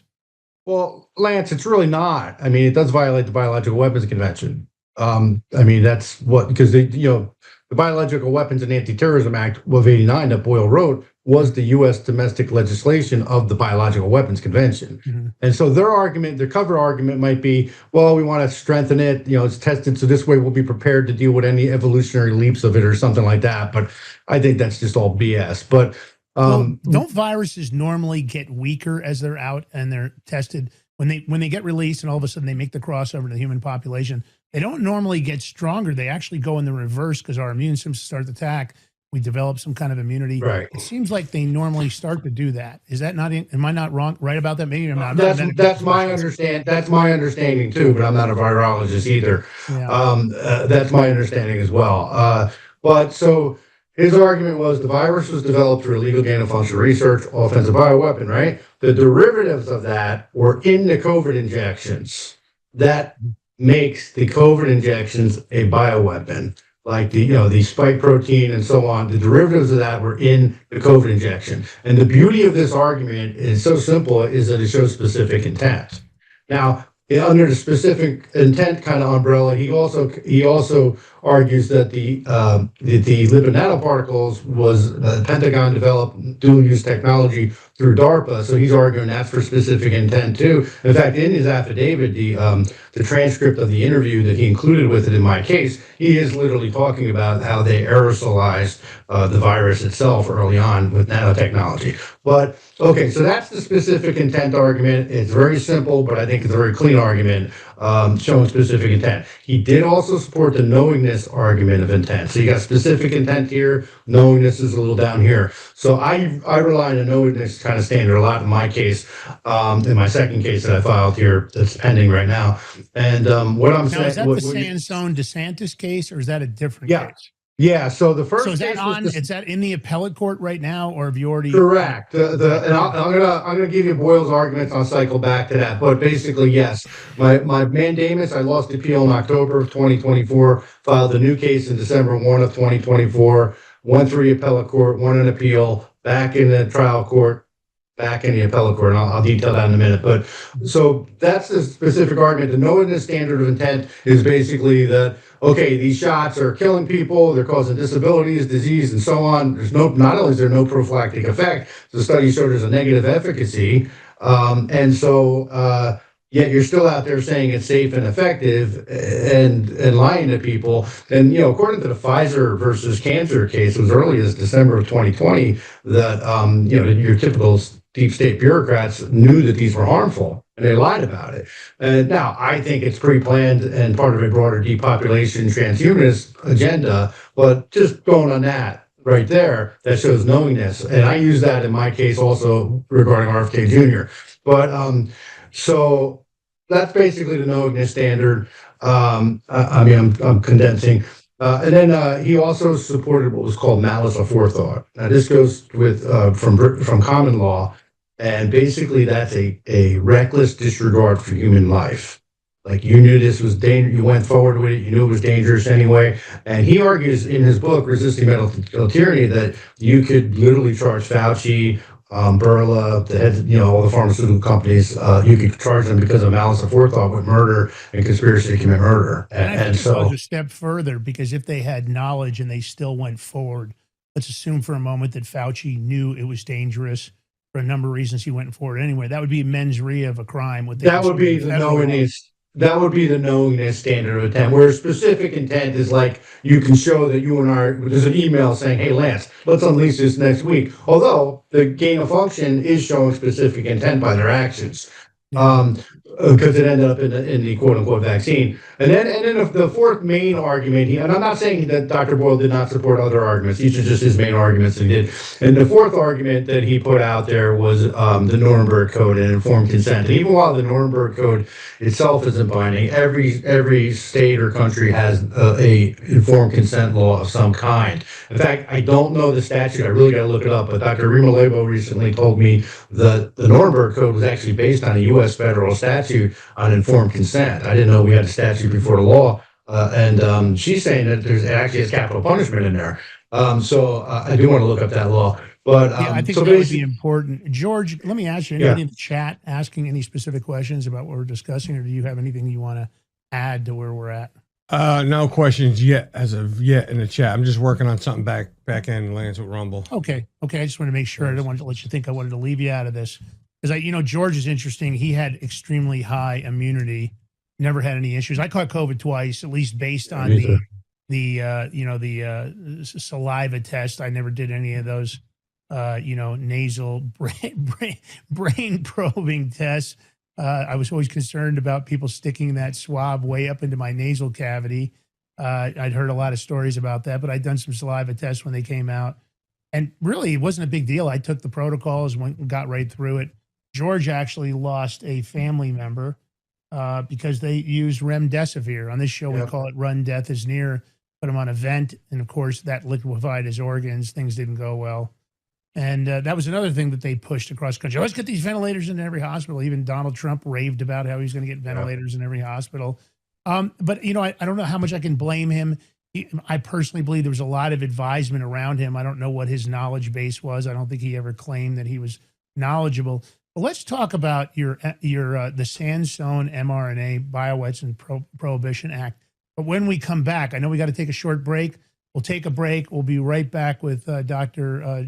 Joseph and of course, George Sansone and George Ballantine. So, George, take us out, brother. Stay tuned. Take the live link while we're on the break. Share it far and wide.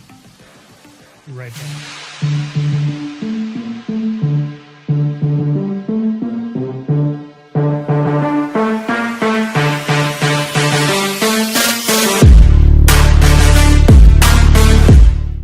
Are you ready to stand up for your community and support your local sheriff? Join the Constitutional Sheriffs and Peace Officers Association and become a vital member of the Sheriff's Citizens Posse. At CSPOA.org, we empower citizens like you through weekly webinars, arming you with the knowledge to back your constitutional county sheriff. Together, we can uphold our Constitution and ensure liberty and justice for all. Your community needs you now more than ever. Visit CSPOA.org and join the Sheriff's Citizens Posse today. Make a difference. Stand for freedom. That's CSPOA.org. Your country, your fight, your future.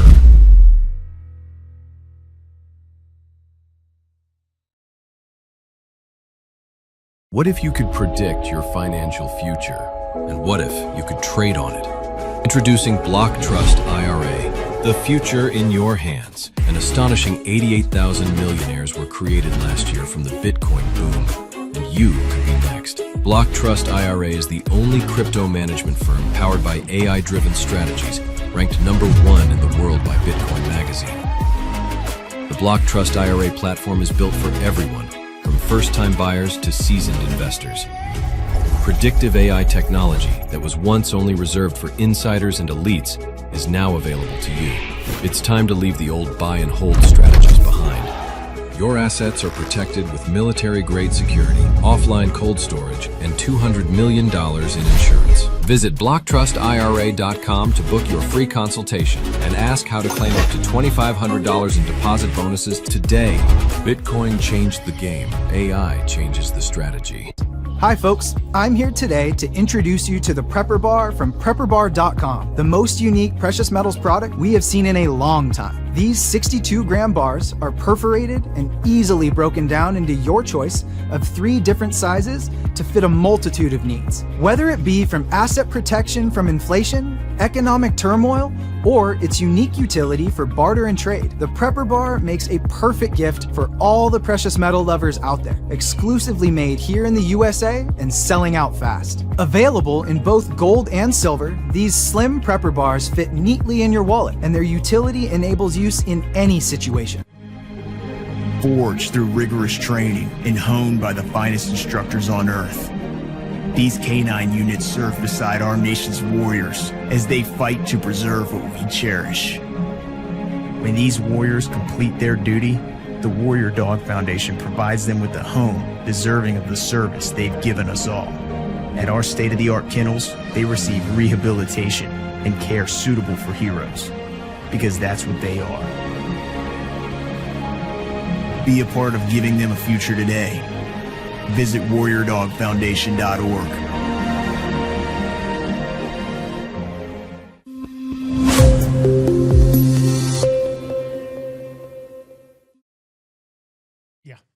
All right, welcome back to the Big Show. Here with your host, Lance Migliaccio.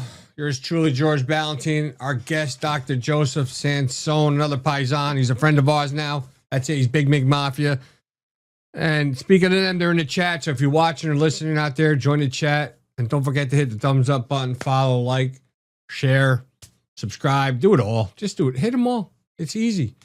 But let me go, because me and Lance, we got the perfect solution for the people who can't watch their crypto 24/7. I'm talking about BlockTrustIRA.com. They're bringing access to cryptocurrency wealth to everyday people.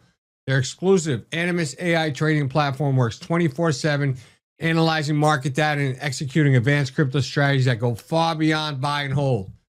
This sophisticated technology once reserved only for Wall Street insiders, and now it's available to you. And this system was named #1 crypto technology platform by Bitcoin Magazine out of more than 1,500 global competitors. Clients are already seeing over 250% on their returns,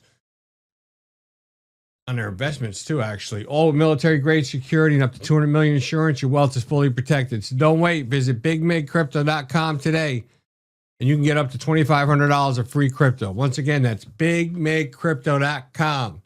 QR code's right in the screen. Take a screenshot. Save it. It'll take you there. But go there later, because Doc's about to reveal how DeSantis talks a big game in his state, but really are not pulling through. I mean, Doc, what is it? Who's the health guy that's in charge of the state? What do they call him again? Dr. Joseph Ladapo is our Surgeon General. Surgeon General for Florida. He talks a big game too. I mean, what's going on? Tell us. People, we want to know.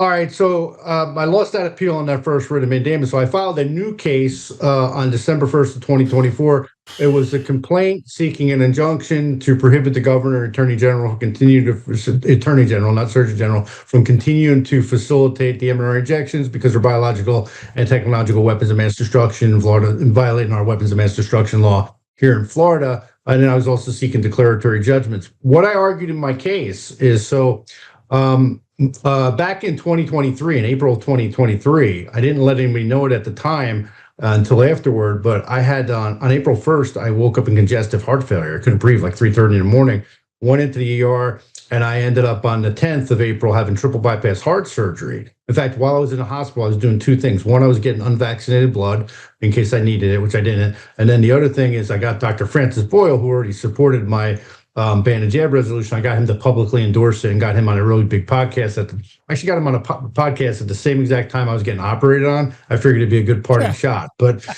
so though, like I said earlier, those did have an effect. The governor, the attorney general did, call for a halt to the surgeon general did call for a halt to the shots and everything. The Florida Department of Health on official bulletins, but nothing happened. So that's why I did the mandamus. And then, so, okay, we're in the second case. I'm in December of 2024. I had like 9 affidavits. I was just about to get another one from Dr. James Thorpe. I'm up to 11 now because I got 2 more when I went back. But so what happened is the court dismisses my case. And it had a bunch of reasons, said I didn't state a clear cause of action, etc. It even said, like, I can't try to force a prosecution. Now, nowhere in my complaint am I asking for a prosecution, so that didn't make any sense. So long story short there, I appealed on 8 issues. So some of them hardcore constitutional issues about the use of bioweapons and so on, but a couple of them procedural. And one of them is that I wasn't allowed to amend my complaint. So the court's saying I have a problem with the complaint. You should be able to amend it. And what happened is she did not dismiss my case with prejudice, which if they dismiss your case with prejudice, it means you cannot amend your complaint. You'd have to appeal it, right? She didn't do that, but she threatened me with sanctions if I continue to file more lawsuits, and said she would not entertain any further motions. So I immediately appealed it. And one of my arguments was I wasn't allowed to amend a complaint. So the appellate court, what they did on November 12th of 2025, they actually ruled in my favor. At first, I thought I lost because they dismissed the case. But then what they did is they dismissed the case and said it was still active in the lower court and I can amend my complaint, which is despite her orders, because they could not reverse and remand it because she didn't dismiss it with prejudice. So, the courts, I get it. I know what we're dealing with, but the First District Court of Appeal in Florida actually did the right thing there. They looked at everything. They saw a clear procedural off-ramp and they took it. And they said, no, he can amend his complaint. They sent me back to the trial court. So I'm back in the trial court here in November to December of 2025 now. And I do a short amendment on my complaint. What I did is I shifted from the weapons of mass destruction law, although I'm still saying it's a biological, technological weapon of mass destruction, and it's violating our constitutional rights. And I say which parts of our Florida Constitution. What I did is I used the Florida Health Freedom Law. We have a health freedom law here, which prohibits the coercing of any EUA product, face masks, mRNA injections, and so on. And so I'm arguing that the involuntary environmental exposure from the shedding is in fact forced or coerced injection. Now, Governor DeSantis, they fought on me. They filed a brief and argued to keep the shots on the market in my first writ of mandamus in the appellate court. But the last appeal, they didn't file anything because they never got served a summons because the court dismissed it before I can get one. Now, this case, what happened is my case gets dismissed again, and the court, she's saying I didn't state a cause of action again, which is, it was weak. But so then when I did my motion for rehearing, I even gave them a proposed second amended complaint curing any of her alleged defects. She denied it again. So back in the appellate court, I'm appealing on like 7 issues this time, most of them procedural. One of them is that this is a novel issue of great public importance. And, because this is a weapon of mass destruction causing disease, disability, and death, and so on, we need evidentiary development. So I'm in the appellate court. I filed my appeal on December 18th of 2025. 10 days later, on the 28th, I filed a 75-page appellate brief. I was trying to get it done by Christmas because I wanted to deliver it to DeSantis on Christmas, but I couldn't do it. I mean, literally, Christmas Eve, I was going from 9 in the morning till 3:30 in the morning on Christmas Eve, and then Christmas Day, I went from like 9 in the morning to 10 at night. I just couldn't get it done in time. So anyway, so what happens is the deadline for their answer brief was January 27th or 28th. I get a few days beforehand, the attorney for the state, for the governor attorney general, requests a 60-day extension, not 30, 60 days. So they need 90 days to answer a brief I wrote in 10 days. I did something right with it, I think. And so they've got till March 30. The court granted it. They've got till March 30 to do that answer brief. But so people need to understand that answer brief means the governor of the state of Florida is fighting to keep mRNA on the market. He could just simply sign a consent agreement. So I'm waiting for the answer brief. But one thing the court did that was good is they took judicial notice of my prior appeal, because this is the same appellate court. And so what happened in my prior appeal too is I filed a lot of supplemental authorities. RFK Jr. speaking in his official capacity, doing a press release, a press conference where he said the COVID injections were not effective for COVID or flu, but the risks outweigh the benefits. I argue in my first appeal that that actually shows criminal intent on behalf of RFK Jr. and the federal government from that point forward, at least. I also filed Dr. Ladapo's statement that the MRA shots are poison when he was speaking in his official capacity. So what happened here is I was back in the trial court now, and before this appeal, how I got dismissed was I did a motion for emergency preliminary injunction with an evidentiary hearing with 6 witnesses, and you have to list your witnesses, and this is important. You have to list your witnesses and your exhibits. I had a lot of evidence there, including like a study showing a 3-year mortality rate with my ejection fractions only 15 to 20%. I provided evidence of that, and a study showing a 3-year mortality rate. I provided a study with showing the shedding that half of the unvaccinated women had the MRA in them, and then stuff like that. But I also let me in ask my you list. this, DeSantis's position. Wait, one thing, because it's real important before you answer that question, because you're going to want to know this. In my motion for the emergency injunction preliminary hearing, I list my witnesses. I'm one of them because I'm going to introduce evidence. Dr. Anna Mahalcha, Nick Holscher, Dr. Zhivitz, Dr. Vila, and I also list there that I'm going to subpoena Surgeon General Dr. Joseph Ladapo in my case. And I think that's why I got kicked right out real quick again, because not for privileged information, but he has made public statements in his official capacity saying that these are poison. Okay, and he's part of the executive branch. So by me subpoenaing him, that splits that whole separation of powers argument, because no, he's the executive branch. He serves at the pleasure of the governor. And so my case got dismissed sua sponte again, and like she was supposed to do a futility argument. I have a lot of strong procedural arguments in this appeal. I think my case is stronger than last time. Sorry, go ahead. No, but that's what they do. Procedural's the weapon. They have to weaponize the system against you because usually it's out of ignorance. Of course, now that there's AI available, you can challenge them in a very sophisticated manner. It changes the whole dynamic. And it doesn't matter. That's the problem they have now, that people are using AI, because you might be able to write a very powerful motion. And you just have to, really double check, because AI makes a lot of mistakes, and it'll synthesize 2 cases together, and you'll think this is great, and you'll look up, well, that's not even a real case. So it will actually hallucinate, I think is what they call it, hallucination. But yeah, although it's gotten tremendously better, I used it, started using it about 2 years ago for some legal analysis, and I noticed it's made serious light speed jumps over the last 2 years. It's a whole different game now. It doesn't do as much of that hallucination.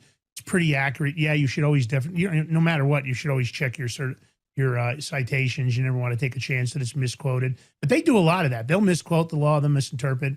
They try to use. They hope that Dr. Sansone is ignorant. They hope that he doesn't know the law. That's how they weaponize the system. Let's talk about the Sansone mRNA Bioweapon Prohibition Act. You've made a move into 3 states. I'm just curious, that we've got some federal congressional members that appear that they want to make a difference. RFK acts like he wants to make a difference. Are you getting any support out of the feds? Is there anybody that's jumping on board saying this is a great idea? Let's try to push this forward. No, I am probably I'm in like shadow ban hell. In fact, my X account was just hacked Sunday. I'm still trying to get it back. Coincidence as I'm going to the Netherlands. But no, not at all. I mean, look, people need to understand something. The FDA commissioner, he can pull the shots immediately. Is the power. RFK Jr. immediately stop the shots. He has the power to do it. It's been done before. Kathleen Sebelius did it with, in I think 2011 or 12 with contraceptives, where she made it like where underage kids couldn't get contraceptives without a prescription. She overruled the FDA commissioner. So RFK Jr. can pull the shots like that. Okay, so either he's a coward, corrupt, or out of touch. We know he's not out of touch. He knows these are a bioweapon. So I mean, somebody ought to introduce him. That guy who wrote that book, The Real Anthony Fauci. Might teach him a thing. But so I mean, they know. They're just so no. I have not. I was the resistance. It doesn't surprise me that you don't have any federal support. Right. Often when something is over the target and is going to fix an actual real issue, it seems like everybody scatters. They're all cowards on both sides of the aisle, and even the administration has got people in place. I expected more out of Pam Bondi and Kash Patel. For whatever reason, I don't know if they're being controlled. I don't know if they're not being allowed. Lance, look, I'm right wing. I've been right wing for a long time. I've never been on the left. I mean, I was right wing when Donald Trump was an open borders liberal. when he ran for the Reform Party, when he went on Oprah Winfrey to be his running mate. So, I was in the Buchanan campaign. So it's like, but I'm going to tell you, people should not fall into the game of being quiet when your side's in there. So it's like we're against A, B, C, and D when the Democrats are in there, but all of a sudden now we're going to be quiet on programmable money. We're going to be quiet on digital IDs and et cetera. It's like, no, you gotta. It's a uniparty, and you got to accept it. And never cheer for your politicians. What you do is you get out a stick and you beat them and you whip them until they do what they're supposed to do. That is your relationship to your politician, because these people are narcissistic sycophants that in the past they might have found somebody in office and corrupted them. Now they find corrupt people, run them up the flagpole. And look, we don't even know if the whole damn thing is fake with computer voting. I mean, come on, it's like trusting a slot machine. And I can tell you, going to these conventions, people will cheat right in front of you if they can get away with it when it comes to voting. Everybody will cheat. It needs to be totally transparent. Sorry, Lance, let me interrupt because I got a question from Jackalope Stacey. They want to know, what do you recommend to detox from the spike protein from the vax, or did you? I'm not a medical doctor. I mean, I kind of know a lot talking to them, but I don't think I should give you any kind of medical advice like that. I mean, Dr. Animal Hauchi's got protocols out there. Dr. Peter McCullough's got people got different approaches, and different things might work for different people. But I don't think I should really say what I think on that too much.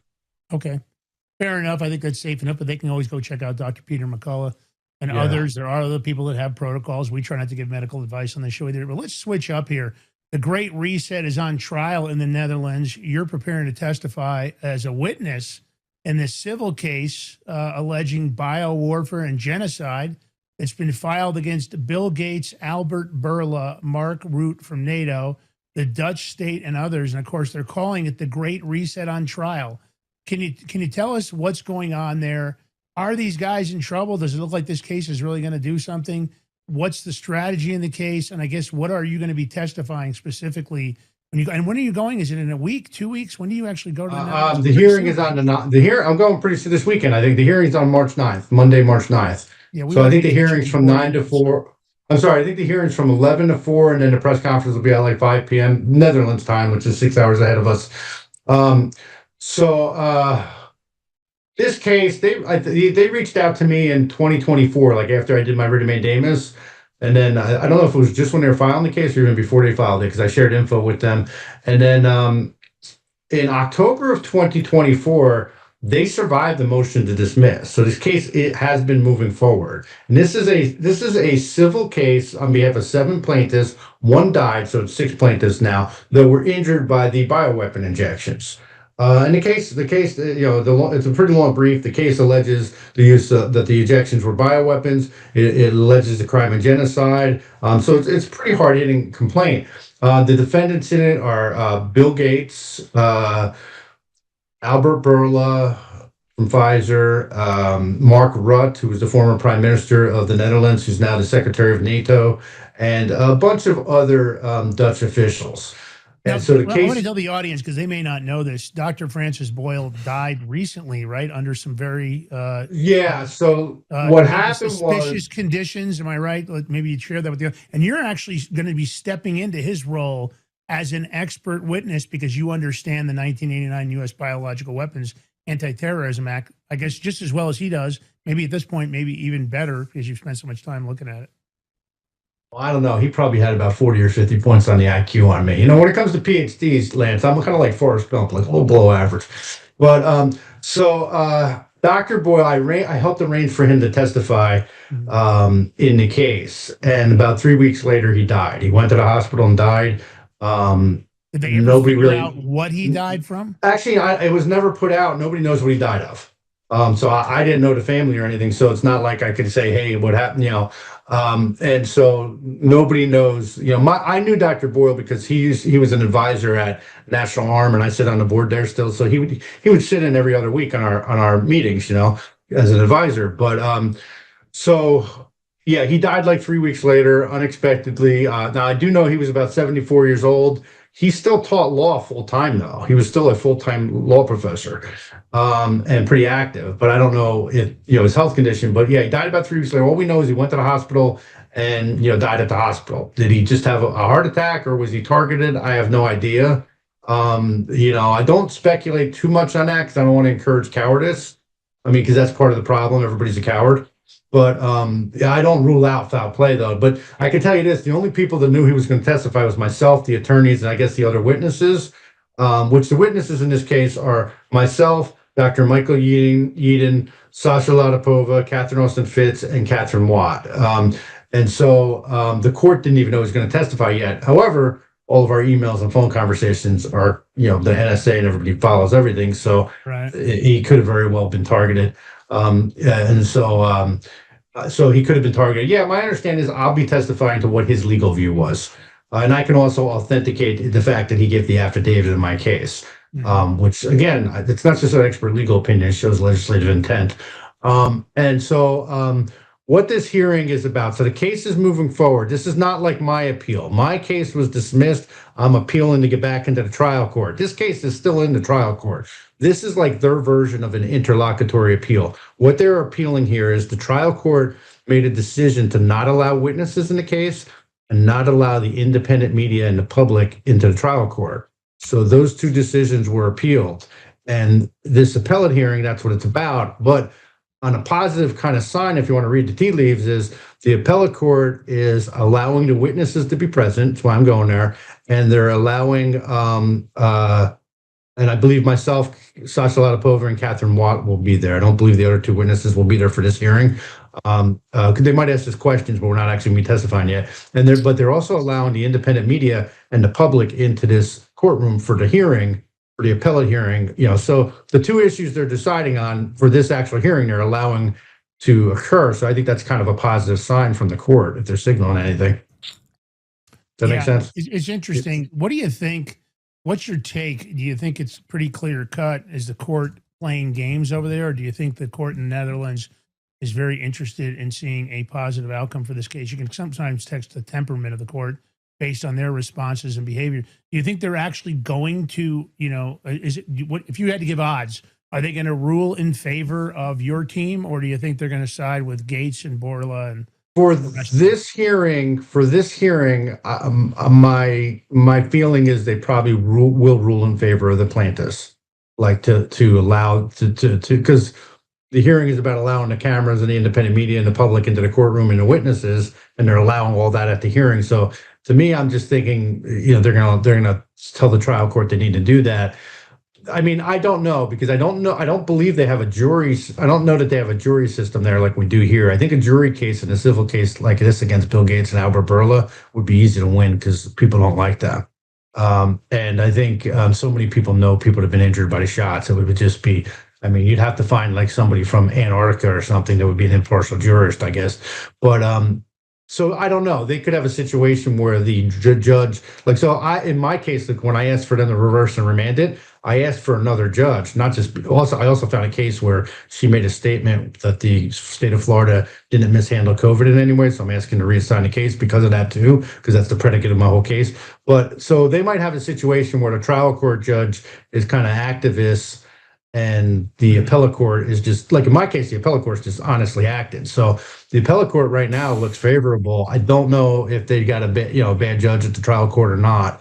But that sometimes you can run into that. The issue is you got a judge who's just not doing things right at the trial. Then you go to the appellate court, they do, it's like a good cop, bad cop thing, and you go back and forth. But I feel good about this appeal. I don't know about the overall case, but I think public opinion does affect things. And I actually posted the live stream for this Netherlands hearing coming up just today, if you guys want to steal that and share that later at any point, because that's on the 9th, so people can actually watch the hearing. When is that hearing?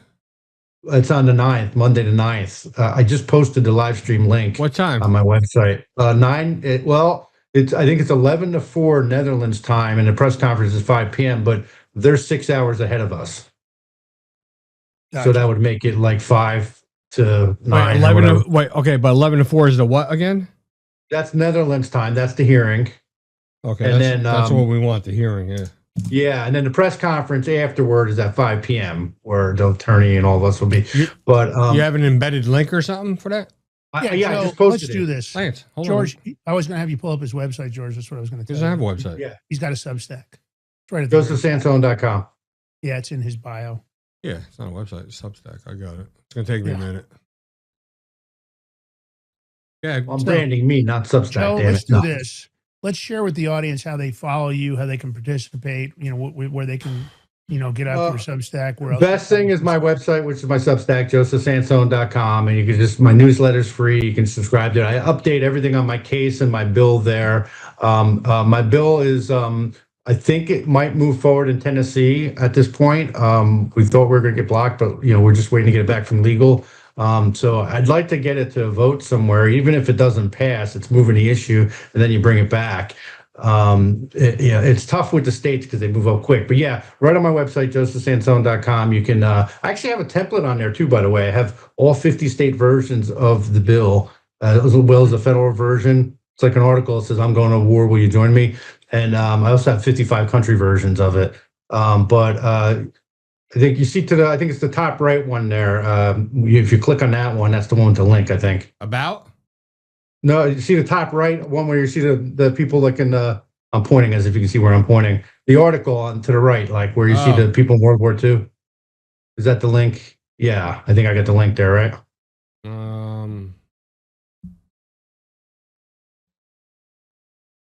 Oh, you know what? I'm sorry. Go back, and it's a little further down. I didn't pin it up top. My apologies. No, click back. Like back to the main page. Sorry. No, it's okay. I was just reading something on it. Yeah, scroll down and you'll see like right there, Netherlands link. Yep. Where? Live stream for Netherlands. It was it's got that same picture. Yeah. There you go. Oh, that's Sorry, it guys. right there? Okay. Yep, that's the link. So if people want to follow that case and see, I think to answer your question, how it's going to go, I think the more exposure we can get, the reason they censor this stuff is because they don't want public opinion, but the more exposure these guys get, my case too, but certainly this case, because, nobody likes Bill Gates or Albert Bourla, the more exposure it gets, I think it's going to influence, public opinion influences the court. And if this case can break through to censorship and in the Netherlands here, and enough people are paying attention, and the court already ruled, by the way, that they do have jurisdiction over Bill Gates. Like he will have to appear at some point. I mean, if he brings stuff over there, of course they should. But so who's going to be there? Just Bourla? Is Gates going to be there in the hearing? I don't know if they're going to be at this hearing or their attorneys. At some point, they will have to appear in the trial. I don't know if they're going to be at this hearing, but the court has said that they've got jurisdiction over them. They will have to appear. So, I mean, that might be a positive sign for the trial court that they've done that. And so it's,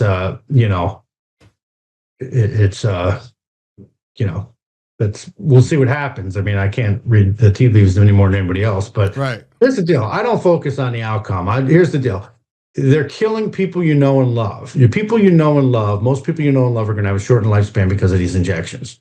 Okay, it's still going on. They're still giving, and guess what? You get injured from the shedding. There's an indirect, effect because of the shedding. There's studies that support that. And so, I mean, it's like sitting here and watching your family members being raped and pillaged, and you're just going to sit there like a little girl. I mean, you're going to die. Get over it. Now the question is, do you grovel on your knees like a coward, or stand up like a man and a woman and fight? And I'm just not going to look the other way. I can't. It's not in my DNA. Yeah, and I think that's the right attitude. That's exactly what you have to do. Listen, Joe, I really appreciate you joining us today. Hopefully people go out and follow you. They'll follow what's going on in the case, in the Gates case. Maybe they'll catch that hearing. Hopefully these people will face accountability eventually. In the meantime, I guess we'll have to just keep fighting the fight that we're all doing on a daily basis. We appreciate it. Absolutely. Can I ask one question before we go? Please. Yeah. George, is that hair real? It's not that I'm jealous, but is it real? I'm just curious. hair? It's just too good. Yeah. Yeah. His hair is perfect. He's got great Bastard. eyebrows. I'm good not hair. jealous, bastard. Yeah, the guy, Lance, the I guy like has you the better good for hair, some man. reason. Lance, I like you better for some reason. Yeah, well, You got less hair than me. The follicularly challenged have to stick together, Doc. So Yeah. that's how it is. Yeah. Your hair's beautiful, George. I'm kidding. Thank you, It's Doc. beautiful. No, I know. I don't believe me. It takes a lot to offend me. Not too many people can, but no big deal. Well, I'm very All right. offensive, but yeah. Joe, Guys, I thanks so appreciate very you. much for joining us today. We really appreciate it, man. Thank you. Yeah, have a good one. Listen, if you guys like the show, take the short form, take the long form, share it far and wide. You know what to do. And if you love the show, you can always do a Rumble rant tip, or you can join and do the $5 subscription. Whatever you can do to support the show. We always have overhead, and we appreciate everything you guys do. George, last words, my brother. Lance, you didn't say in the beginning. I understand because the tech issues has us all flustered, but it is Wednesday. It's hump week in my life because I am single. Some say it's hump day. Whatever. Enjoy your day. Stay safe out there and vigilant. You don't know what's going on, and stay blessed. I love you guys. We'll catch you tomorrow morning. I might have to let it drop. Said got it hella big, had the money back again, like said had the money. Are you ready to stand up for your community and support your local sheriff? Join the Constitutional Sheriffs and Peace Officers Association and become a vital member of the Sheriff's Citizens Posse. At CSPOA.org, we empower citizens like you through weekly webinars, arming you with the knowledge to back your constitutional county sheriff. Together, we can uphold our Constitution and ensure liberty and justice for all. Your community needs you now more than ever. Visit CSPOA.org and join the Sheriff's Citizens Posse today. Make a difference. Stand for freedom. That's CSPOA.org. Your country, your fight, your future. What if you could predict your financial future? And what if you could trade on it?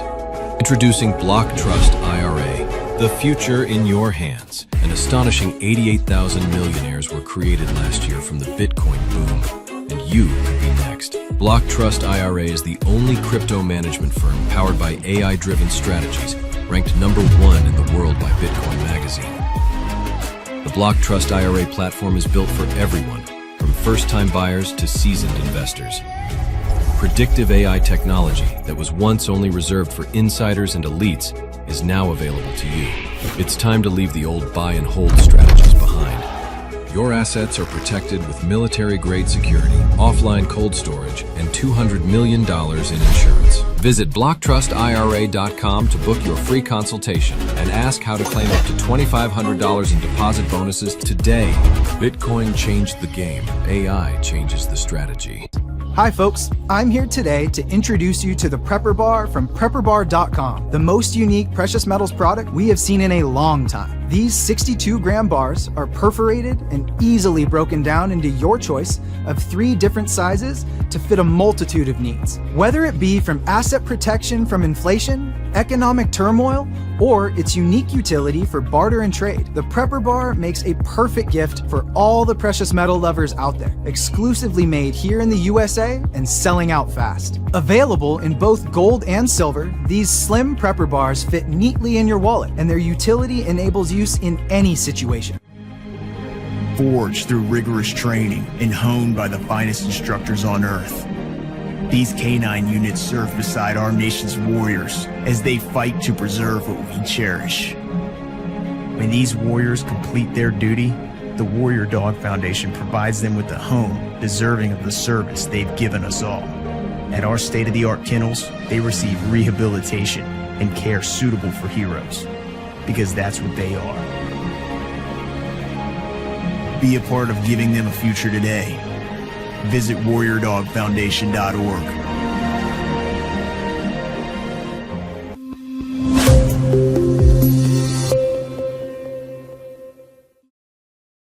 All men are created equal, that they are endowed by their Creator with certain unalienable rights. Life, liberty, and the If liberty means anything at all, it means the right to tell people what they do not want to hear.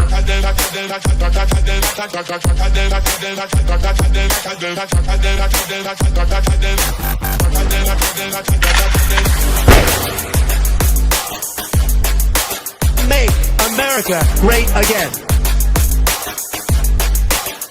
The Big Mig. Well, welcome back to the Big Big Show. Of course, I'm your host with Lance Miliaccio and my co-host, George Ballantine. Rise and grind, edge of the knife, baby. It's how we do it. George B., good morning. Are you ready to drop some truth bombs, buddy? Are you ready to go all in? How is it? I am. We're on there. I'm looking at it. Let me see. AV is good. Live is good. I see us in Rumble. We're good.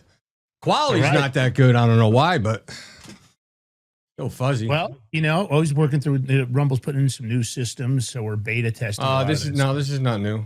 Oh, I thought this was the new. I thought this was the new beta test. This is not the new bit. No. Well, you know what this show is all about. Kill them with the truth and bury them with a smile.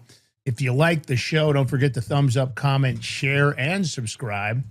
Check out tomorrow morning. You definitely want to check out the #1 crypto show on Rumble, the Crypto Power Hour. You want to learn crypto from the bottom up. We have education pieces. We have advanced information. You name it, newbie or advanced, that's the place to be for crypto on Rumble.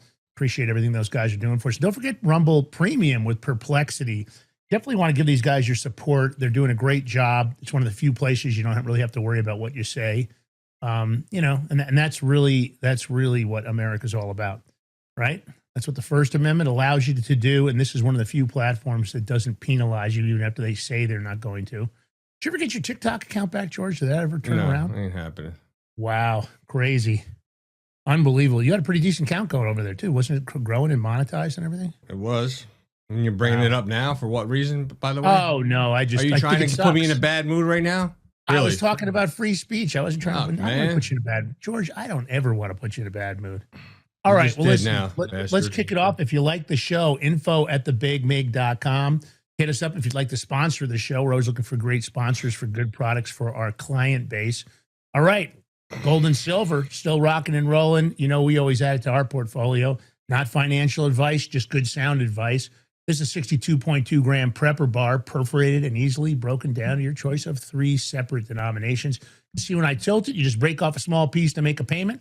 What's it for? Asset protection from inflation, economic turmoil, diversification, or of course, it's extremely unique utility for barter and trade. Prepper bar is unique. You can't walk around with a 1 ounce gold coin unless you got some place to chop it up. I mean, at the end of the day, if you got to make a payment of the dollar at $40 trillion in debt, I still don't see this administration paying our debt down. I don't know what the game plan is for that. Just in case, have a few of these in the sock drawer, maybe in the gun safe. Listen, they come with an assay report, so no counterfeit gold. And there is a crap load of counterfeit gold coming out of eBay right now. I just read another article about it. They're seeding these bars. They're hard to tell. And they're just bringing them in from China and India, and they're passing them off as the real deal. So be careful. The guys at Genesis Gold Group have decades in the business. You can do your IRA in gold and silver. You can just make regular investment, or you can buy some prepper bars, exclusively mined and minted here in the great US of A. And they're always selling out fast. They've got them in stock, though. They just got to restock in both. So head over there. Head to thebigmigbar.com. That's right, thebigmigbar.com. Use all caps prepper, PREPPR. That's PREPPR. That'll get you 10% off on the silver, 5% off on the gold. Or you can call 888-526-7154, 888-526-7154, or use the QR code. George makes it easy. Just take a snapshot, go there after the show, but don't go there now. That's it, baby. Thebigmigbar.com. Yep. You want me to sing? Break me off a piece of that prepper bar. I thought you might go a cappella there for a minute. I don't know what the fuck I'm thinking right now. I'm just looking at, I don't get it. I'm looking at the Rumble screen where everybody's viewing it, and it's coming out like, I can see it's fuzzy. I don't know. You guys see it's fuzzy? Let me know in the comments. But what I'm sending out to them is crystal clear. Yeah, no doubt. So shit like that, it just aggravates the fuck out of me, and I just want to break the goddamn screen. But look at the shirt. Yeah, that's George's OCD. What is that? What is God going on over there? all things, baby. Wait, what is that? Go. God over all things. I like it. Where did that come from? That looks new. I don't think have I seen that before? It is new. Yes. You getting more swag in the stat. Where'd it come from? Did anybody in particular? Did the guys over at? No, it didn't come from anybody. No, he didn't. By the way, not yet. Nothing yet. Okay, I just wanted everybody. It's fuzzy. They're telling me it's fuzzy. All right. Heavy topic today. On this show, let me say this because we get some liberals who watch the show, and I appreciate they give us an opportunity. Conservative values. That's how we believe on this show.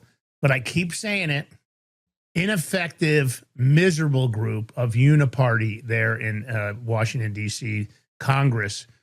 Look, I'm not going to disagree. There are policies on both sides of the aisle that make a little bit of sense, but very little sense. And the American public appears to agree. Less than 15% approval rating. I'm calling it DC's most hated club. And today, yep, top 10 reasons we hate the scum in Congress, both sides of the aisle. That's how we're going to do it. We're going to talk about all of them. We're going to talk about why and what triggered this. You know, they always talk about they're going to be transparent and they want, you know, they of course, they've been after Donald Trump and the DOJ about the transparency in Epstein. But talk about the pot calling the kettle black, George. So first of all, 15% approval rating. I don't know if that's the lowest in history, but that's sure a pile of shit. You ought to get fired for that alone. You know, and of course, these are lying, you know, self-enriching, low integrity swamp scum. That's what they are.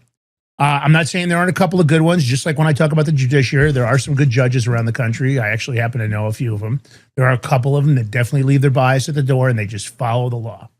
And I'll give them credit for it. It's probably an uphill. It's probably like a salmon going upstream when you're in the judiciary and you're not going to go along with the status quo.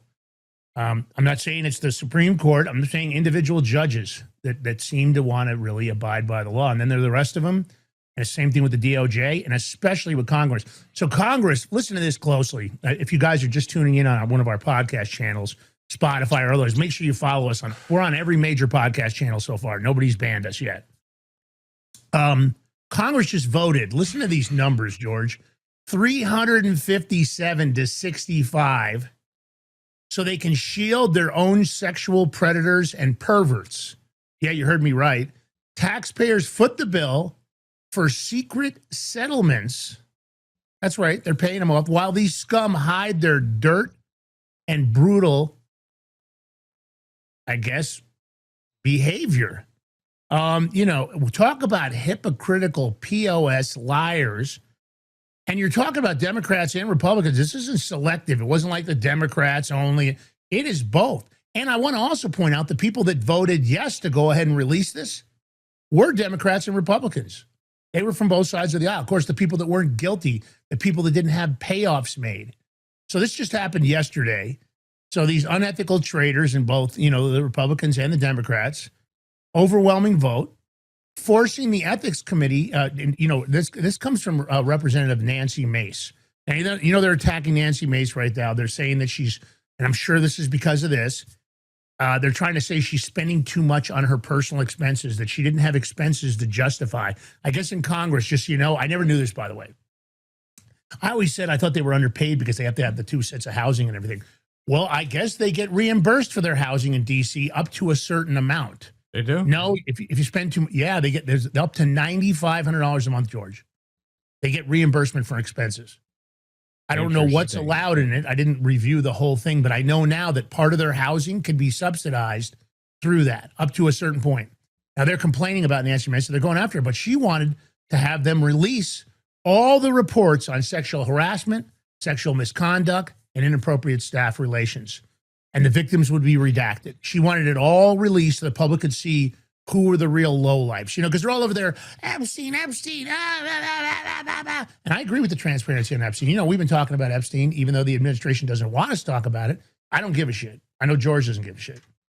My argument is that why do they think they should even be allowed to hide this? Why do we have to put it to a vote when your money is paying these settlements? Now, for example, here's one just for you. I guess Representative Tony Gonzalez, he's a Republican from Texas. He sent explicit sexual messages to one of his former staffers, Regina Santos Aviles, who later died by suicide. I guess she was the woman that I guess burned herself to death, self-immolation. And that was in September of 25. Now, he admitted the affair in March 4th, calling it a lapse in judgment, because the ethics committee launched a probe into potential rule violations. But both parties' leaders claimed transparency would chill the victims from coming forward. And you listen to this, even though they want to redact the victims, their bullshit excuse is that you know, if they know it's going to be released, the victims are going to not want to come forward. We got to protect the victims. No, that's not what it is. Come on. Do you really think a victim's not going to come forward, especially if their name's going to be redacted? So they're colluding to cover up predators. They want to keep all these taxpayer-funded settlements hidden, which I guess that's all paid, via the Office of Congressional Workplace Rights. That's who puts the money out, the Office of Congressional. So you can't find out why they're putting this money out right now. We don't know who did it. We don't know who's a creep and who isn't. Well, we kind of know who's a creep now. We know the 357 are probably creeps, and the 65 that voted yes are the non-creeps. So you might want to look that list up. It was too many names to give you. I saw Lauren Boebert on the non-creep list, which I really thought that was great. But look, these are the same crooks talking about the Epstein files and how they have to be released. Are you taking my line that I posted on freaking X and stuff and True Social, bro? You're taking my line, aren't you? No. Yes, you are. Man, what was your line? Go ahead, give it to the audience. What was your line? By the way, I went off on Facebook, True Social for the because of this? For the last 2-3 days with Dune. I didn't even read your post. With Dune and Ken Paxton and Cornine and everything, telling Trump not to do that stuff. But first of all, you had 78 female Democrats in Congress that blocked the release of the sexual misconduct reports. 78. Shame on them. Same 78 bitches that are yelling about Epstein. Yeah. They're the loudest voices that were screaming, release the Epstein files, all voted to, now this is in general, all of them, just voted to bury the sexual harassment files of the members of Congress. If that doesn't tell you uniparty, I don't know what the fuck does. Excuse my language. It's kind of upset. It's just crazy. Why shouldn't the audience be upset? You guys are paying harassment and who knows what else, claims that have been filed against. First of all, I don't even know why we're paying this. Why should we pay for something they're doing that's, in my opinion, not part of what their job description is? I don't want to pay congressional members to have sex with interns or affairs or send dick pics or whatever the hell they're doing. That's not what they're supposed to be doing for me in Congress. I'm trying to get them to pass the acts that are going to protect our voting rights and are going to fix our election system, but they don't want to do that. But when it comes to their own perversions, when they get caught, they don't want the American public to know that. Now, if you guys don't think this is absolutely awful, if you do think it's awful, I suggest you call your congressional members today, and I'd leave them a scathing message. Something like, you perverted fucking scumbags, not voting to pass this, covering it up. That's why America hates you. Because I got to say something. You're going to see how Mason, and she's right. I think with a 15 or less % approval rating, and some people are saying it's less than 10%, that means all of us. That means liberals, the nonpartisans, the conservatives. That means we're all thinking the same thing about Congress. Georgia said it. 1776 maybe is relevant here. We should vote them all out, or we should just maybe start from scratch and say, you know what, we don't like the job you did. Everybody in Congress is fired. We're going to start from scratch. We think you guys all suck. So let's play this from Mace. And I think what she says here is so accurate. You guys think it's accurate? Join in the chat. You say it's accurate. And your job today, I'm not even going to ask you to post a live link. I'm not going to ask you to support the show any more than I did in the very beginning. Your job today is to call up and leave a message for him and tell him this is why America hates you. You guys are lying, cheating, philandering, perverted scumbags. I think everybody should call their congressional members. I'm going to do it. I'm going to call all of them, and I'm going to leave a message on the voicemail because they never answer anyway. I'm going to leave a message and tell them that they're perverted, lying, cheating scumbags, and that's why the entire country hates them. All right, go ahead. Let's play the clip first. Hold up. Now, this is Lauren Boebert talking, not Mace.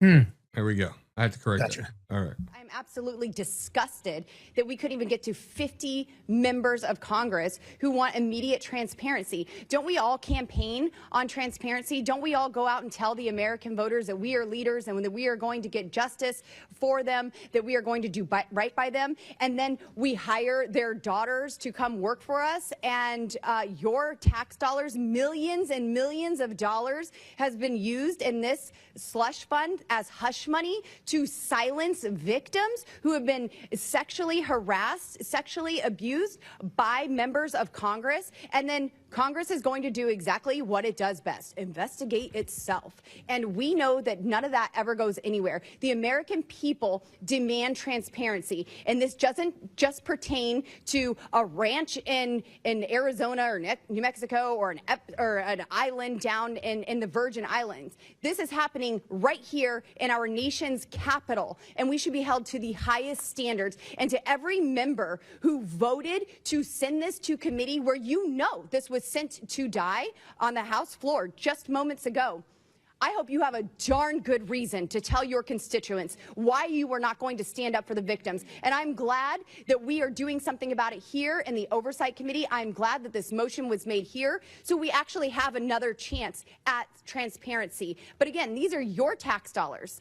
These are your tax dollars that were used to silence victims. They have been settled with victims. And to the members who voted against this, go home and tell your daughters what you did today. Go home and tell your daughters what happens in the workplace, no matter where it is, in your hometown, in your nation's capital, and tell them what you did to help continue to cover up decades of corruption. I am absolutely in favor of this motion. Yeah, and I thought we had the clip from Mace. I thought I'd actually saved it. I don't know. My mistake. I thought I'd grabbed the right one. Was that me that grabbed that clip, George, or was that you? It was me. I thought I'd grabbed the right clip. I had it saved. Mace came out and said there's a reason that America hates Congress. This is a reason why they all have what they have to say to us. And they're right. Because this is just the pot calling the kettle black. They've been up there, oh, Epstein, because, of course, they're hoping that somehow there's a smoking gun in there against Donald Trump. And so far, I haven't seen anything that proves that. Not that I'm defending Donald Trump at this moment. I'm just saying this is ridiculous.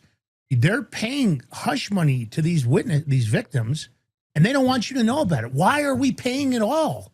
If they want to get caught doing what they're doing and harassing anyone, and I don't know, it's probably men and women both. I mean, can you imagine Nancy Pelosi drunk?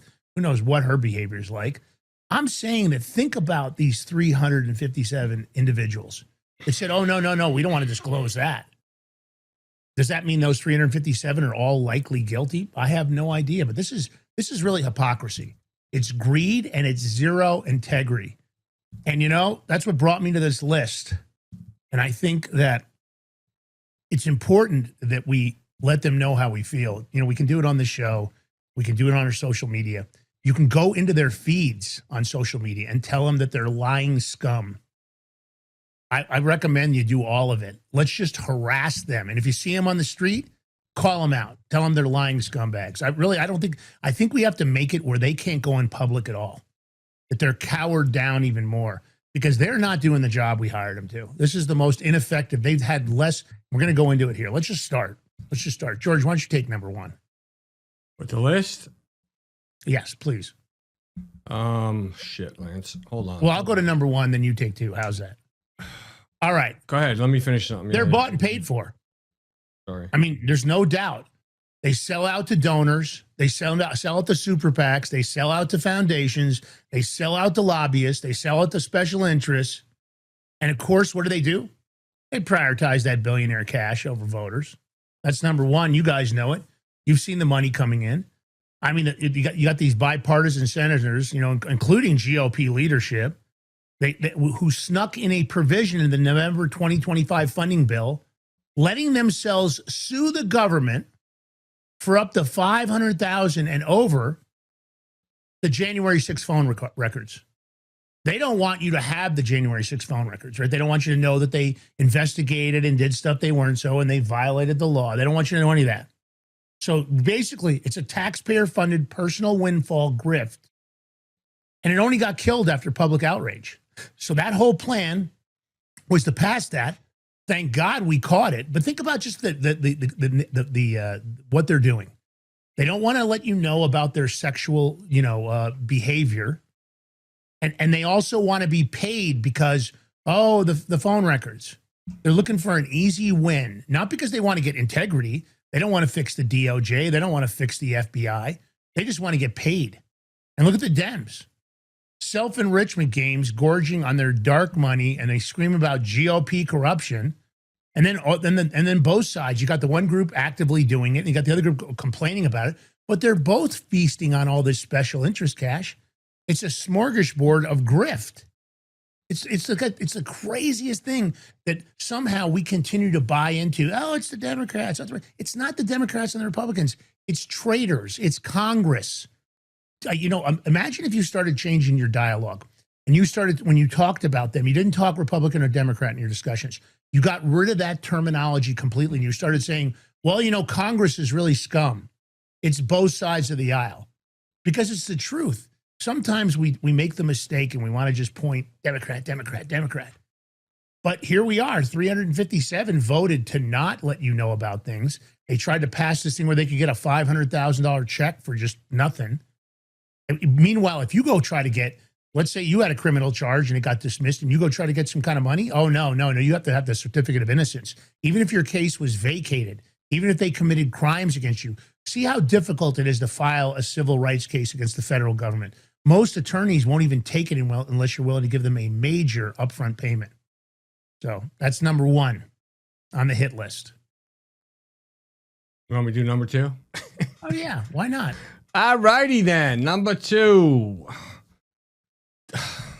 We've seen this time and time again, people. They're insider trading, cheats, profiting. What? Off of secret intel that you never have exempt from real rules. You'll never get it. You'll never get that secret intel. No. Well, maybe you might be lucky somebody, if they're a close friend with them, but you'll never get it. So they're liars. They trade stocks on committee info. And there's no one better than Nancy Pelosi herself. And they know she's been doing it for how many years? And has there been any consequences to her? None. So I'm going to give you, we go after everybody now. So let me give you a Republican example. We have Rep. Scott Franklin from Florida.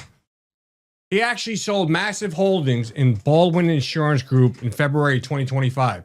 This is after pre-Congress ties. And he was sitting right there on the oversight. He was part of dozens of GOP members that were beating the market in 2025. And it's not made up. It's all there in black and white. Now, Democrat, just look at Pelosi. But you know what? We got more. Rep. Cleo Fields. Hey, George, I want to point out for the audience, Unusual Whales, the website, is where you can track a lot of this stuff. That's where a lot of this data comes from. Unusual Whales. If you want to look at the insider trading skullduggery, that's where you go. Go ahead. Thanks. Rep. Cleo Fields from, he's a Democrat, Louisiana. He bought somewhere between 1 million and 5 million in NVIDIA stock in June of 2025. Now, this is all during the tech regs and committee influence. And you had multiple dens, including high performers like Susie Lee, ranking in massive gains on tech and health stocks. You think they just get that lucky? You think because they're in Congress, they have the luck of being good stock traders? Did they ever lose? You don't hear that because you don't see it because they don't. Because they're always winning. Because they sell before the loss comes in. If the regs change, and they know the regs are going to change, they get right on the phone. They start texting their significant others, like Nancy Pelosi texts her husband, and that's what they do, right? And see, to me, this is again one of those things where if you did it and the SEC find out, you'd already have a criminal case on you. And that's the point. Let's say that your husband worked for a company and he found something amazing coming out. There's an acquisition of another company. And all of a sudden you go out and buy a big block of stock and they find out, you're hit. But no, they get to do it right out in the open, like no big thing, just scamming and jamming. And that's what I think is the awful part about a lot of this. The rule of law. Yeah, you might as well, you know what? I'm going to get some toilet paper. It's going to say the rule of law on it. And that's what I'm going to start wiping my ass with, because the rule of law, it's garbage. We might as well just go full out criminal mode and forget these statutes. Maybe if 335 million Americans all started committing crimes all simultaneously, they wouldn't even be able to handle it. But that's what I mean. They get to do it every single day, no consequences. I mean, these guys are straight up thieves and embezzlers. They're stealing taxpayer money. You saw it with USAID. They're corrupt traders that they're pocketing funds that are meant for real help. They're involved with the Somalians. They're involved in the theft in California. Nobody can find the high-speed rail money. I mean, here's the Republicans. They load spending bills with fraudulent earmarks, and they face, there's all these ongoing probes, allegedly. Nothing ever comes from it. And it's just public corruption. It's all campaign slush funds and misuse of campaign funds. You donate, you go want them to get elected. They take the money, they do something else. So, USAID comes out with something and they give it to Chelsea Clinton, or they give it to one of the NGOs of George Soros, and then George Soros funnels it back to them into their campaigns. They make sure that his NGOs are flush. They make sure you suffer. Democrats? Okay, how about Representative Sheila Cherafoulis McCormick, Democrat from Florida? She was indicted in November of 25. You guys probably remember this, for stealing and laundering $5 million in FEMA COVID funds for her campaign. And of course, she went on a personal luxury spending spree like a giant diamond ring. If you guys remember, she tried to Photoshop. George pointed it out on one of the shows. She tried to Photoshop it out of her photo, out of her congressional photo. She's looking at maybe 53 years in prison. I'll bet she'll get some kind of a smoking deal. If you did it, you would have been facing 53. They probably would give you 20. In this case, watch what happens. Pay attention to this case when she gets sentenced. I'll bet you she doesn't get hit as hard as she would, because she's probably saying, I'm going to go public with all the stuff you guys did. And they're probably going to give her some kind of a sweetheart deal. That's it? George. Oh, I'm taking turns, George, with you. I like to take turns with you, buddy. I don't even know what the hell we're doing. What are we at? Well, I'll do this. Just do the next one. I'm typing something. So look, you're talking about tribal partisan hacks, obstructionist liars. You know, none of them want to compromise, right? There's always gridlock's a weapon. There's all the, you know, oh no, we're not going to do this. We're not going to do that. I got Thune doing nothing, you know. No, he doesn't want to do the Philip. Oh, Philip, I don't have any support. What? What is Thune going to do? Nothing. So when in a minority, the Republicans, what do? They flip, right? They just jump into whatever. Oh, I better move over here for now, and I better move. Meanwhile, we were supposed to have Congress and the House. Everything was supposed to be great. Oh my God, we won both. Everybody was cheering, right? All that cheering, garbage. We got nothing. It's all brinkmanship, you know. And what do? It's all obstruction of power, right? It's all obstruction for power. They don't want to stop the spending. They don't want to give you legitimate voting. They'll just stand around and huff and puff. And then when the media camera's on them, well, you know, we're going to investigate, or we're going to do this, or we're going to subpoena. Nothing. Garbage. Democrats, Hakeem Jeffries. I cannot stand Obama light. I want to grab him by his ears and give him a headbutt. Honestly, if it was legal, I would. And he's the Democrat from New York. He torpedoed that GOP bill, if you guys remember, in 25 with the shutdown threats over the ACA subsidies and partisan demands. He didn't want to talk about USAID, but neither side budges, right? It's always like this. Oh, it's them. Oh, it's me. Oh, it's who? It's They're pointing all over the planet, but yet it's them. It's the people in Congress. They suck. Do you know this Congress has passed less relevant law than any other Congress in history? That's already in this first year of Donald Trump. That's how much they suck. They can't get anything done. Lance. Yes, sir. Oh, I was looking at the Rumble screen. It's because there's a delay. You're still talking. I didn't hear nothing. Oh, I'm sorry. I mean, well, look, they're worthless. It's ineffective dead weight. And they really accomplish jack shit. They're lazy cheats. They collect $174,000 a year at their base pay. You just heard about how they get to charge for expenses. Who knows what else they've given themselves. And they get nothing meaningful done. Look at the GOP. They're talking about that and they're acting like that they're not at fault for the 2025. This is a record low bill passage period. We've had endless shutdown fights. Oh, we're going to shut down the government. We won't have any funding. Nobody's going to. That shutdown garbage, I'm sick of it. I'm sick of these giant bills just stuffed with all this trash. I mean, listen, they can't get any immigration law really passed. They won't support the law that's on the books. There's no economy fixes. It's like total incompetence. I've said it before. I think we need to have an outside agency, not a government agency, an outside group that the American public controls. Then I think these people need IQ tests. I think if they can't pass a certain level of IQ, like you heard Newsom the other day, he said he got an 800 on his SATs total score. Is he really that stupid? And then he claimed he couldn't read. I mean, if that's actually, and I'm not saying it is true, I think that was him just posturing to get votes from some low-level IQ thinkers, I guess.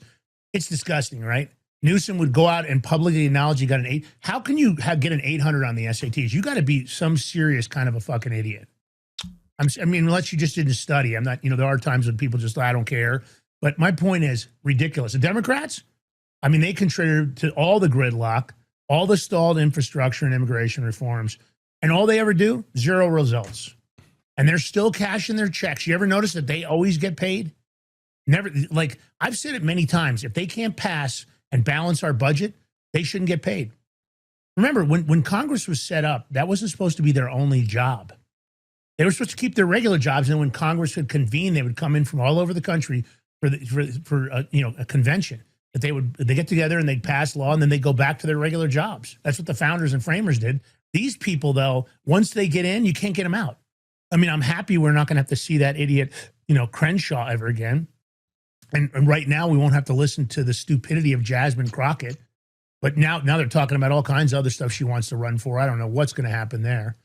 You saw her complaining. She was one of the ones that said, there's no election fraud. There's no first thing out of her mouth. They're cheating. No, they hate you, Jasmine, because you're a moron. And listen, the stupidity in Congress, I'm not saying there aren't some bright people in Congress, but there are a lot of really low IQ bottom feeders. They couldn't get a job at a regular company. They'd be fired because they wouldn't get anything done.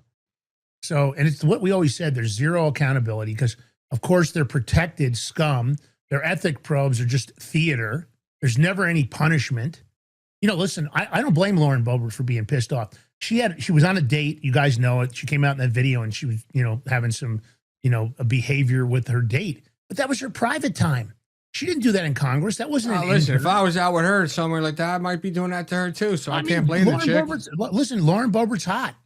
I think she's hot. I get it. I think it was more because she was smoking weed. Listen, I don't care what she was I don't know. doing. Maybe she. But it was in her personal private time. She wasn't going after her interns. She wasn't sleeping with somebody that you're going to foot the bill to keep them quiet. Look at Corey Mills, Republican from Florida.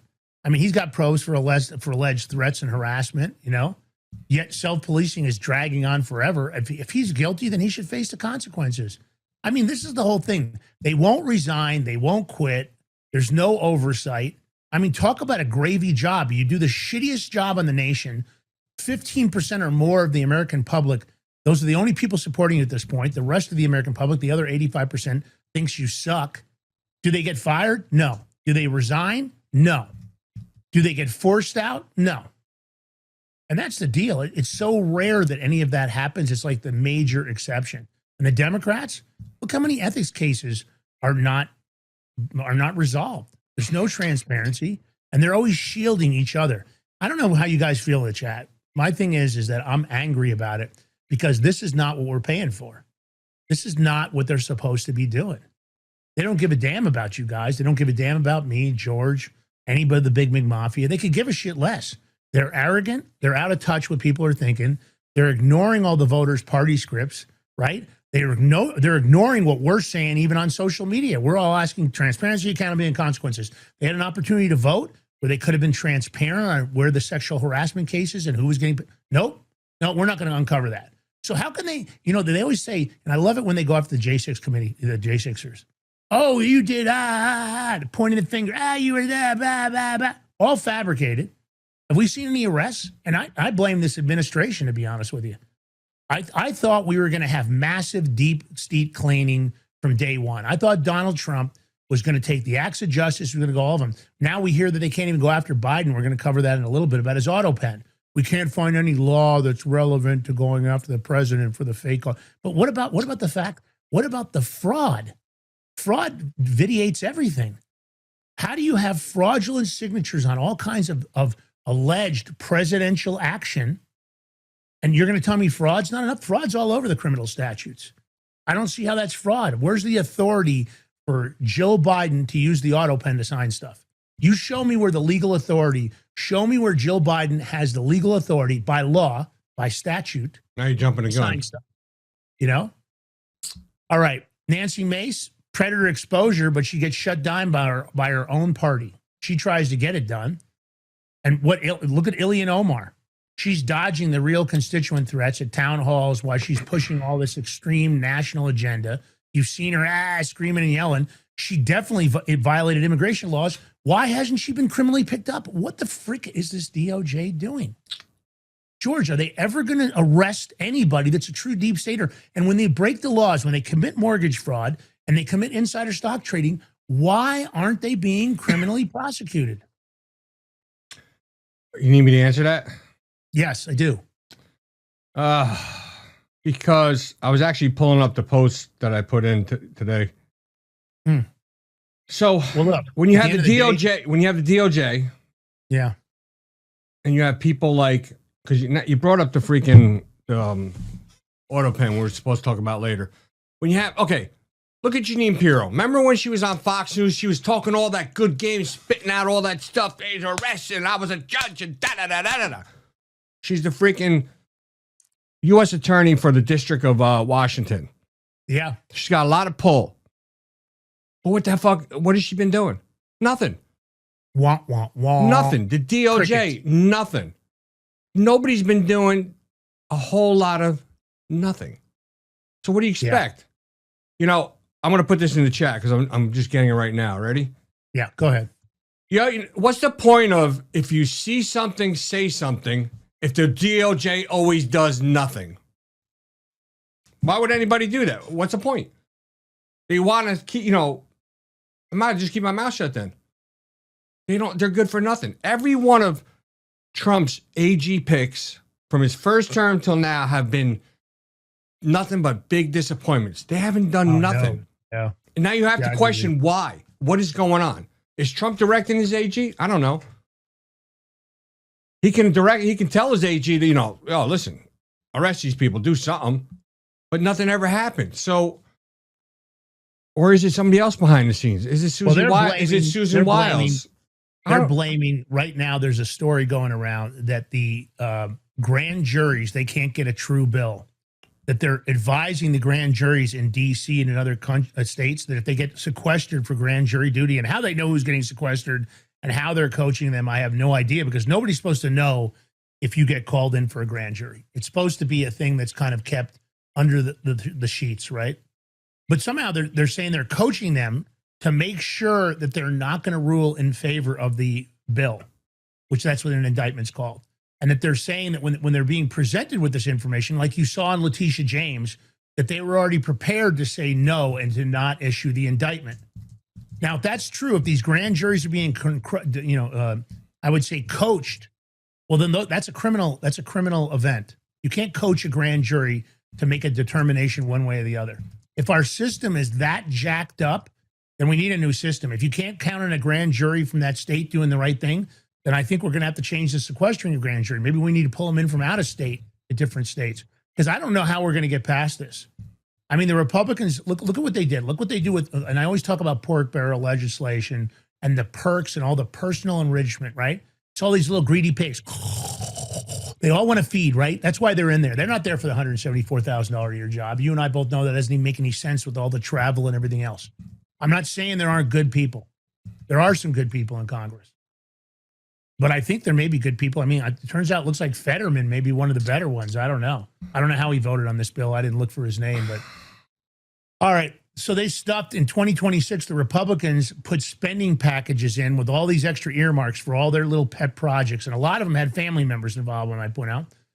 That's part of a $15.5 billion with a B in local pork. And that goes across both parties. Now they're rallying. They tell you, oh, we got to cut the waste. But meanwhile, where's all the pork barrel legislation?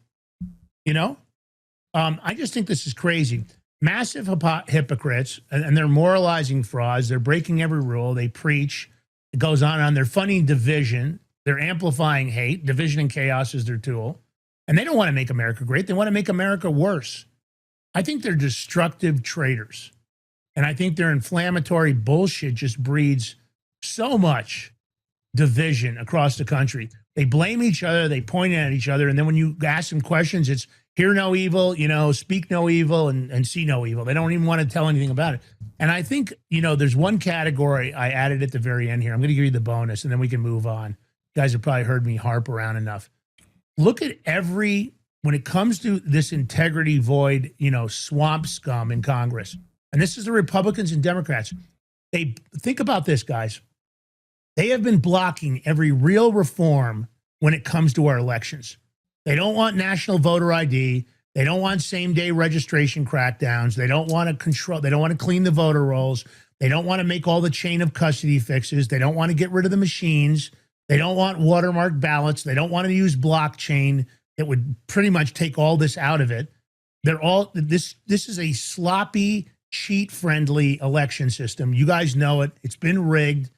And they've gotten caught. And they always talk about voter suppression or voter racism. but the fraud is just piling up. Look, listen, you had fraud all over the country. I'm not even going to go through all of it. I've got a list here. It goes Massachusetts and Pennsylvania, and we're seeing more and more come out. But what are they doing? Thune and the rest of them? Nothing. They don't want to fix it because both sides of the aisle are benefiting from the cheating. They got caught with their hand in the cookie jar, and they're telling the American public, oh, safest and most secure election in United States history. You're safe. Don't worry, your vote counts. How does your vote count when it ends up in a shredder or ends up in a waste bin?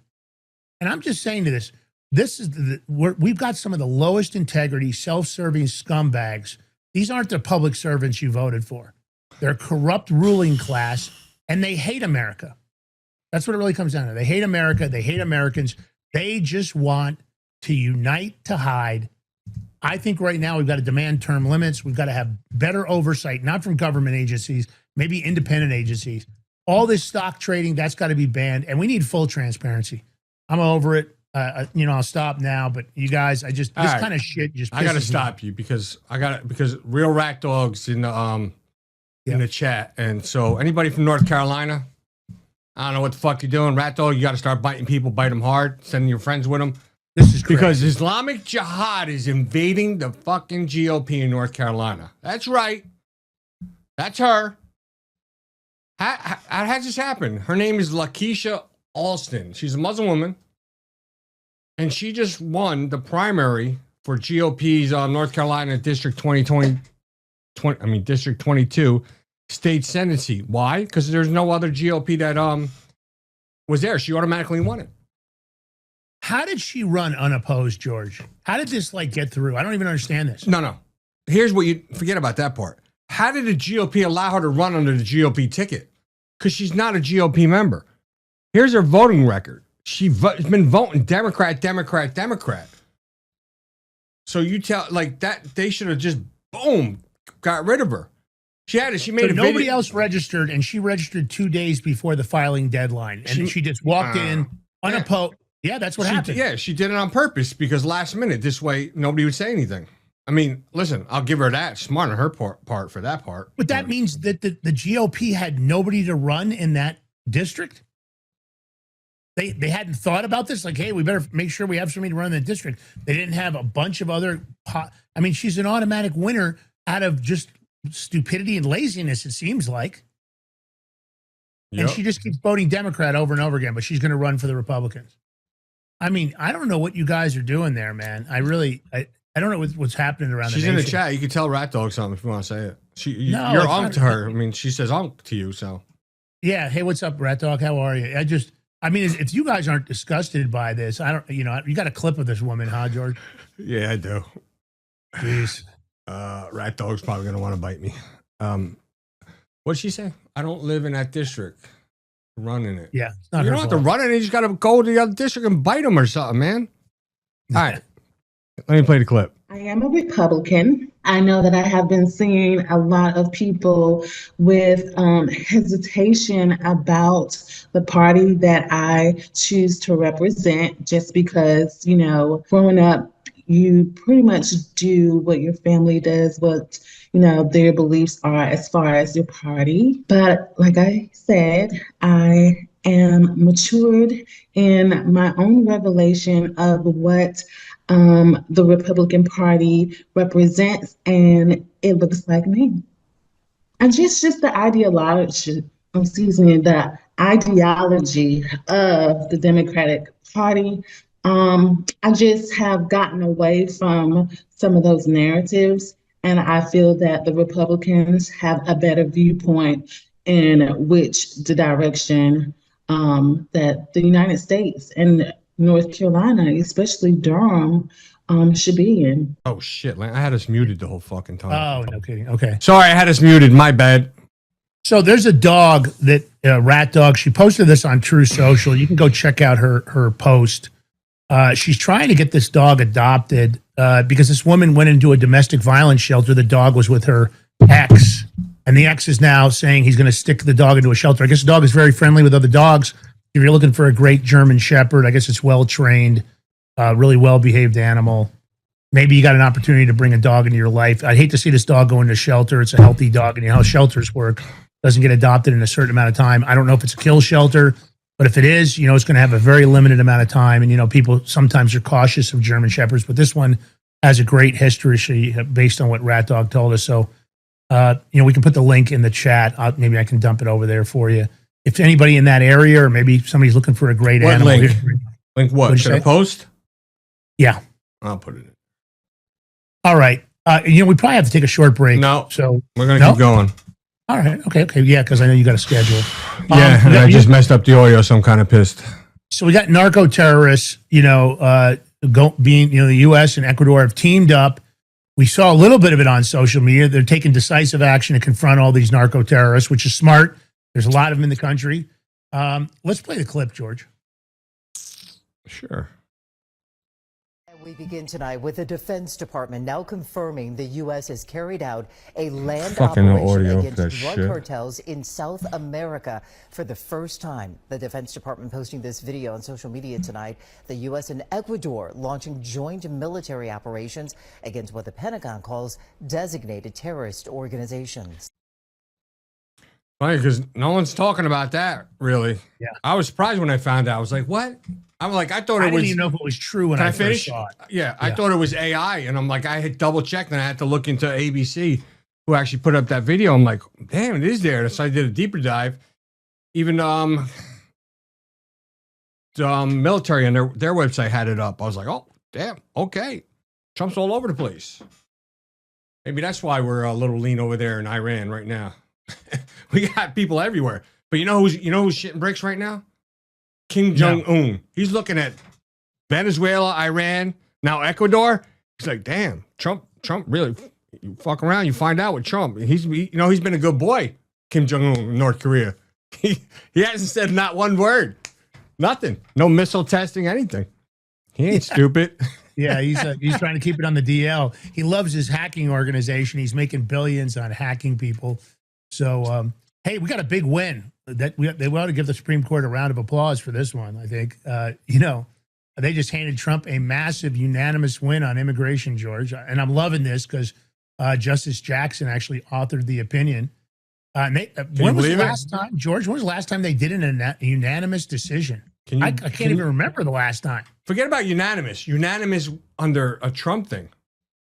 Yeah, that's even probably unlikely that's ever happened in the history of Trump. And listen, I'm glad they got this, but Justice Jackson, the dumbest one of the bunch really dumb as bricks, wrote the opinion up.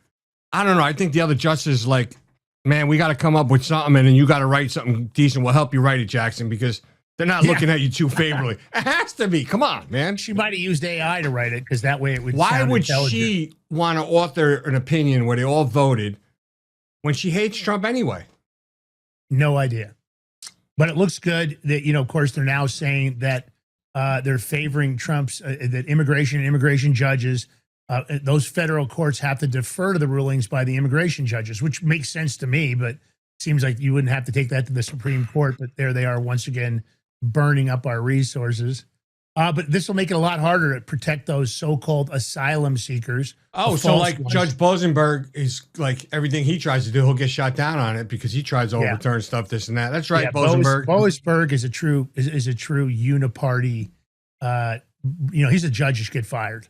Yeah. This lifetime appointment thing, that's the problem. You end up with a guy like Bosenberg and you can't get rid of his ass. All right, I got to do this next one, Lance, because this is badass. Yeah, this is good. This is badass, everybody. This is guy Aaron Spencer. He's from Arkansas. I don't know if you remember. He was a father who was accused of killing a sex predator that he found with his missing daughter.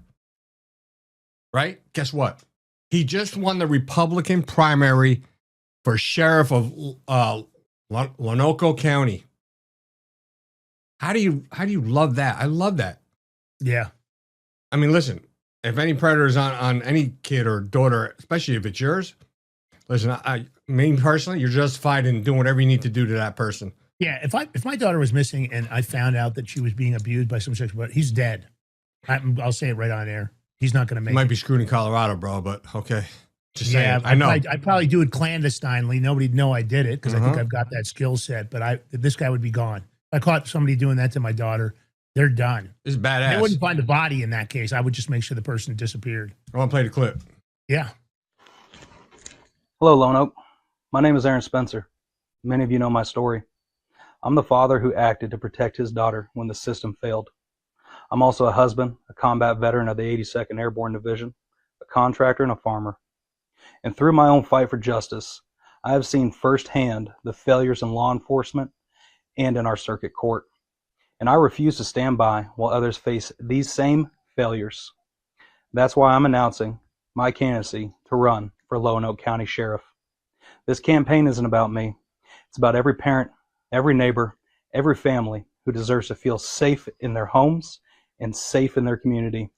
It's about restoring trust, where neighbors know law enforcement is on their side and families know that they will not be left alone in a moment of need. Together, we can build a safer, stronger Lonoke County for every family. I'm Aaron Spencer, and I'm running for Sheriff of Lonoke County.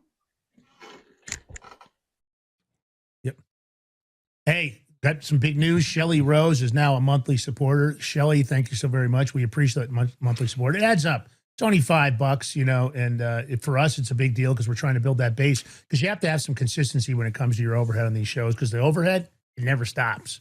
Never stops. I bought a new mixer. That was $700 because our other mixer wasn't really doing the job it needed to do. And that's what happens. You end up spending money on tech. So, Shelly, thank you so very much. We appreciate you joining us. Joining the Big Mig Mafia. Now you're a friend of ours. Okay, Trump. Everybody that seems to want to be a leader of Iran ends up dead. You know, you got to love this guy sometimes. I don't love him all the time. I don't love a lot of people in his administration, but I love some of his comments that come off the cuff. That's the New Yorker. Let's play the clip. What media? It's media number 7, bro. Oh. Just short, 15 seconds. Yeah, I know. And their leadership is just rapidly going. Everybody that seems to want to be a leader, they end up dead. And it's an amazing thing that's taking place.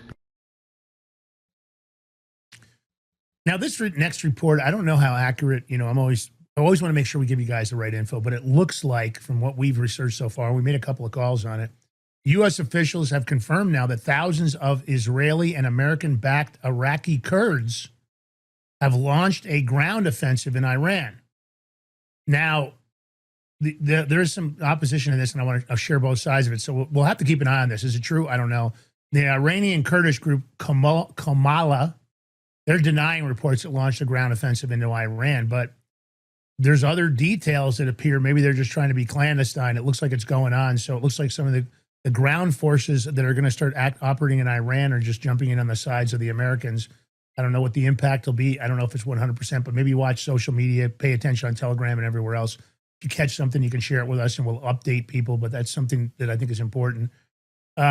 Looks like President Trump's just announced another endorsement, but it's, of course, that Texas Senate race, about what he did, but now he's going to ask Ken Paxton or Rhino John Cornyn to drop out. I don't know what the result of that would be. I don't think either one of them are going to drop out. Paxton said, I'm staying in the race. I don't think Cornyn's going to operate any differently. Let's play the clip from Ken Paxton. Yes, it was. And by the way, I spent $5 million versus 100. And there've only been 2 U.S. senators that I know of that lost a primary in the last 40 or so years because the finance rules are so rigged in favor of the incumbents and so limited for challengers. But I think Richard Lugar lost and Bob Bennett lost to Mike Lee. So it's a pretty unusual thing to take on an incumbent and actually do well against them. And we're going to do really well in the runoff. So when you look at the vote, 60% of the people who voted last night voted against Cornyn, though he's been in office for a long, long time, 4 decades. What do you make of that? What message does that send? And what message do you want to send to the Republican base? President Trump said he's going to make an endorsement. Whoever he does endorse should drop out. I have a funny feeling you don't drop out under any circumstance. No, I'm staying in this race. I owe it to the people of Texas. I've spent a year of my life campaigning against John Cornyn because John has not represented the people of Texas well. He's sided with Joe Biden on Second Amendment restrictions. He's sided with Joe Biden on bringing Afghan refugees to settle here without vetting them. But he's been against Trump in both of his elections, said he shouldn't run last time, that his day had passed. And, of course, he fought him on the border wall. He's been an amnesty guy. Everything that Trump stood for, John Cornyn's fought. but he was a big help to Joe Biden. The people of Texas, at least the Republicans, would like something different.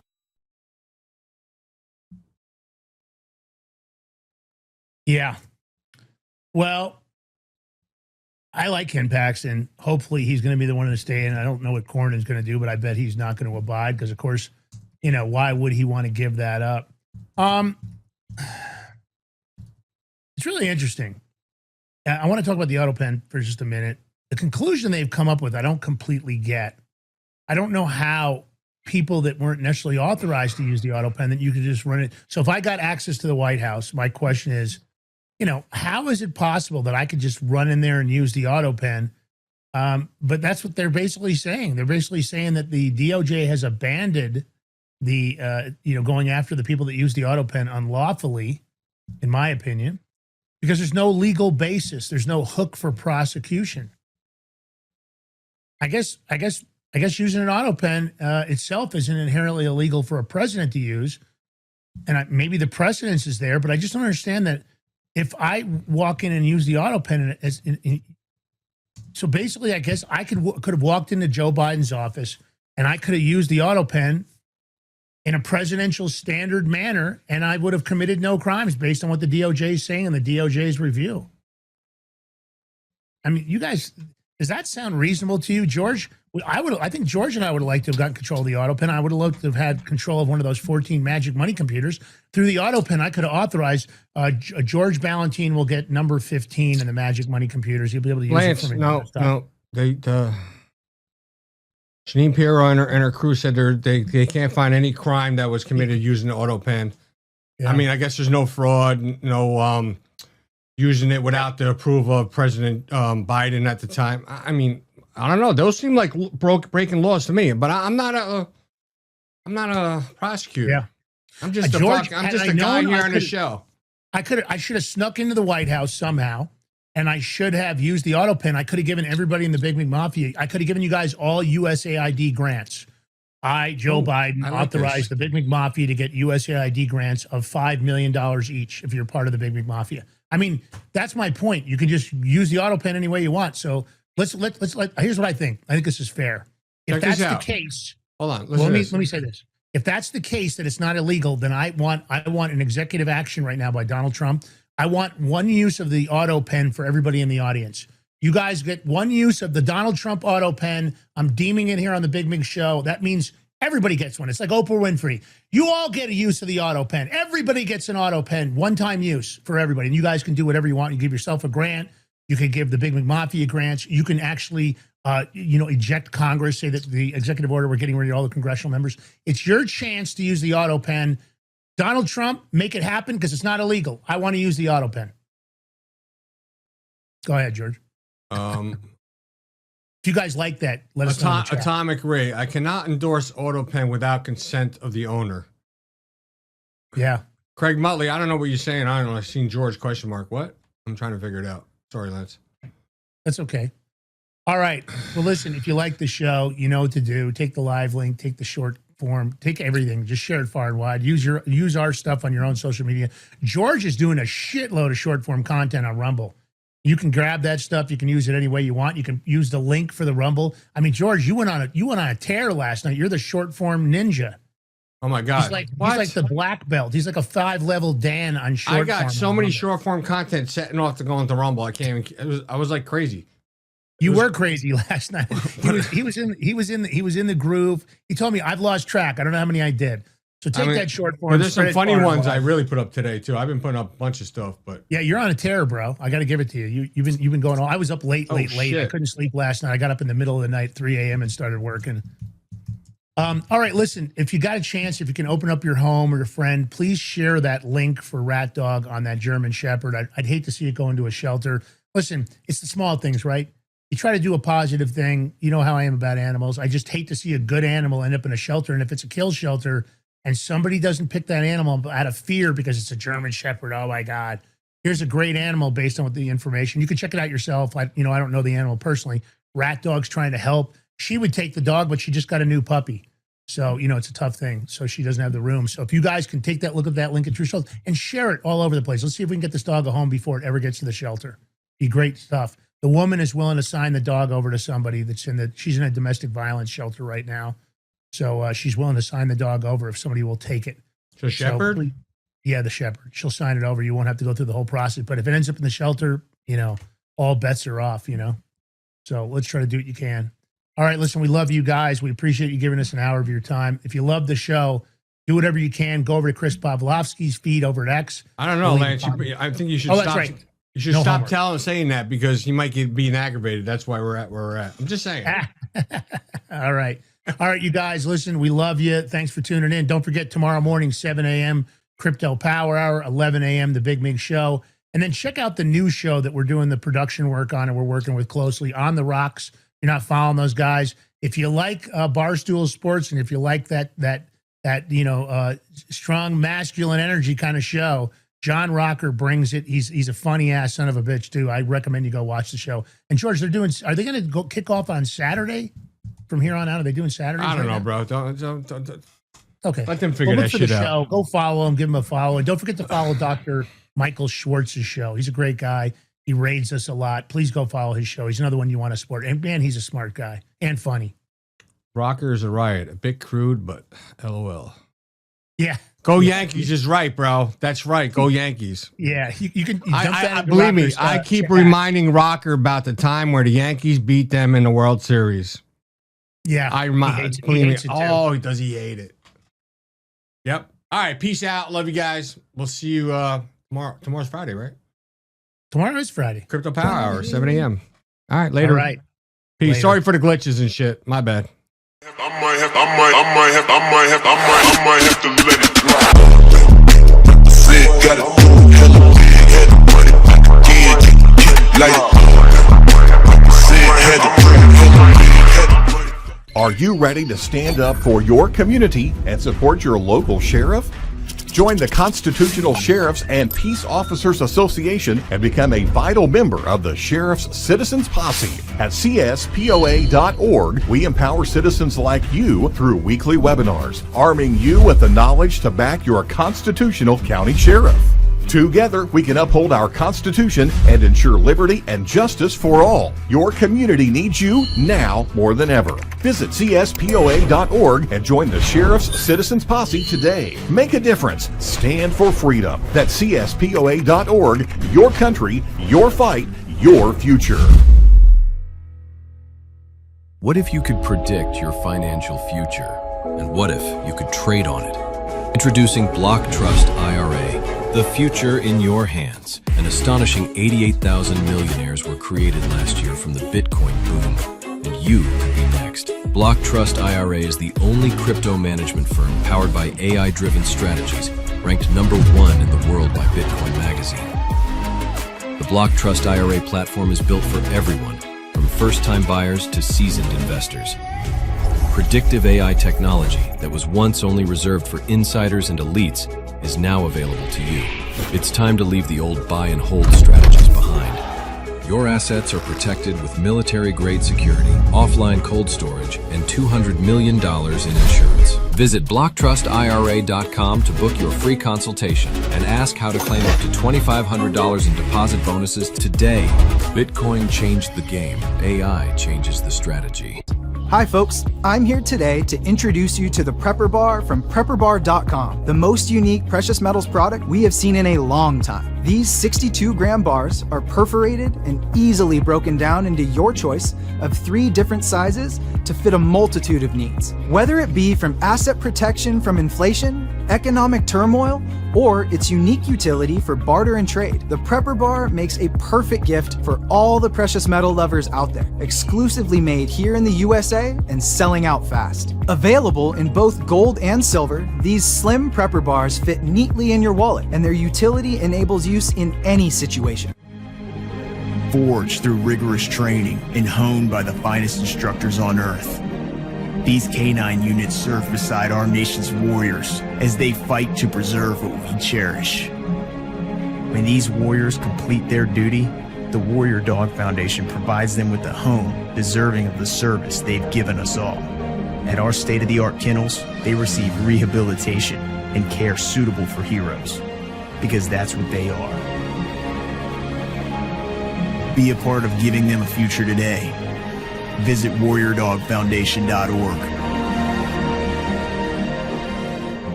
All men are created equal, that they are endowed by their Creator with certain unalienable rights.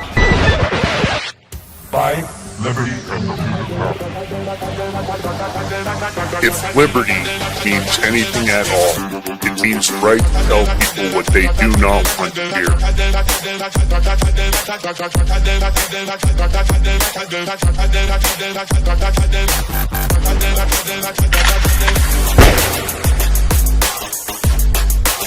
Make America great again.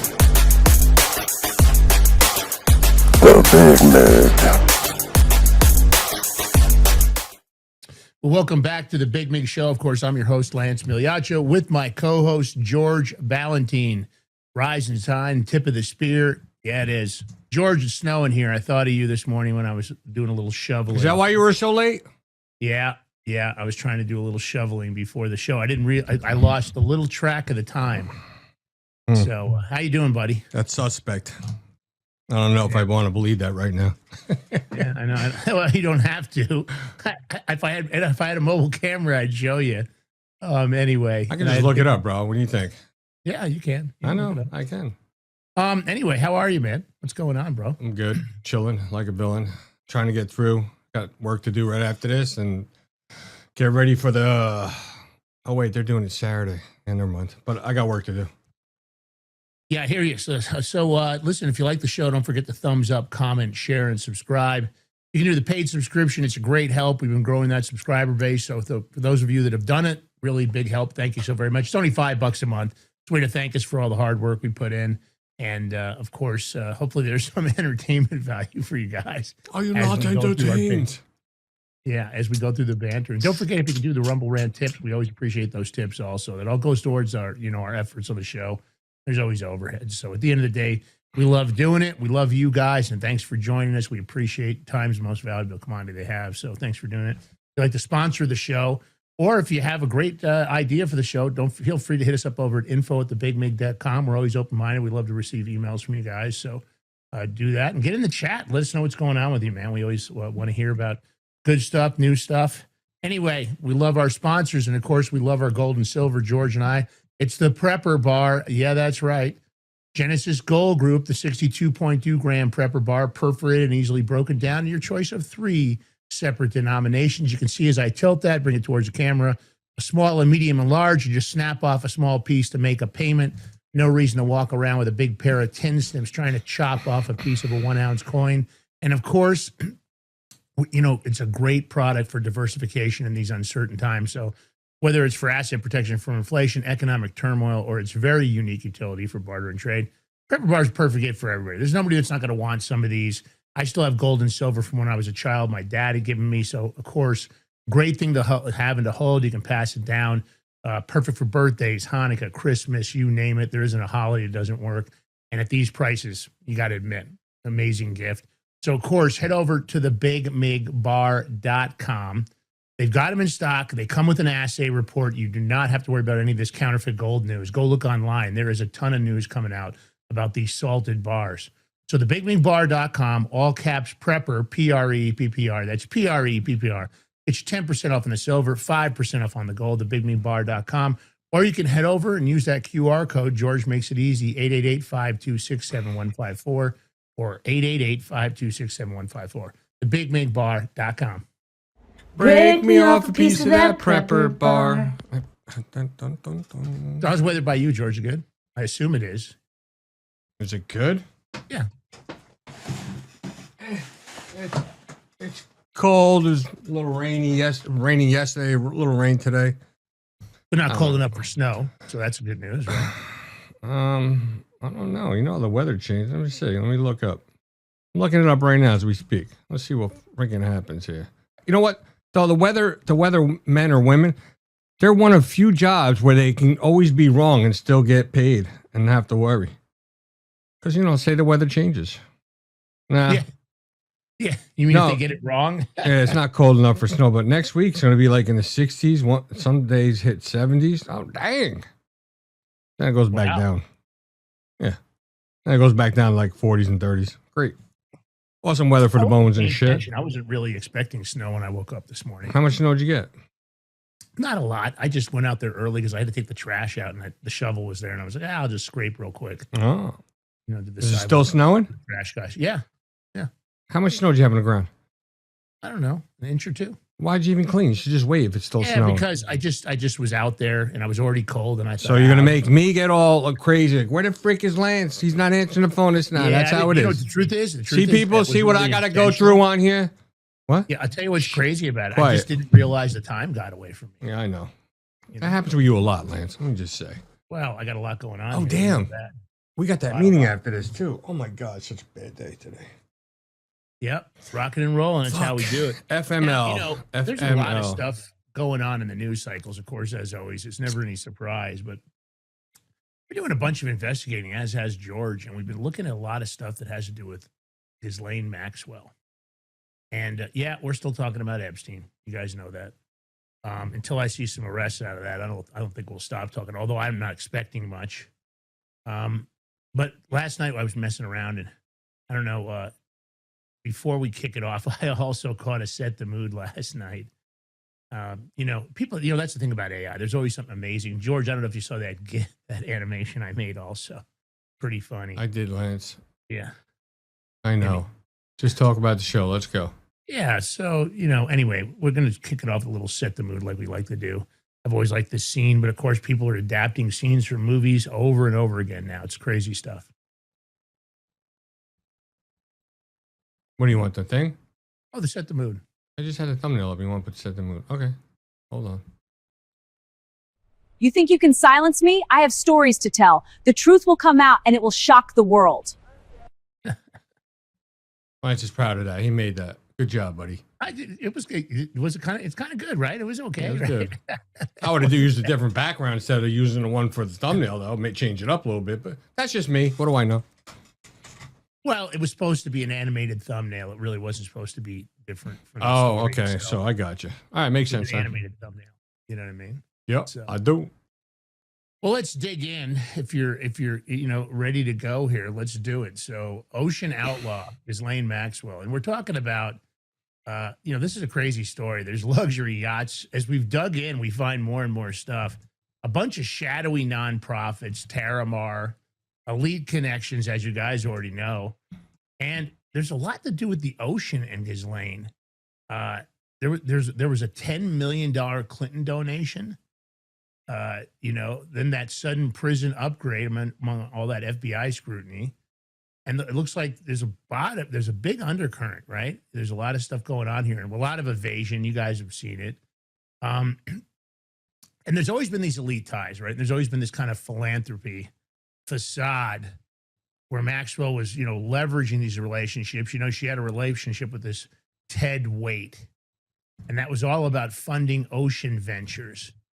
That includes a nonprofit that raised a lot of eyebrows. It had very minimal spending and massive debts to her personally, which, of course, on the outside of that, when you don't really have a lot of overhead or spending from a nonprofit and it was all going towards only one or two individuals, it's usually just a money laundering operation. Now, you guys, Ted Waite's one of those figures we haven't heard a ton about.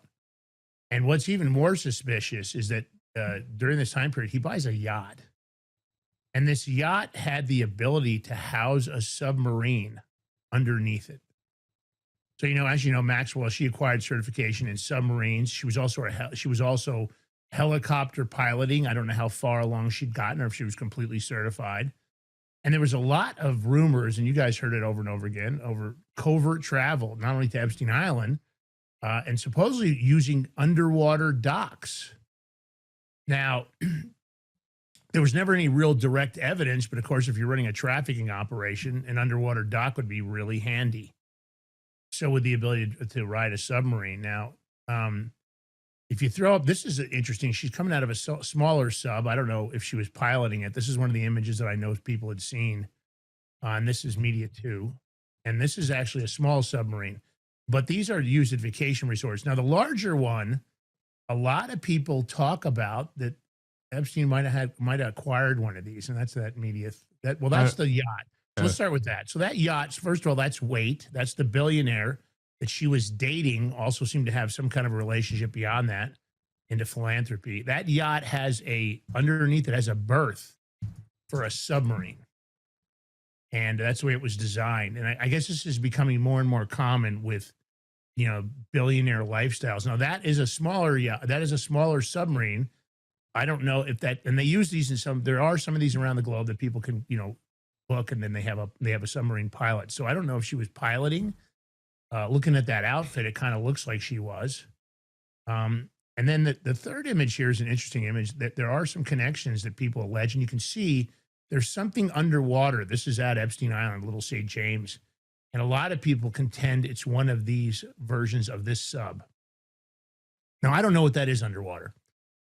Nobody's ever really determined with that in the picture, George. And if you see that, pretty interesting, right? What is that underwater? Yeah. That is weird, but I remember seeing a bigger picture where it actually looked like a submarine underneath there by Epstein's Island. Yeah. Well, you guys kind of know the timeline, of course. I don't know. Is that a real picture though? I'm going to tell you because it's kind of grainy though. That's why. I want to tell you something. I didn't tell want me to something, Lance. AI, so you never know. But I will tell you this: this picture was on so many locations. So whether or not I'm hoping that some other people vetted it, I have to be honest. I did not vet every single image in here. Although it's becoming more common that you almost need to do that. There were some images I did vet, and I didn't put them in the story because they were BS. So I skipped those images. We try to do that for you guys. We try to count on the fact. We hope that you guys know that you can count on that what we put on this show is credible. Now, this image was on a lot of different posts. There's a lot of discussions out there, a lot of things going on about, Maxwell, of course, as always. And, it's pretty interesting, the amount of stuff. And when they start talking about the Terramar, this charity, and the fact that a lot of money seems to have gone unaccounted for. But, the interesting thing is Epstein, you guys know, got arrested in 2019. Now, this is interesting because immediately when he got arrested, which there was no connection, Epstein wasn't allegedly involved in this, but the minute he got arrested, this Terramar project got shut down. So why? Unless, of course, the question would be, were there links between the charity and his crimes? And that's what a lot of people are saying. Now, Maxwell got that transfer, but I want to say something. A lot of people have made a big stink about Maxwell getting transferred to a minimum security club-fed prison. They're talking about a camp. I don't know. I never did check to see if she went to a camp. I know she got moved down. With her sentence, she normally would have been what's considered a higher level USP.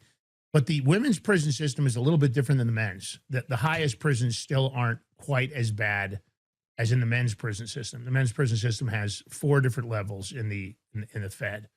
So you've got, well, you could even say a halfway house is a level, but let's discount that. You've got a camp, and you have a low, and you have a medium, and you have a USP where the highest level defendants. Now, that doesn't always necessarily mean that a defendant is super bad, that he went to a USP. It's the length of his sentence. Like, I believe SBF, who's probably not what you guys would consider. I mean, he might be considered on the financial crime level a really bad guy. But on the prison level system, I don't know, George, you consider SBF a dangerous prisoner? Him? Yeah. Nah. Yeah. Maybe a danger to himself. Yeah, maybe. That's about it, but, So a lot of people say club fed. No prison is what people say it is. I'm not saying that the camps aren't, you've worked your way down in the prison system when you get to a camp. And I don't know if she went to a camp. When I looked at it, it was hard to determine if she was actually at a camp. She might have been moved to a low. Clearly, by the cell she was in, she was a higher level security from some of that video leaked footage. So they say she got moved to a minimum security. That could be a low or a camp, but usually it would mean a camp. And that followed this secretive 9-hour DOJ interview, which, of course, has fueled a lot of speculation about what she knows and why she's being kept comfortable. Now, once again, let me say something. Anybody out there that likes to go, oh, it's plush. No, prison is not plush. There is no, it is not like, oh, God, it's no big deal. Remember this. The idea of prison is not to further punish you. The punishment is the time away from your life and your family. It's not supposed to be done to you in a way that the time, the incarceration, at least based on the outline of what the system, it's not supposed to be that time is supposed to be additionally hard. You're not supposed to suffer, not getting your health care. You're not supposed to suffer by the food. You're not supposed to suffer by the facility. But I will You're tell not you this, supposed to, but you. Okay, do. hold on. I'm not gonna. Let's not use the word suffering. I mean, the food is terrible. Yeah, that's true. The shittiest quality you can ever imagine. Everything's all soybean based. Mm-hmm. So it does suck. Absolutely true. If you got money, you can get Canteen, make some things. You'd be all right. Canteen is commissary also for the audience. Whenever that Medical. Medical's not. You'll get medical, but it won't be the best, and they won't prioritize you unless you have money in your account. You can pay that little deductible for them, then you get your appointment right away. But you're not looking at medical dentists; they're just pulling teeth. Oh, this and that. We'll just pull it. The Fed doesn't have a deductible. The Fed doesn't have that deductible. And again, I know more people that went to Fed than to state, so I've never really had all the dials, and each state's different. The Fed's tries to run a program that's relatively consistent, but a lot of the prisons are outdated.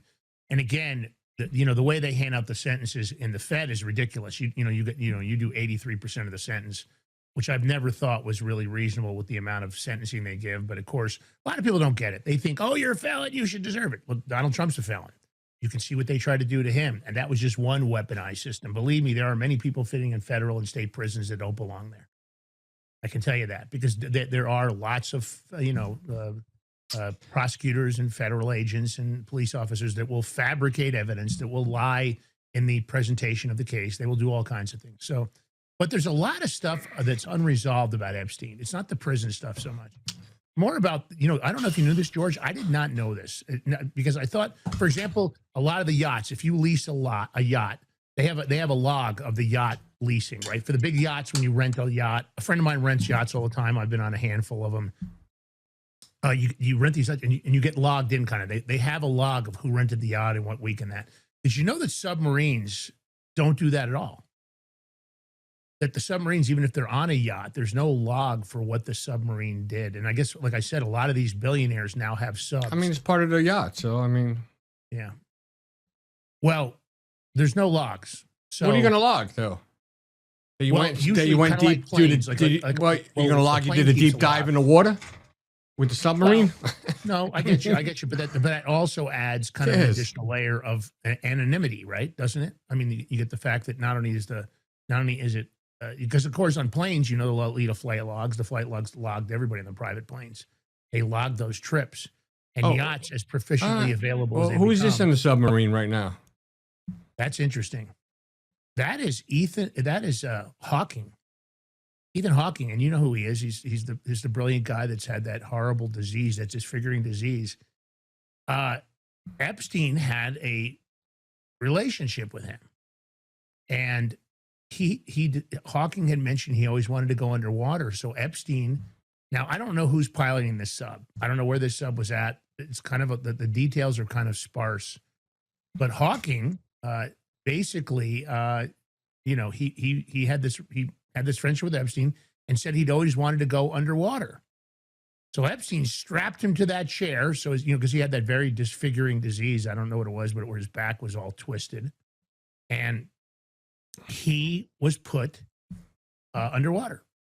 Now, I don't know what else. There's some really strange pictures of Hawking with bikini-clad girls and other stuff that as I was looking, and there's some interesting emails connecting this, but this is it gets strange. Now, this is something that came out recently. A lot of people said that under the temple on Lolita Island, you guys have seen this weird temple. There is supposedly this underwater birthing access. This didn't come out till the Epstein documents came out. And it looks like you could climb up into the temple from this access port. Now, there's also been a lot of online commentary, but we've never had the government authenticate it, that there was a tunnel that you could bring a submarine underneath Lolita on it. There was a berthing underneath. Now, is that true? I don't know. There's also a lot of proof of Epstein, ordering a tremendous amount of cement delivered to Epstein Island. More cement than anybody can figure out when it comes to the above ground structures. So, you can only guess on that, but Ted Waite. So he was the Gateway Computer founder. If you guys didn't know that, and she helped him to she helps him acquire and renovate this 240 foot yacht. They called it Plan B, and it was equipped with a helipad and a submarine compartment. Now, 2010. This is pre-wedding. Waite donates between 10 and 25 million to the Clinton Foundation per the public disclosures. Maxwell at 2010 attends that wedding we've talked about here. Chelsea Clinton had that $3 million wedding that you guys paid for. You paid for it through USAID, so I don't know why we all didn't get an invite. But and I guess it was in Rhinebeck, New York, and she was invited as Waite's guest. Now, this is shortly after Epstein's 2008 conviction. So this is 2010, the wedding. It's in July. And Epstein had the 2008 issue, of course, and then later confirmed that Maxwell was this +1 for the Clinton wedding. So in 2012, Maxwell launches this Terramar. So this was a nonprofit aimed at ocean conservation, in international waters. Epstein donates $57,000 to open it up and get kind of everything established, and that's per his tax records. That's the first year. So Terramar doesn't report any grants, 0 grants for ocean conservation. They spent under $900 total on programs. Tax filings showed somehow it owed Maxwell over $560,000 in loans by 2018. In 2014 and 13, Maxwell kind of obtains these certifications as a helicopter pilot, a submarine operator, a deep sea vehicle pilot, an emergency medical technician. So she gets all these certifications in a short period of time. And she posts a bunch of photos of ocean dives claiming to clean ocean trash. Now, in 2014, Waite sells Plan B, and he's declining all interviews. No, he won't give an interview to anybody about Maxwell after her arrest. So I guess in 2019, this is all pre-arrest. There's drone footage over Epstein's Lolita, St. James Island. And there's a lot of coastline structure, analyzed by engineers as potential underground docking facility for submarines or boats. Now, I don't know exactly what that looked like. I couldn't find those specific images. I do remember seeing them, but when I dug around for them, it seems like some of this stuff has been purged. It's not in the Epstein documents. And it wasn't on a lot of the sources that were out there. I went to some of the bigger ones and said, I ran different things. Now, maybe I just didn't type it in right. But, Epstein was arrested in New Jersey, and that started with the federal sex trafficking charges. And then immediately like I said, Terramar announces that closure. The website goes dark. The phone lines get disconnected, and there's no explanation. Nothing given. There's nothing in paperwork anybody can find. And then, of course, Maxwell disappears for a while. Nobody knows where she's at. So basically what you're looking at here is that a lot of people wondered if Maxwell wasn't hiding somewhere. They don't know where exactly. Nobody really knew where she was at. They couldn't locate her. But it's kind of crazy. I mean, then we get the Todd Blanche interview, but there's big gaps here. And those emails, George, if you look at them, they're connecting a lot of interesting stuff. A lot of statements we just talked about, Hawking. It talks about the submarines. It talks about there's one in there in yellow. Can you read that, George? I don't know if you can. What, in yellow? Yeah, where it talks about Stephen Hawking. Sure. New pictures show Stephen Hawking enjoying the hospitality of Jeffrey Epstein on the private Caribbean island, where none other than Prince Andrew is alleged to have slept with underage sex slave. The celebrated physicist can be seen at a barbecue on Little St. James, as well as taking a boat cruise and submarine tour off the seabed of the island. Ooh, interesting. Well, look at this little sucker here. What is this boat thingy here? Now, I put the link in just because I know people would be like, no, that's not it. This is in the Epstein documents. Nobody's really talked about it. And this is the actual yacht that Waite and, Epstein and Maxwell had been using. And you can see the berthing underneath there. So I guess the sub can go underneath, and then it kind of rises, and then it berths underneath. And what that was exactly used for, I don't know. That was a 240-foot yacht, by the way. It wasn't anything small. It boasted 5 decks and a helipad, and that hidden compartment below, of course, large enough for the submarine. What the plan was there, he had been romantically involved with Maxwell. I don't know what that included. He's tried to stay away from that, and that lavish wedding of Chelsea's, that just adds more questions.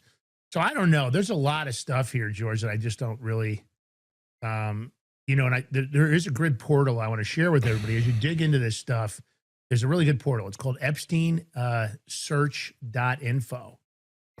And on that portal, they've got already right now, over 2.4 million searchable documents. And it's growing super rapidly. I found some good stuff on there, but if you really want to get into an index site, there's now 1.73 million emails that are indexed. Every name, every flight, every date.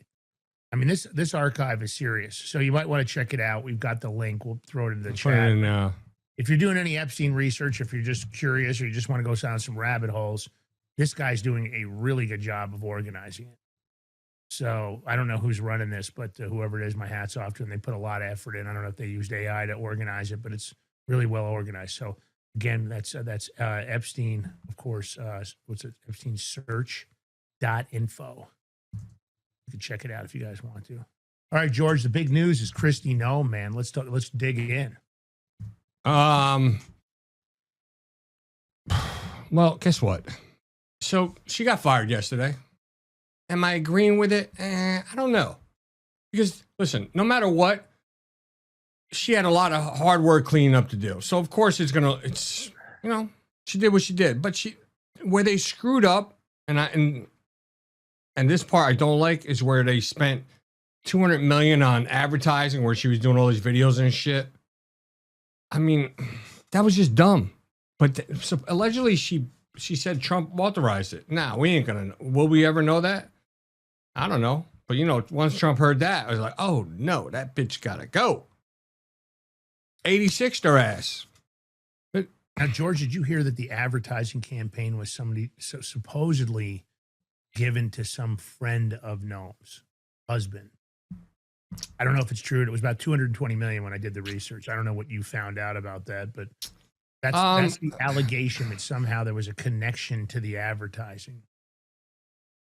Yeah, I don't think she put. Yeah, from what I understand, Lance, I think you're right. She didn't put a bid out or nothing, so I'm not 100% sure. Yeah, but you're not putting a bid out and just giving it to one person is suspect. And if it is to her friend's husband or something, then you have to watch her bank account, see how much kickback she gets back. Mm-hmm.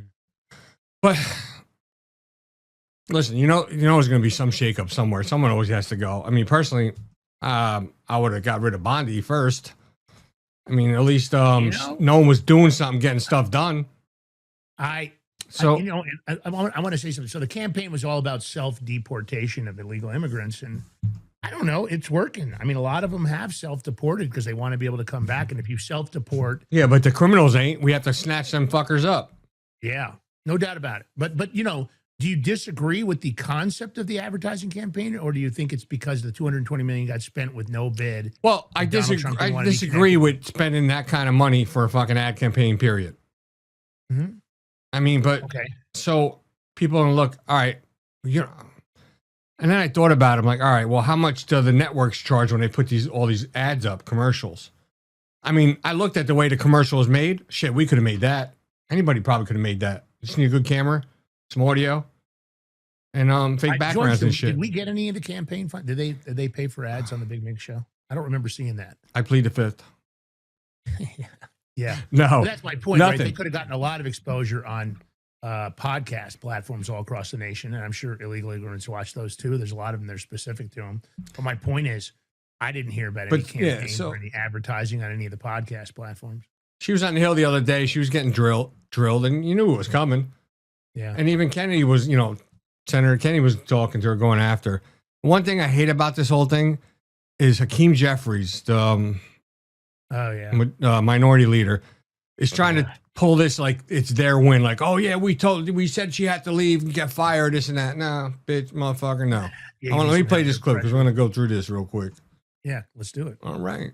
I'm asking you, sorry to interrupt, but the president approved ahead of time you spending $220 million running TV ads across the country in which you are featured prominently. Yes, sir. We went through the legal processes, did it correctly. Did the president know you were going to do this? Yes. He did? Mm-hmm. Yes. Okay. And one thing, Senator, I think would be helpful to know is how effective that communications has been. That well, they were effective in your name recognition.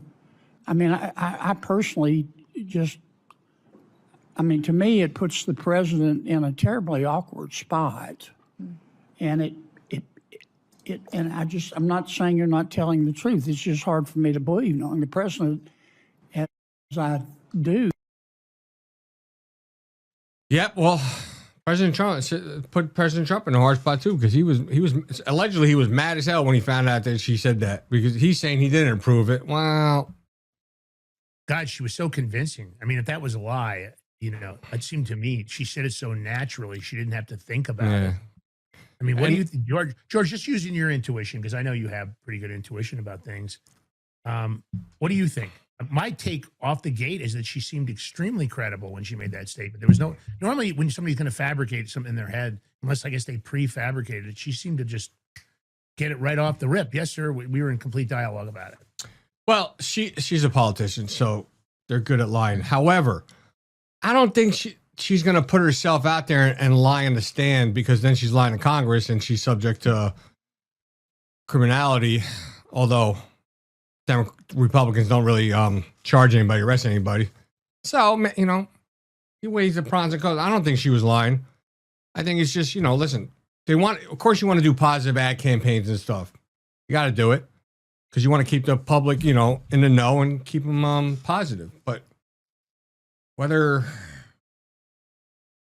the process of the way they did the bid, yeah, okay, that's suspect. I mean, I have to look into that more. You know, there's only so much we could find out. But, you know, when one goes, some others follow. And Corey Lewandowski, he's leaving now because he was working with her.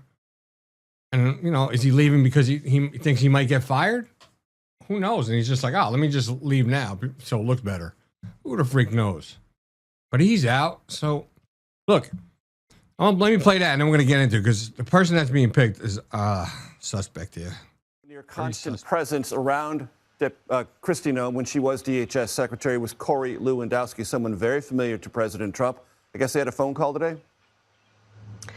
They actually had a phone call a couple of days ago as this was heating up, Major, and Noem and Lewandowski were quite aware that the president was not happy with something that Noem said in her testimony to the Senate Judiciary Committee, where she was grilled about this $220 million ad campaign featuring her, in which she urged people who were living in this country illegally to self-deport. And she was grilled by a Republican, John Kennedy of Louisiana, about the price tag. $220 million. Was that really necessary? And she insisted that the president knew all about it and he was fine with the price tag. Well, President Trump apparently was not. He said he was not in the loop. And so he and Lewandowski had what we are told was an acrimonious conversation. And these are two men with a long history, as you know. Lewandowski was Trump's first campaign manager when he ran for president, so they go back a long way. But Lewandowski works much more closely with Noem now, although we understand that not only will she be leaving DHS, but he will be leaving as well. And, you know, what nobody's talking about, hold on, Lance, is Kristi Noem, even though he got rid of her from DHS, she is getting a different role. She's going to become the special envoy of the Shield of the Americas, Western Hemisphere. Well, I got to add something to this. There's a lot of stuff, you know. Yeah, I did a little bit of research. You know, there supposedly was a romantic relationship between Noem and Lewandowski. Now, Noem has said it's tabloid garbage, and I quote her directly. But there are a lot of people that say this is accurate. That in fact they were in some kind of a romantic tryst. And I mean, she's married, right? I don't know. She is married. Didn't she get caught cheating on her husband once before? You know, I'm not positive of that, but for some reason I think you're right. I kind of remember something to that effect. But you know, supposedly there was some kind of relationship. She's saying it didn't exist. You know, is that, you know, why did they, you know, why? I'm looking in the comments on this play by Jess. She just put it all in there, what you were saying. Yeah. I mean, ask Jess. Jess, you give us some info here. Do you think it's accurate? Because when I looked around, it seemed like a lot of different sources were saying the same thing. Now, don't get me wrong. You know, the tabloids love stuff like this. I can't, you know, this is an allegation. I don't know if it's ever been proven. Jess, is there any 100% determination that actually happened? Is there anything where they really got caught out, you know, on a vacation or coming out of a hotel or anything? I mean, if they would have got caught out there, Lance, I think it would have been huge. Yeah. It would have been out there. Yeah. But here's the thing. I don't like this new guy. No. So where did this guy come from? He's Senator Mullen. And now here's the thing. Now you're taking the senator, so that senator needs to be replaced. So that's a potential seat that could, you know, whatever. But this dude, man, this motherfucker praised the Capitol cop who shot, I think it was Byrd, the cop the cop who shot and killed, you know, Air Force vet Ashley Babbitt, and portrayed the cop as a real victim. I remember this guy. I put this video up on True Social, so Trump will see it. I'm telling you, I'm putting everything up. All the pics, I'm putting all the stuff up. You know, Ken Paxton said put in a post, he goes, he would seriously consider dropping out of the race if they pass the SAVE Act first. And you know what? I'm not good with that.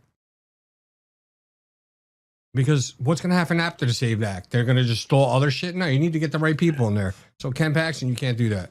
Let me play the clip and this jerk off right here. I guarantee you, I don't know for a fact, but I guarantee you he's never had to pull his weapon in a manner like that before.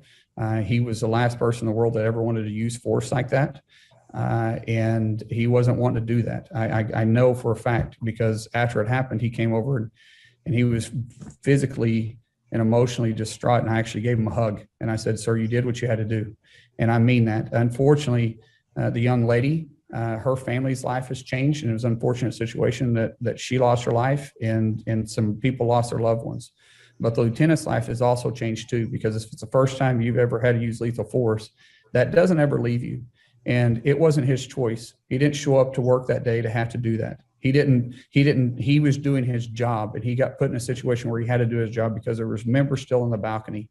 And if you're going to present your weapon in a manner and give commands and they still don't listen and they still approach, you don't have a choice, because either you have to, at that point, discharge your weapon in a manner of self-defense, or that weapon's going to be taken away from you. It's going to be used on you, and it's going to put all of our lives in danger too. Yeah. He's not a good pick. I understand all these picks. Somebody brought up in the comments, though. Yeah. And they said, remember when they said that Laura Loomer and Trump were, you know, getting it on, having an affair, but that wasn't true? Listen, I'm just going to tell you right now, you know that's not true, because look at Laura Loomer. Trump gets dimes as women. You know what I mean? Look at Laura Loomer. Yeah, and he likes blondes. You don't see Trump historically. She might be a dude for all we know from what they say. I don't, you know, like, teach her his own, but come on. Can you imagine being her the way she'd probably be fucking nagging you all day? Irritating voice. And I could just imagine. I feel sorry for the guy, whoever fucking engaged her. I don't know what drug she gave him or something. She must have put some kind of voodoo spell on his ass to get him to engage her, marry her. Right? Seriously. I'm just gonna say how it is, man. Well, I don't think she's Trump's type, but at the end of the day, here's what I don't get. It's too short. This guy's clearly. I don't like what he has to say here. I don't agree with what Byrd did. Ashley Babbitt didn't have a gun. He could have discharged his weapon, into one of the walls to begin with and fired a warning shot. Or if he really wanted to shoot her, he could have shot her in the leg. He didn't have to shoot her in the neck. And I don't even know if he who knows what kind of stress test firing this guy's done, because he probably doesn't have as much experience behind a weapon as a lot of law enforcement does. I don't know. I don't like the way they portrayed it. I think the guy was a good actor. I don't think Mullen should have ever supported anything that had to do with the Fedsurrection. That's a bad light in itself. There's lots of good people out there. They could have picked somebody much better. This was I'm going to predict this is a bad choice for DHS. I think this may be another cabinet pick. Maybe done in a rush. Maybe somebody around Trump, Susie Wiles, or somebody said, oh, Mullen's the perfect choice. I have no idea. I don't really know enough about Mullen to critique him, but I don't like what he just had to say here. So you guys can, leave a comment. All right, listen, we're going to take a short break here on the Big Ming Show. When we come back, we'll talk about Iran hits Israel with, of course, this new innovative multi-cluster warhead. Got some great footage. Stay tuned to the Big Ming Show. While we're on the break, take that live link, share it far and wide. Hit the follow button, check it out. Hopefully you guys caught the Crypto Power Hour this morning at 7 a.m. Eastern Standard. That's the #1 crypto show on Rumble. So if you haven't followed that show, while we're on break, go over and hit it a follow. Come right back. Stay tuned. Lots more to come here on the Big Mig Show. Said the rock star move when them rock star dudes, now we roll. It's Friday, baby. Talk a lot, we all know we less. Still alive and it's time to blast. Be back.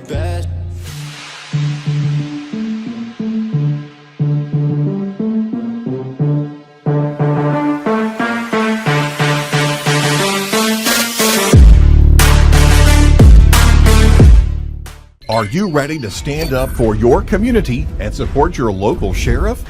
Join the Constitutional Sheriffs and Peace Officers Association and become a vital member of the Sheriff's Citizens Posse. At CSPOA.org, we empower citizens like you through weekly webinars, arming you with the knowledge to back your constitutional county sheriff. Together, we can uphold our Constitution and ensure liberty and justice for all. Your community needs you now more than ever. Visit CSPOA.org and join the Sheriff's Citizens Posse today. Make a difference. Stand for freedom. That's CSPOA.org. Your country, your fight, your future.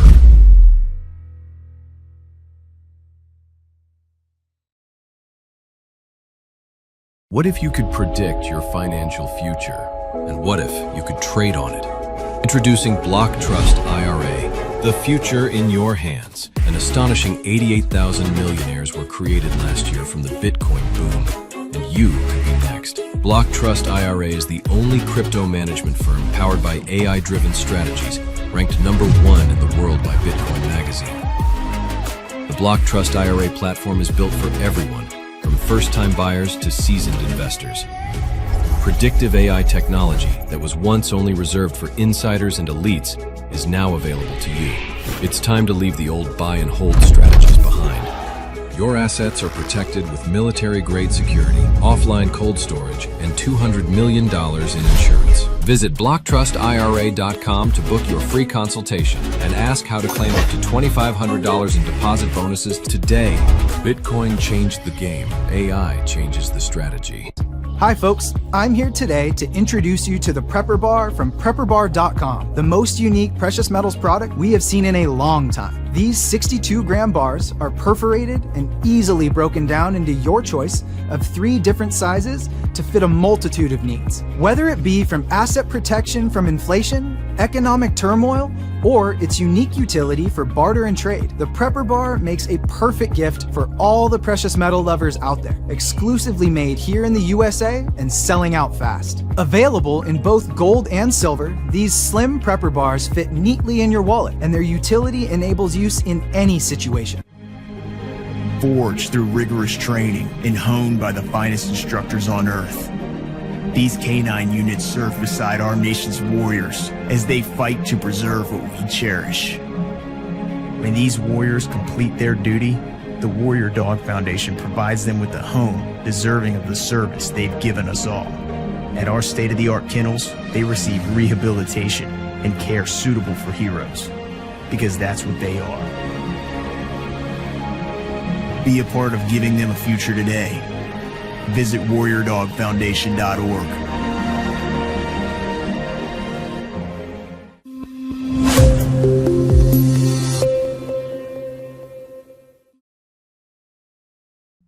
All right, welcome back to the Big Mig Show. Here with your hosts, Lance, the shoveler, Migliaccio, because he's shoveling this morning like an inch of snow, like it's a big fucking deal.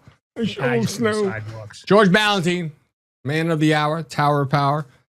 Big Mig Mafia in the chat, Big Mig Army. Anybody out there listening, tuning in, if you can join the chat, come join the chat. If you can hit that thumbs up button, you know, the like button, the follow, the share, and the subscribe, we appreciate it. Most importantly, I appreciate your support just being here and watching. Truly love you guys. We're going to talk about Iran. But before that, Lance, you got a meme. Do you want me to put that up? Set the mood of Iran? Yeah, why don't we just set the mood? Why not? Go for All right, let me set the mood for Friday, Iran. baby. No, there's no bar, no holds barred. Yeah, okay. I didn't think you had it in you. I'm your huckleberry.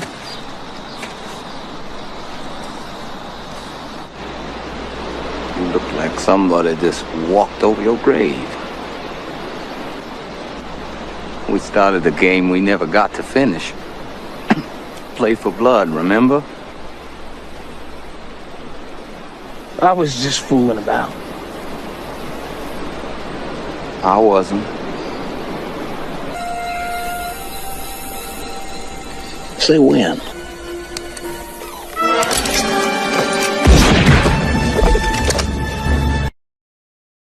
What? I don't know. But anyway, so last night or whatever, last night Iran hit Israel, and they're saying this is with a never seen before missiles that are equipped with cluster warheads.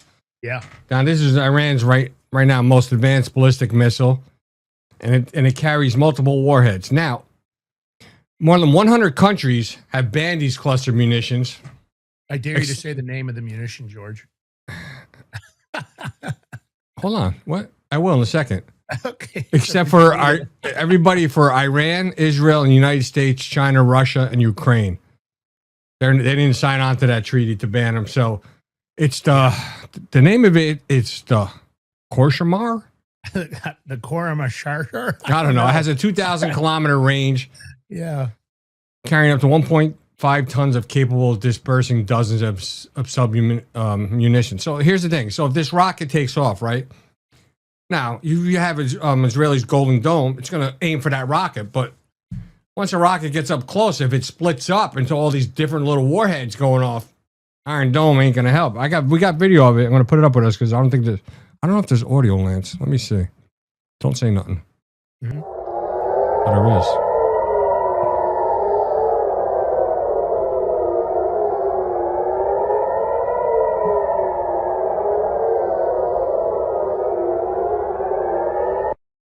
Shit ain't looking too good. I got another view from the ship. I mean, imagine that coming at you.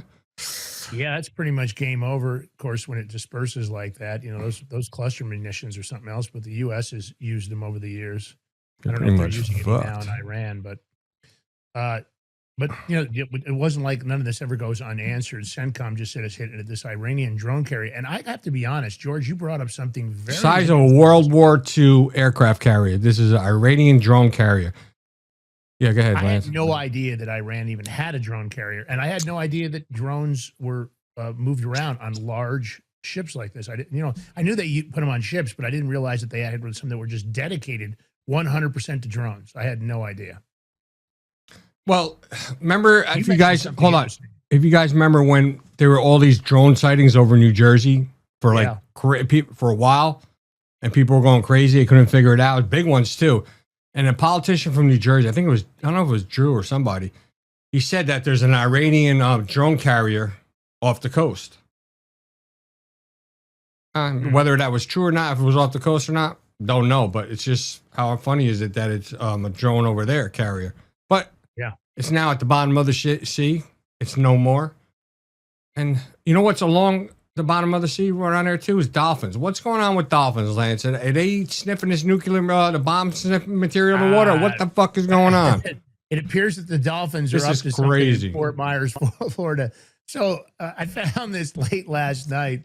Some Florida man, he was found sunburned and I guess very disoriented on the Sanibel Causeway. He claims, and I quote, he was kidnapped by dolphins and forced to build an underwater city. The Lee County Sheriff's deputies responded to the Sanibel Causeway early Monday after a motorist reported a man standing on the shoulder, soaking wet and drawing blueprints in the sand. Okay, now listen closely to this. According to the police report, Ricky James Hollowell was found barefoot, severely sunburned, and wearing only swim trunks. He told deputies he had been taken against his will by a pod of dolphins 3 days ago and forced to work on what he called an underwater construction project. He claimed that the dolphins approached him while he was swimming off Fort Myers and escorted him to a site approximately 40 feet below the surface where they needed help building structures. He told the officers the dolphins communicated through a series of clicks that he eventually learned to interpret. And the project's foreman, this is a dolphin, I guess his name was Gerald. And when he asked how he could breathe underwater for 3 days, he said, Gerald handled that. I didn't ask questions. You don't question Gerald. So I guess the really concerning part, he said he was released because the dolphins were satisfied with his work. And he said, the Gerald said they'd be back for phase 2. But I guess the unsettling part is that these blueprints were extremely accurate. I guess these deputies were like, yeah, the unsettling part is that he was drawing this in these blueprints. He said, I've been with the sheriff's department for 11 years. The blueprints were the part that got me. He had zoning. I guess Gerald must have applied for the zoning permits, George. I don't know. But anyway, yeah, I saw this last night. Wait. They released the guy? Don't do drugs. Kids don't do drugs. They released him? They didn't take him to the psych ward to get evaluated or something? No. He said the dolphins released him. He didn't say the sheriff's. Oh, I thought you said the sheriff's released him too. No, afterwards. it was the dolphins let him go. He didn't have to escape. Gerald decided that he'd done good work, and they released him. Dolphins have always been friendly, but I mean, listen, the dude needs to be evaluated to see what kind of drugs he was on or what is going on. Obviously, something's going on, because if he's sunburned like that, you don't get that from being deep in the water building whatever you're doing with the dolphins, buddy. Yeah. Well, I'm going to tell you what happened. George, the good news is there's a phase 2 coming. I'm going to tell you what happened. You might want to apply for the job. Maybe they'll bring you some. No, that's okay. Well, how about treasure? I can't stream from in the water. So I'm going to tell you what happened. He must have maybe had a few too many drinks, drugs, possible combination, something, passed out on the beach somewhere. Yeah. From heat exhaustion, probably having hallucinations, and hallucinated this dolphin story. Yeah. You know, that happens. Maybe he made up the dolphin story. The heat stroke maybe and he's that. got a girlfriend or a wife, and that he didn't want him to know that he was out partying, hit some strip clubs, got drunk possible. or high, you know? But if you had a girlfriend or wife and your guy was coming doing crazy shit like that story, would you even want to be with him anymore? I don't know. Get out while you can, bro. Maybe he was hoping that he'd have some. Maybe he'd used up all the standard stories, and he thought that he'd create the dolphin story. I don't know. Whatever it is, doesn't go well. Stay away from drugs, kids. Stay away from drugs. Shrooms will do that. Are you speaking from experience there, Real Rat Dog? Asking for a friend. Shrooms will do that. Okay. All right. This is interesting. Oh, Cash is FBI. Cash is FBI. Man. Cash is FBI. They got hacked. Is that what you're telling me? They got hacked on a sensitive, listen to this, network that used to manage wiretaps and intelligence surveillance warrants. Nice. So the hackers got hacked. No, the FBI got hacked. No, I know the hackers, that the FBI, meaning that they were wiretapping you. They have to hack your phones, otherwise, allegedly, you know. I know they get them legally, supposedly, but they do a lot of wiretaps that are illegal. What will be interesting on this is if this person leaks this data, if they did get data, and it'll be interesting if they disclose the FBI hacking people with no warrants, which is a common practice. Be interesting if they find out they're surveilling lots of individuals, you know. I guess there was a bunch of suspicious activity on the FBI network, and they say they've leveraged all technical capabilities to respond, but this doesn't bode well that a domestic intelligence organization like the FBI got hacked. So I don't know. But last one. This is I was shocked when I seen this, Lance. The DC Court of Appeals just struck down Washington D.C.'s ban on firearm magazines over 10 rounds for violating the Second Amendment. Yeah. Wow, that's a big victory for the gun rights people. Yeah, I agree. Big. You know, who is it? Senator Lee just put in legislation to for open carry anywhere, any state in the country. He just put it in. Oh yeah, I just seen it. Yeah. Meaning, so we'll see how that goes, but because you have too many states where you can carry or have your gun, and then if you fly to another state and you get hit, you come to my state, you're in trouble. Just letting you know, fucked up over here in Jersey. Yeah. Very bad. So, I mean, got to be careful. All right. Speaking of FBI letting things go, they did get something done right here, Lance. This is your baby that I know. Did this digging for you last night late. Thank you. Turns out, you know, we were rooting so for it's him. my fault that you're up. Wait, away. Is it my fault that you're up late and you're kind of tired today? Is that what you're saying? Well, I Sounded am like kinda it. tired. I did stay up much later than I should have. I was up till about, I don't know, 2 or 3 a.m. I just couldn't sleep. I went to sleep and I slept for an hour and then I woke up wide awake. That's why you were late this morning for the show. No, it really wasn't. It's an honest program, bro. Stuff for my mom this morning. So, George asked for it, so I did the digging. So we're talking about John Lick DeGita. I'm going to give you a quick review because I want to make sure some of you might not know about him. He's the kid that was working for his dad's company. He's not a kid. He's 25 years old. His dad had this, was processing seizures of Bitcoin and Ethereum, cryptos, and he was managing that for the U.S. Marshal Service. His son got access to that U.S. Marshals crypto vault, and he stole $46 million in crypto. That's him right there. That's the account. You can see where he calls himself Lick. So his dad had this great job guarding Uncle Sam seized Bitcoin and Ethereum. We're talking hundreds of thousands of Bitcoin worth billions. And instead of playing it straight, his son decides the family business is basically his personal ATM. So he grabs this. He starts buying watches and everything else. He thinks he's going to hide. Of course, they were all pissed off. They put all their forces on it. Full effort. It's interesting that when somebody does something like this, they can get caught right away. But if you went to Epstein Island, you don't get caught. But anyway, he goes to a ritzy Caribbean island. But before that, he's buying watches and he's on private jets. I mean, he's living the life of Riley. And that's kind of what got him in trouble because people are like, looking at him and he's wearing a $500,000-$600,000 watch on his wrist. And he's got a $25,000, $35,000 diamond encrusted belt buckle and wearing all these expensive clothes. Anyway, and he's saying he made it in the crypto world. But it's He's just a dumb kid. So they catch him. Caribbean. I'm sorry, George. Go ahead. He's a dumb kid. What do you expect? Yeah. So the real guy that started to really expose this was this guy Zach XBT. So he exposed the wallet trail in January of 26, and then the feds turned it into a month-long investigation. So, but he's trying to hide. If you look at him, George, he's trying to he dyes his hair now, got a goatee. That's how he was trying to hide. And in the meantime, they catch him with, and they took pictures with it all. They catch him with this briefcase full of cash. Oh, this one? And yeah, we've got the image of the cash. So they get this briefcase with, I don't know how much money's in it. It looks like hundreds of thousands of dollars. And, but what's really interesting is look at all these cold storage wallets they catch him with in drives. Mm-hmm. Now they're going to want access to them. Yeah. So they're going to charge him with theft of government property and wire fraud. They're extraditing him from French territory. So Kash Patel, of course, is flexing on this. He announced the bust on X with dramatic photos. And we'll chase you anywhere. Well, Kash, I have a question. How come you're not chasing the J6 committee? How come you're not chasing the Epstein people? How come you're not chasing the dirty 51+8? How about the people that lied on the Russian, have the Seth Rich laptop?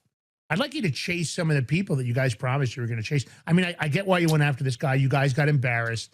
And of course, when you get embarrassed, you're going to put your full power on it.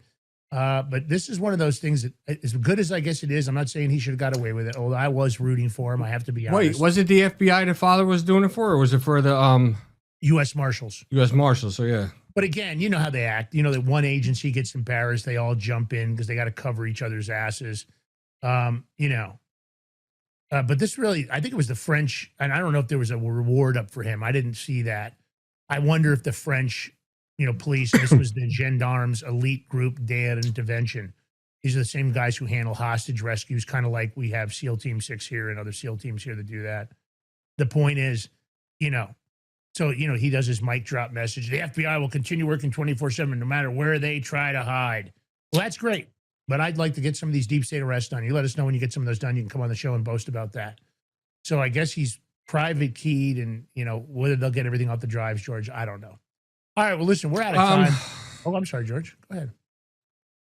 He probably, the stupid kid kept, going online with his friends in the chat rooms, and that's probably how they tracked him and found him. Idiot. Oh, for sure. Oh, you're going to steal that kind of money this way. Just disappear. Don't talk to your old friends. Get away. Go ahead, Lance. I think if you had that much to go, but yeah, it looks like he was thinking he had it distributed to multiple drives, but he probably just needed to get as much cash. He should have been yanking down more cash than that. He should have hunkered down. And I don't think he should have stopped at one location. He should have been bouncing, got himself some new passports. There's lots of ways to launder money offshore, especially that kind of money. But I don't know. I don't know what he was thinking. Maybe he didn't have it as well thought out. Maybe he thought he wouldn't get caught. But when you start to boast, that's a big mistake if you're going to commit crimes. All right, listen, if you like the show, thumbs up, comment, share, subscribe. You know the drill. Take our content, share it far and wide. George has been kicking ass on short form, so you can drag some of that short form off our profile, the Big Mig Show. Now, we've got the Crypto Power Hour, 7 a.m. You've got the Big Mig Show, 11 a.m. Monday through Friday. The Crypto Power Hour is Wednesday and Friday. Do me a favor. If you're following the show, please go follow the Crypto Power Hour. Do us a favor. Just go over and hit it. Even if you're not a crypto person, you might get drug in. Who knows? And in the meantime, don't forget we're producing On the Rocks for John Rocker and Steve. So here's the deal. They're going to be airing. George, what time on Saturday do we know? They're doing Saturday at 7 p.m. Eastern time.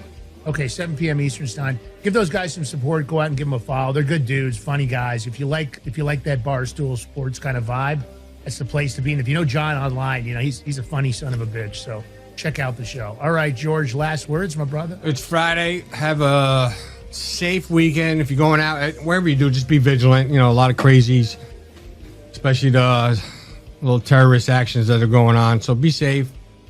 Stay with your family. Enjoy them and stay blessed. Love you guys. Peace. I might have to let it drop. Said gotta do hella big, had to run it back again, like said had to run it. Are you ready to stand up for your community and support your local sheriff? Join the Constitutional Sheriffs and Peace Officers Association and become a vital member of the Sheriff's Citizens Posse. At CSPOA.org, we empower citizens like you through weekly webinars, arming you with the knowledge to back your constitutional county sheriff.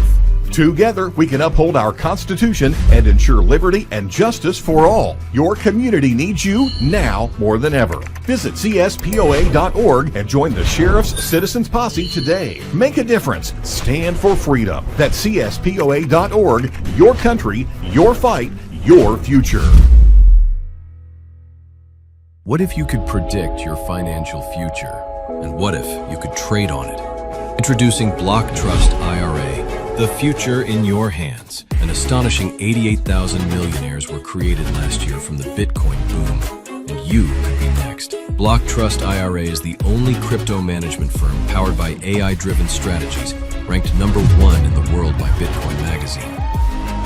The Block Trust IRA platform is built for everyone, from first-time buyers to seasoned investors. Predictive AI technology that was once only reserved for insiders and elites is now available to you. It's time to leave the old buy and hold strategies behind. Your assets are protected with military-grade security, offline cold storage, and $200 million in insurance. Visit BlockTrustIRA.com to book your free consultation and ask how to claim up to $2,500 in deposit bonuses today. Bitcoin changed the game. AI changes the strategy.